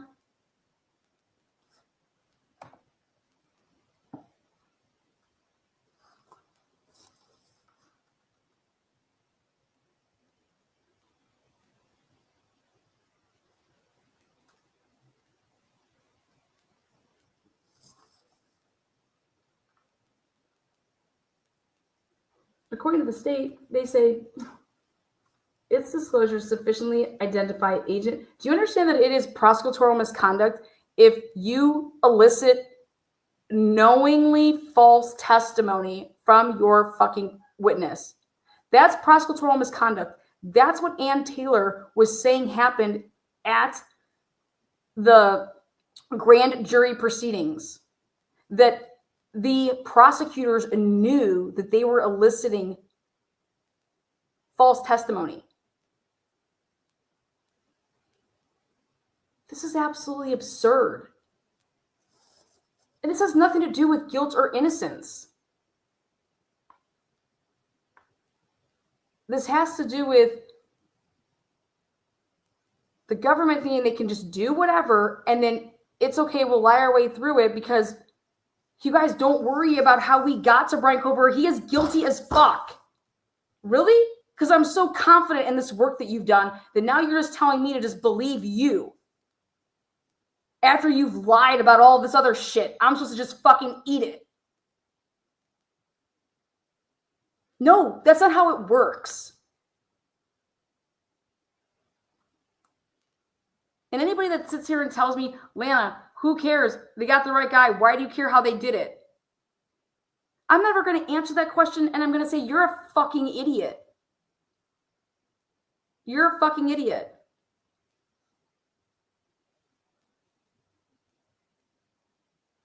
Go take your fucking tail, put it between your legs somewhere the fuck else. Get out of my face. That's what I would tell that person. I wouldn't answer their question. I would tell them to kick rocks, go fly a fucking kite, go touch some grass, go hug a fucking tree, get laid. But if you think it's okay that, oh, wait, but this is the guy that did it all. Oh, how do you know that? I mean, come on, man. He bought a knife 8 months beforehand. Okay.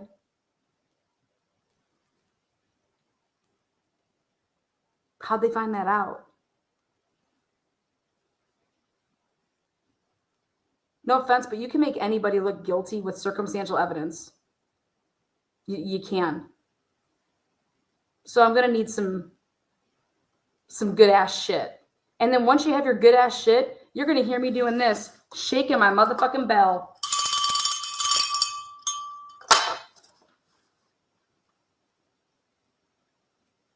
But this shit, I don't think that it's fair that the jury gets to hear all these lies and that the burden is on then the defense to clean up the lies and to get the jurors to like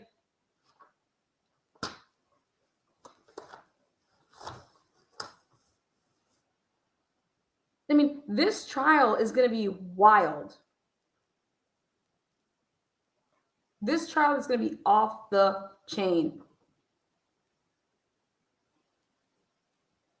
Look at the language that Hitler is using. I've never seen so much emotion go into these orders. Look at, he then says he's arguing for the state here. In fact, in Agent Balance's rebuttal disclosure, the state marches through. That's not what the rebuttal is for. He's rebutting his own initial disclosures, his own expert opinions. He's then rebutting them because of what Cyree. A rebuttal witness is to what Cyree would say. Whatever Cyree's opinions of the data show, then you have a rebuttal witness that rebuts what Cyree is saying, okay? So here Hitler says, who cares also now about what he gave in his initial disclosures of what he's going to testify to?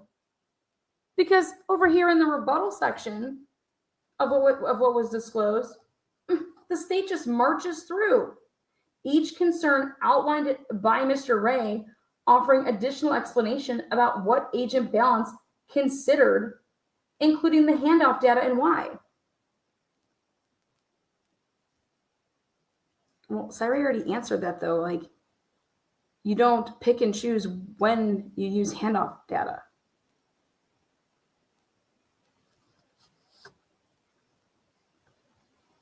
The defendant, however, asserts the attempted clarification in the rebuttal disclosure is insufficient, arguing here that this is no disclosure as why he had omitted 95% of the relevant coverage maps.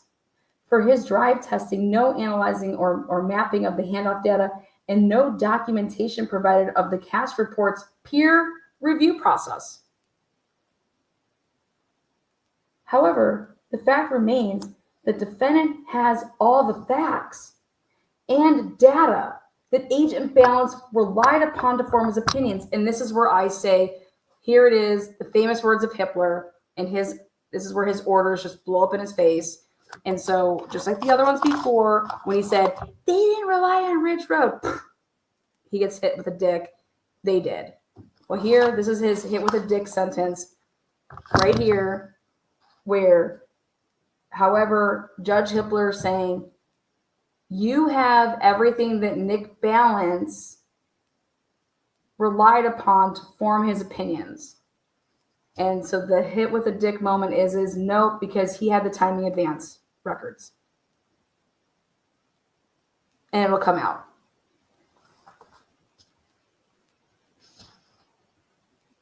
And when he says that he relied upon, which are expressed within cast report, and then see how it says 7 right there?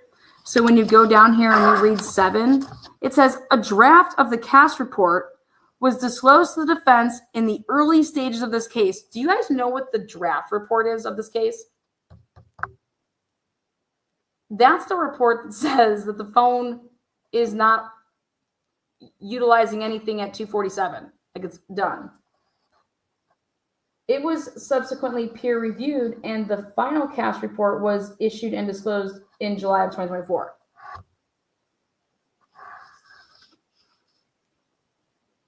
The data supporting Special Agent Balance's opinions is located in the files of the cell phone records provided by AT&T and the drive testing files, which were provided to the defense through discovery.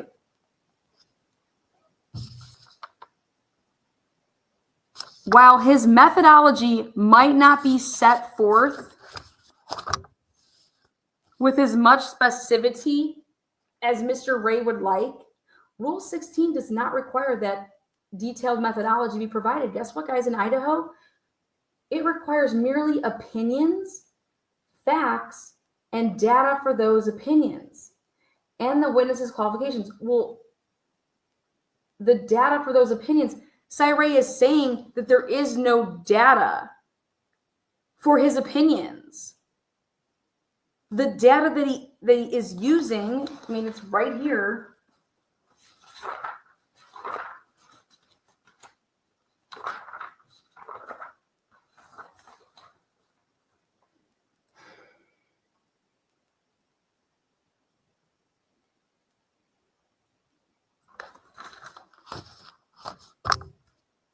I regularly work as a subject matter expert, and it is standard in my field for experts' opinions to be well documented and based on accepted best practice or methodology.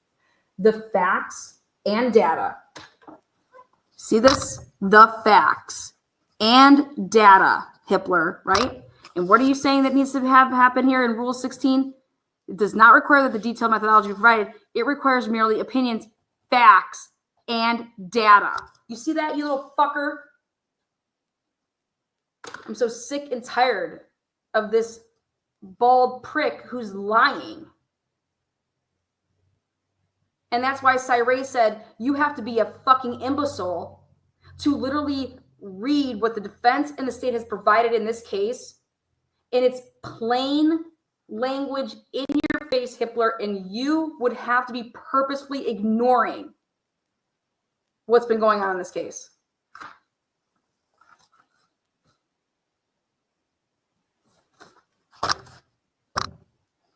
The facts and data relied upon to reach an opinion are known and disclosed. So he knows what you got to do. Because Hippler's trying to hit him with, here in Idaho, I don't know where you do all this stuff, buddy, but here in Idaho, this is how this works.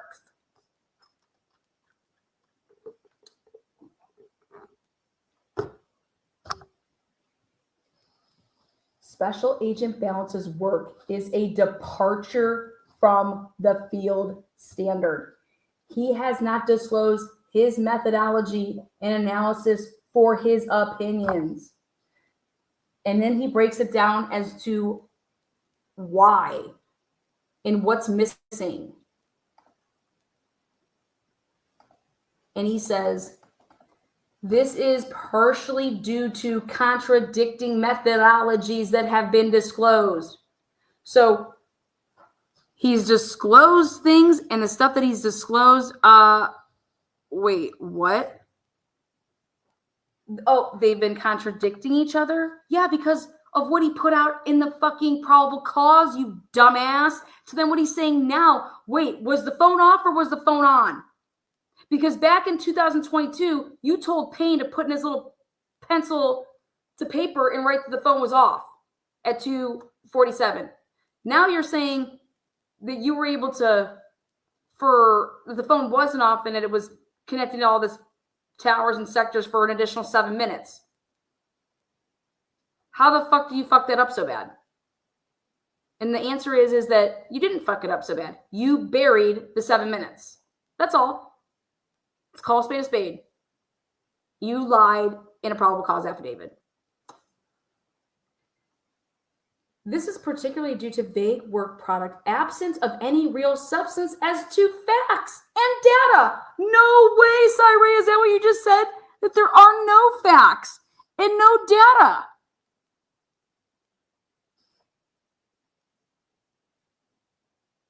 This is particularly due to changes that he just evolved through the iterations of work product without an explanation and documented by facts and data.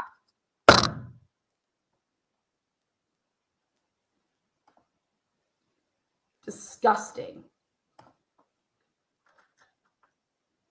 I'd rather be called a conspiracy theorist like Hippler called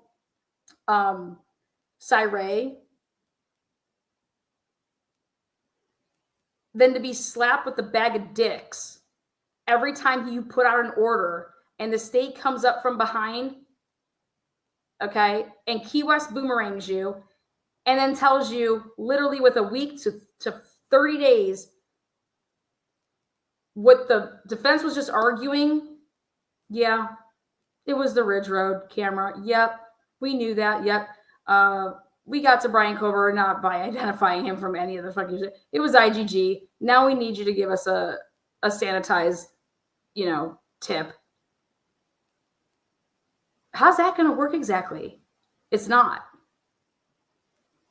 It's not, because you can't properly cross-examine any part of this case if the state gets to lie about how they got to Brian Culver. It's impossible.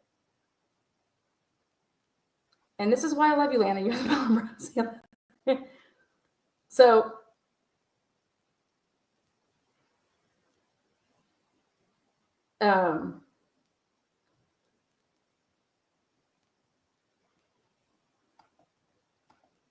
for what's his name? For Hitler to think that he could tell Ann Taylor that, hey, yeah, I'm going to let you voir dire this man. And basically you're going to just ask him one question more or less. Like, I don't know who Hitler thinks he is, but this is getting overturned. There is just no way that it doesn't, because it's so blatant. It's literally so fucking blatant. When Cyril put in these words into an affidavit, I said, damn.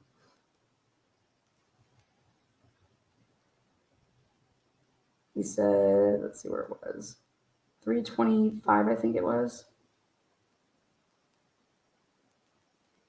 There it is. I think it's this one.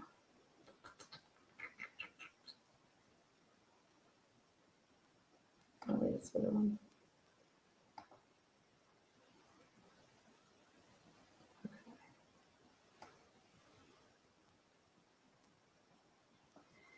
In my nearly 30 years of working with and for prosecutors all over the United States, I have never witnessed such a deliberate attempt by prosecutors to mislead the court on evidence in such plain sight. Anyone making such a claim would have to believe the court is incapable of reviewing physical evidence in possession of the state defense. That's to Hitler. Like, anyone making such a claim, meaning the prosecutors thinking that they could come in here and literally die on this hill and you not be able to see all the hills that they've been dying on, and that the defense is providing you with literally like evidence piece after evidence piece, and you're the one, Hitler, that in your orders are fucking being wordy and, oh, you guys didn't. Fuck off, Hitler. What are you talking about?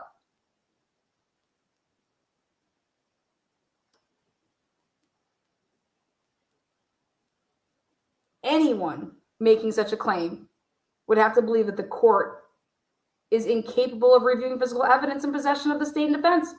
It rises to a level beyond a simple miscommunication or oversight and is clear and intentional misrepresentation in the hopes to conceal a much larger issue. What do you think that much larger issue is?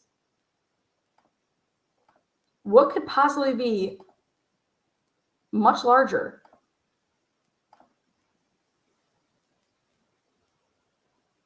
It rises to a level beyond a simple communication or oversight and is clear and intentional misrepresentation in the hopes to conceal a much larger issue. I respectfully request the court give this affidavit the due attention it deserves and explore these issues further. They're going to be explored. And instead, guess what Hitler does? He takes offense to it, okay? Comes out and doesn't let Cyril testify, doesn't let Ann Taylor call him or any of the other witnesses during a motion limine in a capital case, all right, where such accusations have been made. He's saying, I have the evidence, okay? Call me to the stand, and I will supply you with it all. And for those people that cannot see, it is right here.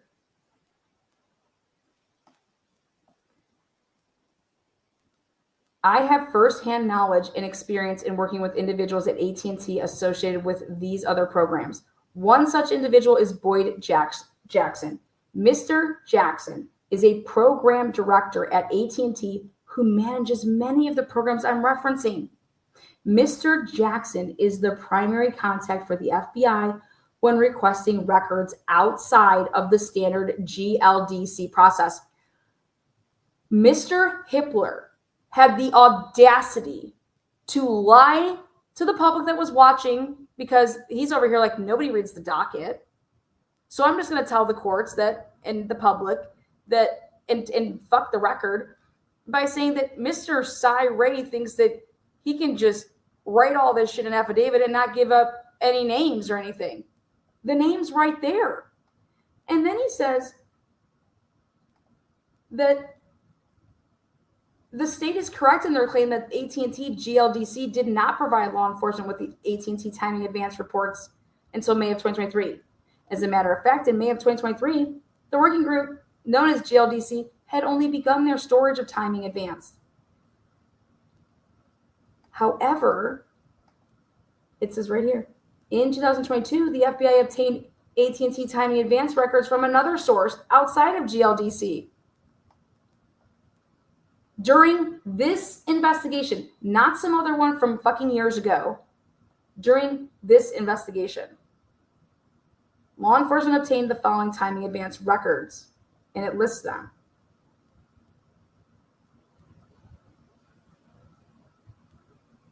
Okay, so check this out.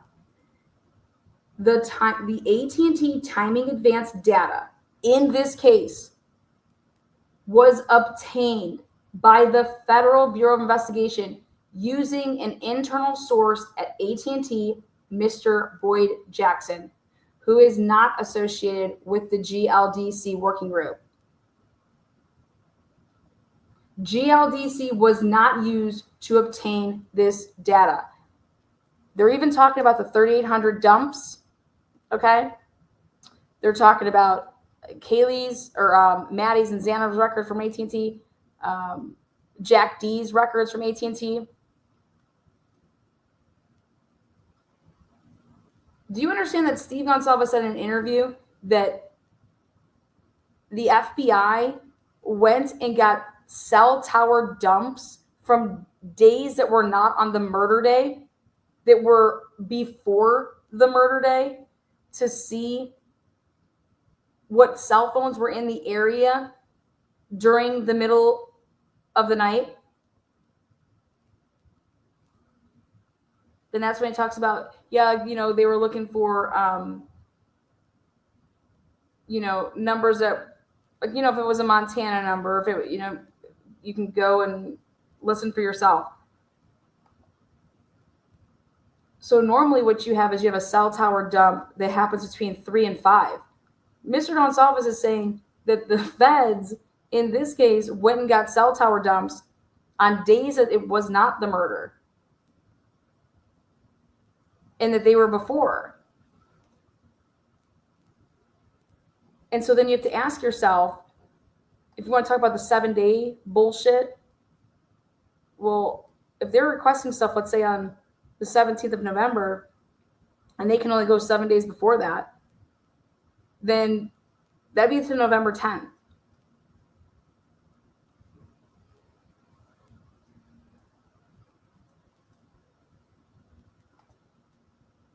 And then the last sentence here is that a forensic examination. You know what forensic examination means, Hippler?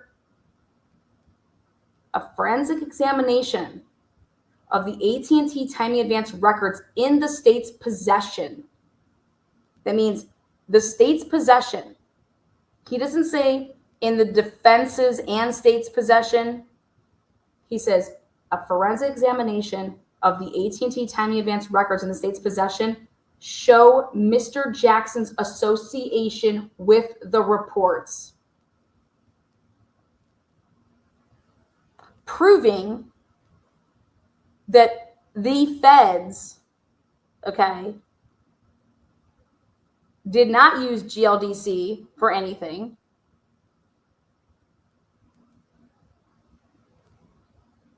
Because Boyd Jackson, if his name is on the reports, it was from the FBI going their special relationship route, okay?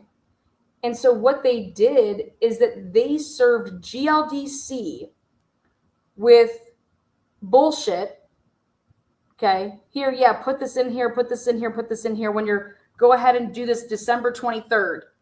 You know, go and get these cell records and go get all this shit from GLDC and write all this stuff up for the December 23rd bullshit, okay?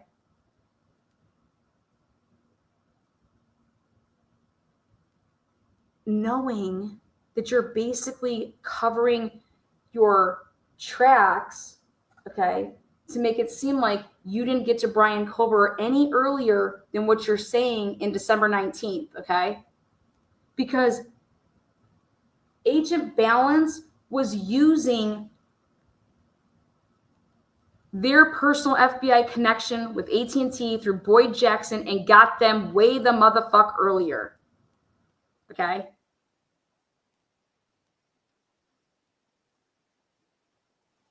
And how do we know this? How does Cyber know this? Well, I don't think he would ever write such a scathing affidavit if he didn't have the nuts. He can prove it. He can prove it all. And so it's a matter, it's like, so I'm watching all of this unfold ever since this affidavit is basically for Nick Balance to say, well, let's see what boat you're going to be going down in. That's how I look at this. You know, are you going to take the fall, or are you going to tell the truth? Because I have the nuts. So are you going to tell the truth under oath, or are you going to lie? But know that if you lie, you're going to get caught. So what would you do?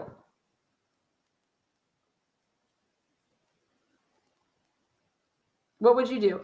And that's what made it so interesting when Steve Gonsalves is doing these interviews, and I feel for him because I'm like, fuck, someone killed my kid. That's where I'm just like, he's venting, he thinks that this person did it. He killed the kid. You know what I mean? Like, what do you want him to do? Like, go hug the guy? No, he fucking thinks he's a loser piece of shit who fucking stabbed and punched his daughter. Of course he fucking wants to see this man die. Who wouldn't? If you're a parent, like, can you imagine? Like, come on. That's a parent reaction, okay?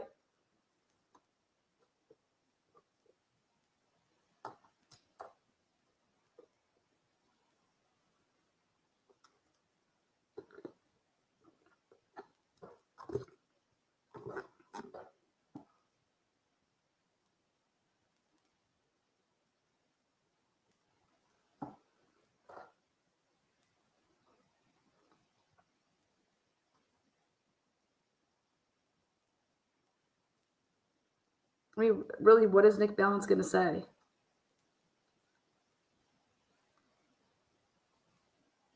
So let's just ask ourselves this. Nick Balance, well, if you had all the data in December of 2022, regardless if you had timing advanced or not, the call detail records, how are you saying that the phone is stopping at 2:47? And then fast forward it to where we're at right now in July of 2024, and you're saying that the phone didn't stop connecting to the network at 2:47. Why? Why now all of a sudden are you saying that the phone connected into, you know, all the way until 2:54? What answer do you have for that?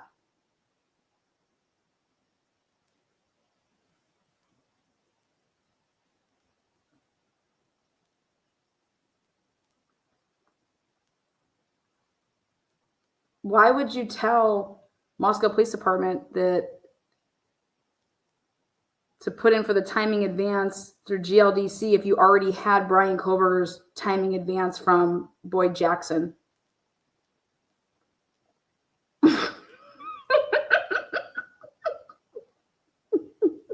What do you say to that?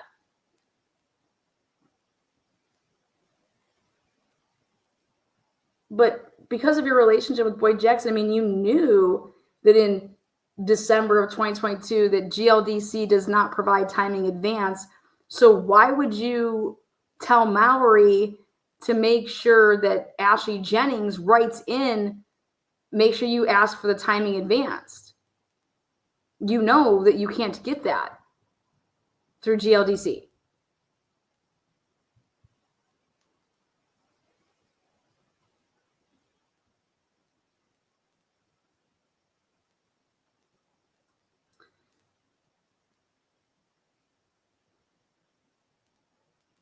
Now, you were the one that was doing all the mapping, right? Special Agent Balance? Okay. So when you got the search warrant returns back, and so you got Brian Koberger's information from the first AT&T warrant, did you just hop in a car and just go mapping away, like driving around to do drive tests? When did you do your drive tests? When did you break down the data to see what it all means and map it all out and be able to figure out that what you found out when you applied for the second AT&T warrant and had Payne writing it up within 30 minutes of receiving the results of the first one? How were you able to do your mapping in 30 minutes? Isn't it because the mapping was already done? Because you had already mapped out that area prior to when you obtained through Boyd Jackson the timing advance for Brian Koberger back in whatever day?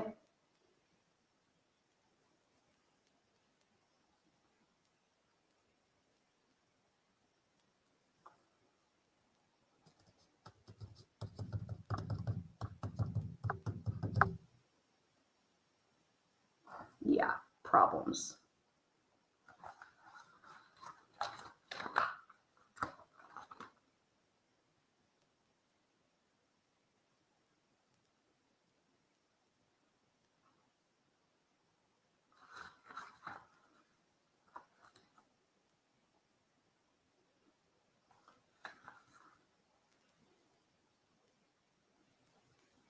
So in December of 2022, on the 29th of December, did you know that Brian Koberger's phone was still reporting to the network at 2:54 in the morning?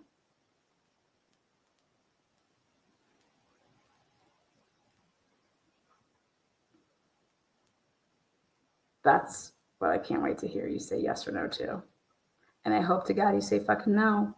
Because I want to see somebody bend somebody's ass over and whoop. Or you're going to say, yes, I did know. Oh, you did? Mm-hmm. Did you relay that to the Moscow Police Department? I sure did. So it's your testimony here today that you told Moscow Police Department on December 29th, 2022, that Brian Koberger's phone was reporting to the network up until 2:54. Yes.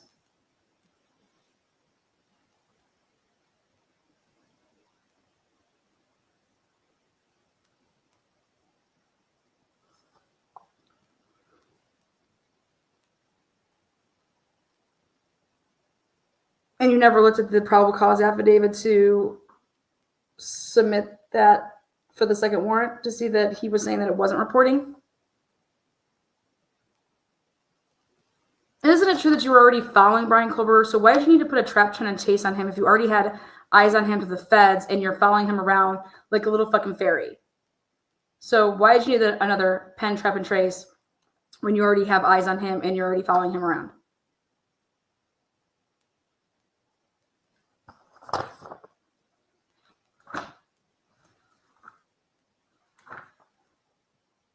Isn't that true that that's why you guys put in a search warrant and you guys only went up until for the Amazon stuff until what? December 6th, 5th, 4th, 13th?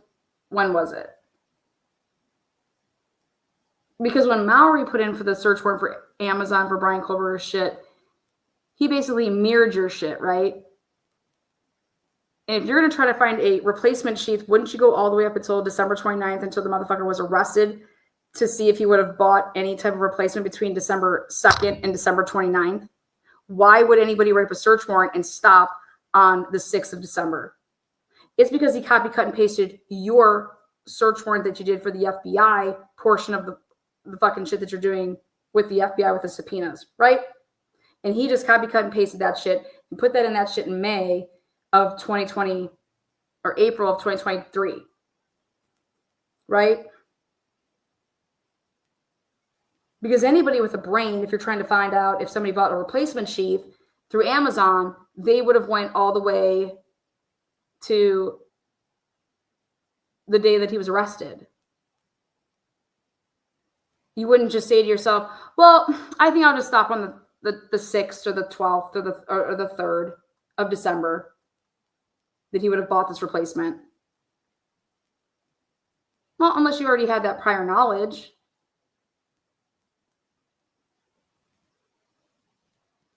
How did a Moscow Police Department know to put down on their search warrant for Amazon between March 20th and March 30th of 2022 that that's when the supposedly the knife and the knife sheath were purchased? How did y'all know that? I mean, normally what you put down, it's like, okay, let's go from January to, where'd you get that special knowledge from?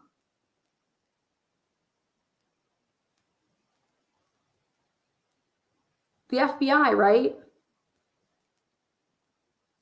Because you guys are doing, remember, this parallel investigation from jump, though. When do you think the FBI was given Brian Culber's DNA to begin their little IgG stuff? You truly think it was when they told Othram to stop on December 10th? Ha ha ha ha. Now that's funny. Ha ha ha ha. Ha ha ha ha ha. Now that's funny. I want to know how quick it was to determine that it was Brian Culber, okay, based on violating the DOJ policy, that you were then able to upload this into, the databases, anyone you wanted, because you violated the terms. And my guess is that you would have gotten quicker hits. It would have happened quickly. And so, like, roughly how long would it take? Would it take you a day? Would it take you a couple hours? Would it take you a week?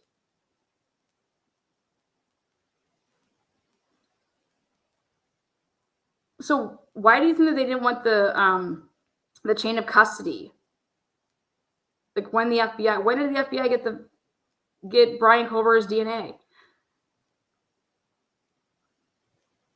The profile to use to make then an SNP with their peeps.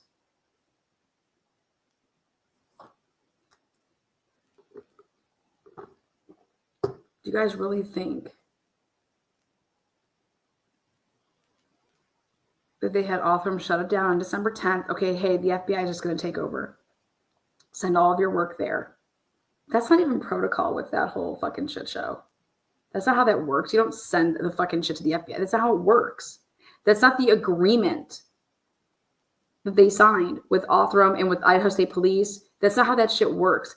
Idaho State Police have a contract that they signed in 2021. And there was procedures and policies in place. And no, they don't send something and ship it on off to the FBI. No. We contract with you. If you want to take it to the FBI, we're going to send you back everything. This is everything that we're going to send you, okay, up until this date. And then you can do what the fuck you want to do. Like, why the fuck would Othram, oh my God, sure, wait, you just want me to send it to the FBI? Who should I send it to? Okay, should I just FedEx it there? I mean, absurd. And then these assholes get on the stand and they all just look at each other. I don't know. I have no idea. I have no idea what's going on. I have no idea what's going on. I have no idea. I have no idea. I have no idea. I don't know. I don't know. Yep, just trust us, man. Just trust us. Fuck out of here.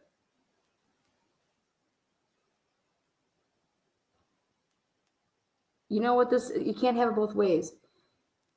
If you need to do all this stuff to catch Brian Culver, right, then you can't say in one breath that he's a fucking idiot.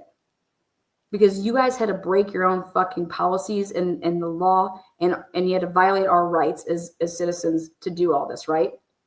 So then you can't fucking say things in the other breath to say he's a fucking idiot. He doesn't know. He's just some fucking kid. He's just some fucking blah, blah, blah, blah. Those two things don't go hand in hand.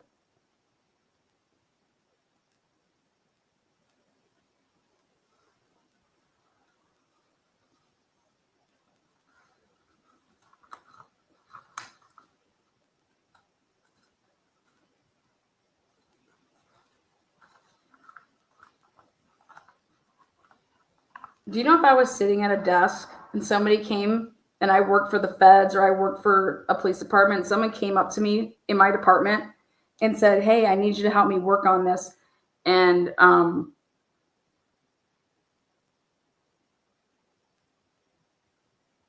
do basically what we've seen here in this case. Do you think, put a 1 in chat if you think that I'd be down to do that? Put a 2 in chat if you think, fuck no, Lana would never do that. She'd find a different way. I would look at these people like they've lost their fucking minds. What are you talking about?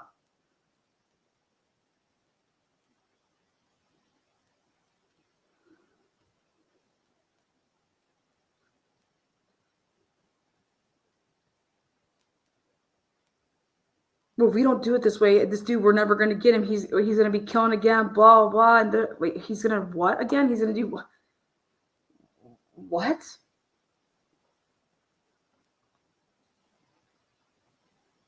You're going to sit here and tell me that we couldn't pull his DNA off of anything ourselves. We have to go to Pennsylvania to get trash.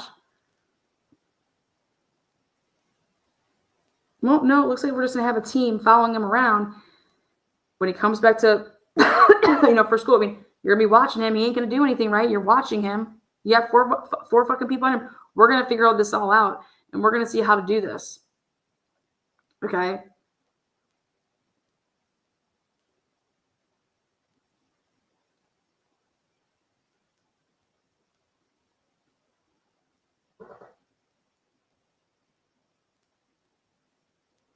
If somebody came up to me and fucking said this shit to me, and then you want me to testify and say what? Act like a fucking idiot on the stand that I don't know what the hell was going on in this investigation. I don't know what cameras we were obtaining. I don't know dick about the most important case I've ever touched in my life. And there's 4 brutally murdered kids and you want me to act like I'm a schmuck? You get the fuck out of here. No, I'm not saying any of this shit.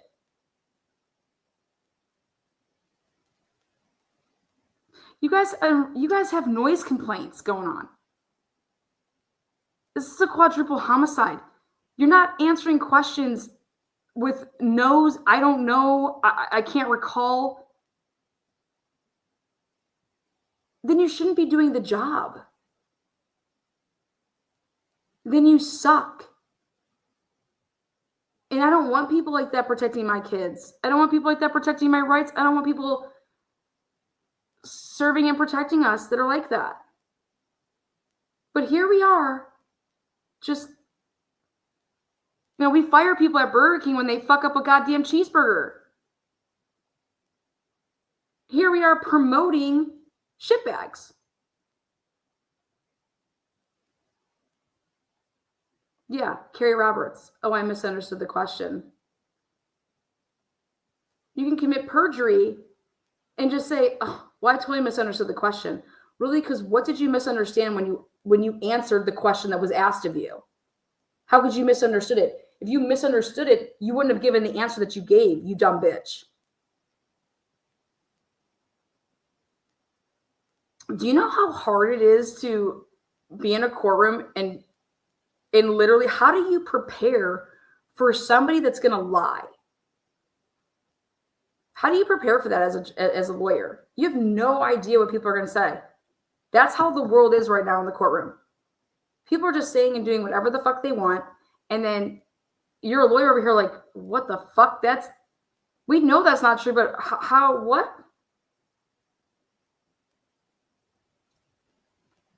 And then to make sure that the lie that was just told seems like it's not a lie, you're going to bring in another motherfucker to lie to cover it up. That's crazy. And then we have judges that are, when we're providing the stuff in front of their face to show, look at what they just did. Hello. And we're providing it to these judges. Then they're over here saying, it's not enough. This is just pure speculation.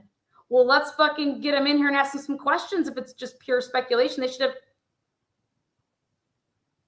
have. I mean, how is it pure speculation when I'm providing you an email and this is what the email says? These are the attachments. And why should I guess, or you guess, or even the Moscow Police Department officer who wrote down the, hey, Payne, when you're writing this down, what videos did you provide on what days?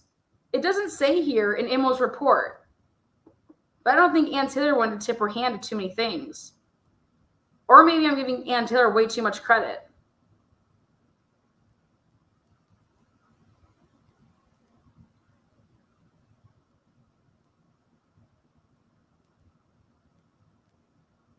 It's just...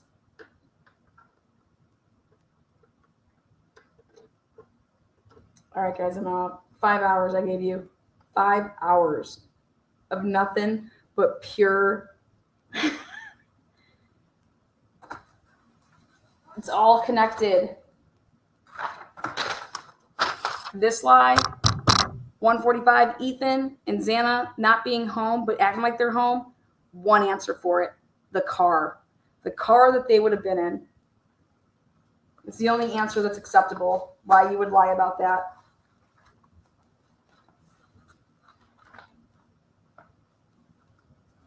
And then, because it goes with the flow of Payne saying, there's hardly any traffic around here. There's nobody coming and going.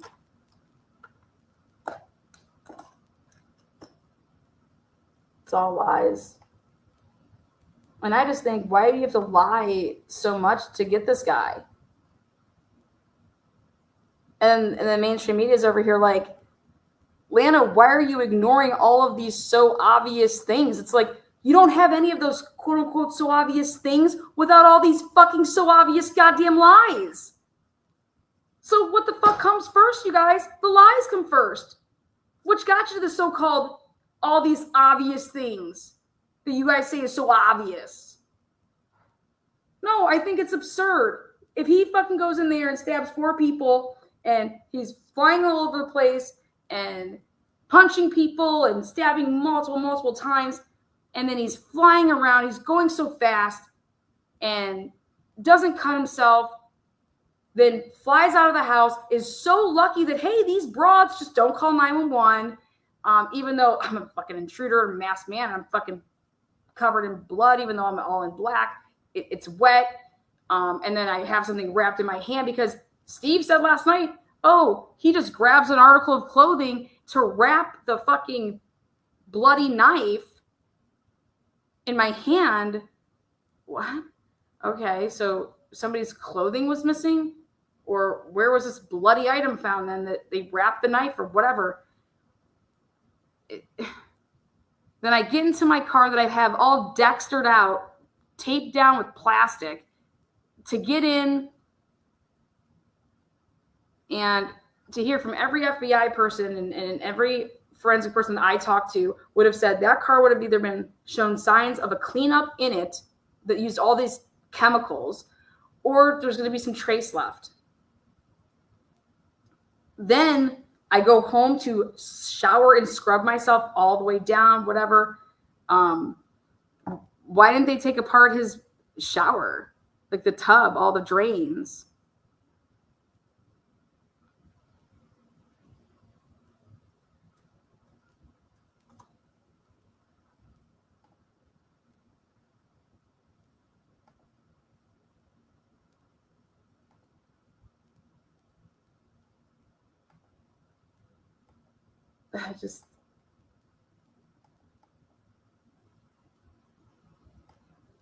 And then I just happen to pick a house that they all prank each other with knives and masks and kill animals. And that these people are just going to think it's a prank. And they, oh my God, there's a DoorDash that came at 4 and I just fucking miraculously missed them. And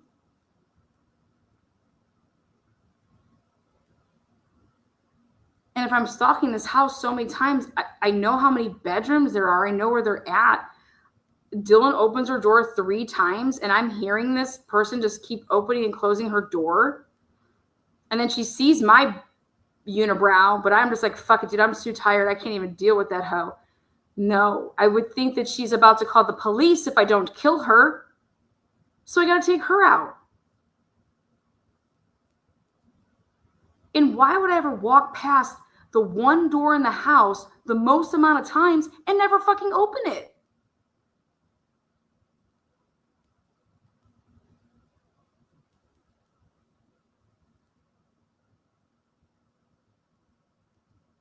And then Bethany's downstairs and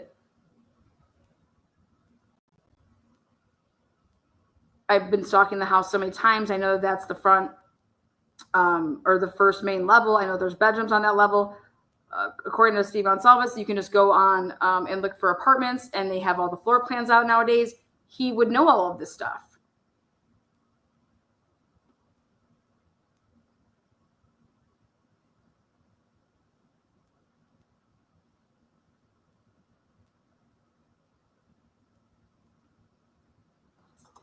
Yeah.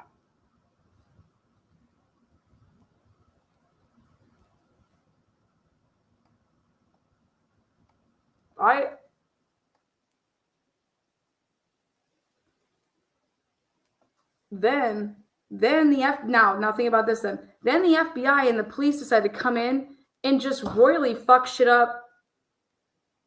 IgG is a big thing now. They can use it. They're allowed to use it. And they are allowed to put it in a probable cause affidavit. And they just decide, fuck this. Let's just do it all fucked up and not say that we used IgG, even though the Golden State Killer was just found that way, and they admitted to the fact that they, violated the DOJ policy. It didn't change anything. He is still away in prison. But here in this case, we're not going to talk about it at all. And I mean, just think about all the crazy steps here. And then, hey, we're just going to ask the FBI to just lie about a cast report. We're just going to,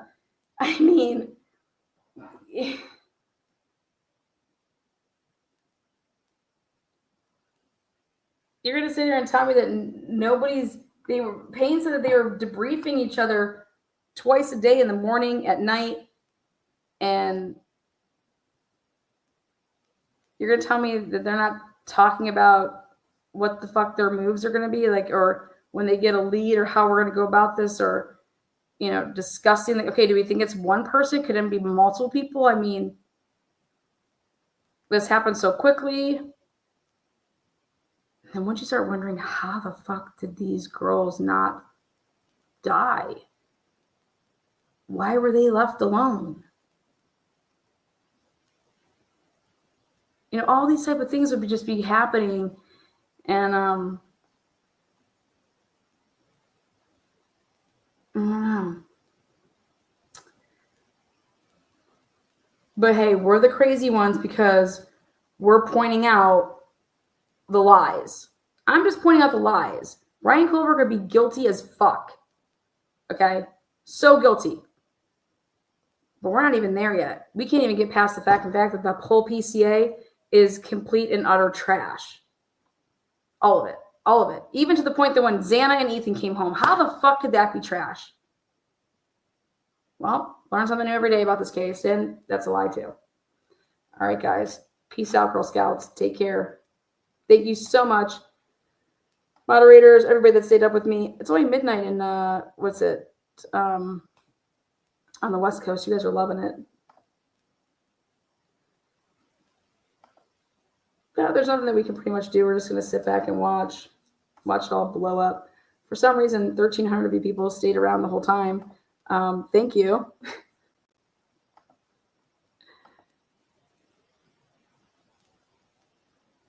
Thank you, thank you. Kaylee B, bye. 2 a.m. Okay. Idaho Vandals, what's up? Musical. Coffee. It's 2 a.m. in Oklahoma? Yeah. Jeremy, what's good? What's good? Curious Cat, that's right. You're probably loving this. It's only 5 there. What's up, philosopher? As one, divide we fall. Tacoma baby, okay. Thanks for the laugh. Patty says the media is going to have a field day with this as it was meant to be. I don't know.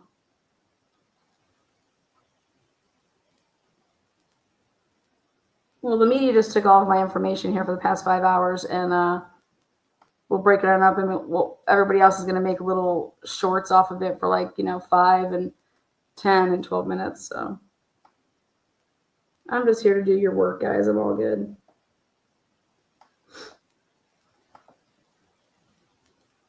And I'm fine with that because I know that it's factual then. Crystal, thank you.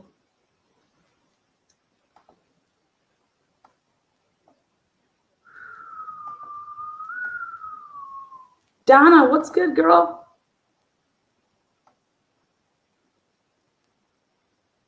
Ashley, how you doing there? I'm very interested, she says, in finding out why the FBI deleted Kaylee's LinkedIn. LinkedIn is usually connects students with professionals and professors. Ashley, damn girl. She's like, my cards are fucking right, you guys. I'm not sure if Ashley's still here, but Ashley says $4.99. I'm very interested in finding out why the FBI deleted Kaylee's LinkedIn.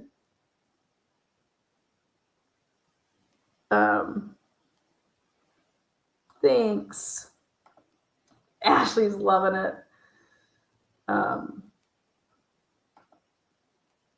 Atlanta is a global community. I totally am. I was looking at my numbers the other day to see how many, my percentage of guys that watch, my percentages of the age brackets, and then the countries. And I'm like, damn, we are diverse as fuck over here. And I have over 20% viewership as men on my channel. That's a very high percentage for true crime. It's normally 95-5. So I'm so loving all the guys that pop in over here. So thank you, Jeremy.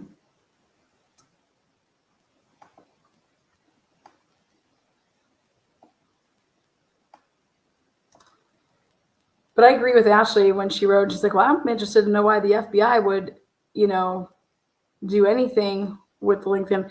I want to know, I can't imagine that none of these kids, remember back in the day when this first came out, everybody was like, oh my God, check their OnlyFans. Remember that? And it's never surfaced to this day on if any of these kids had any OnlyFans type pages.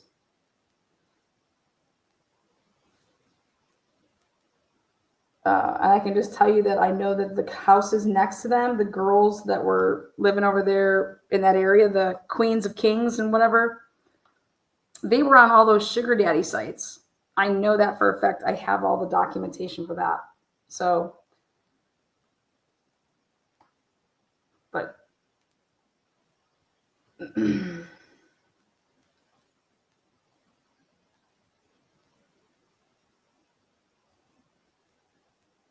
what does it mean to be a man? I am a man. Yes, technically. Oh, because some people, when you sign up your account, you could check female or male box. So sometimes people just make male accounts to then troll with. So. Theodore, don't worry. I think you're packing the heat, buddy. I gotcha. I got my ESPN from Ashley over here.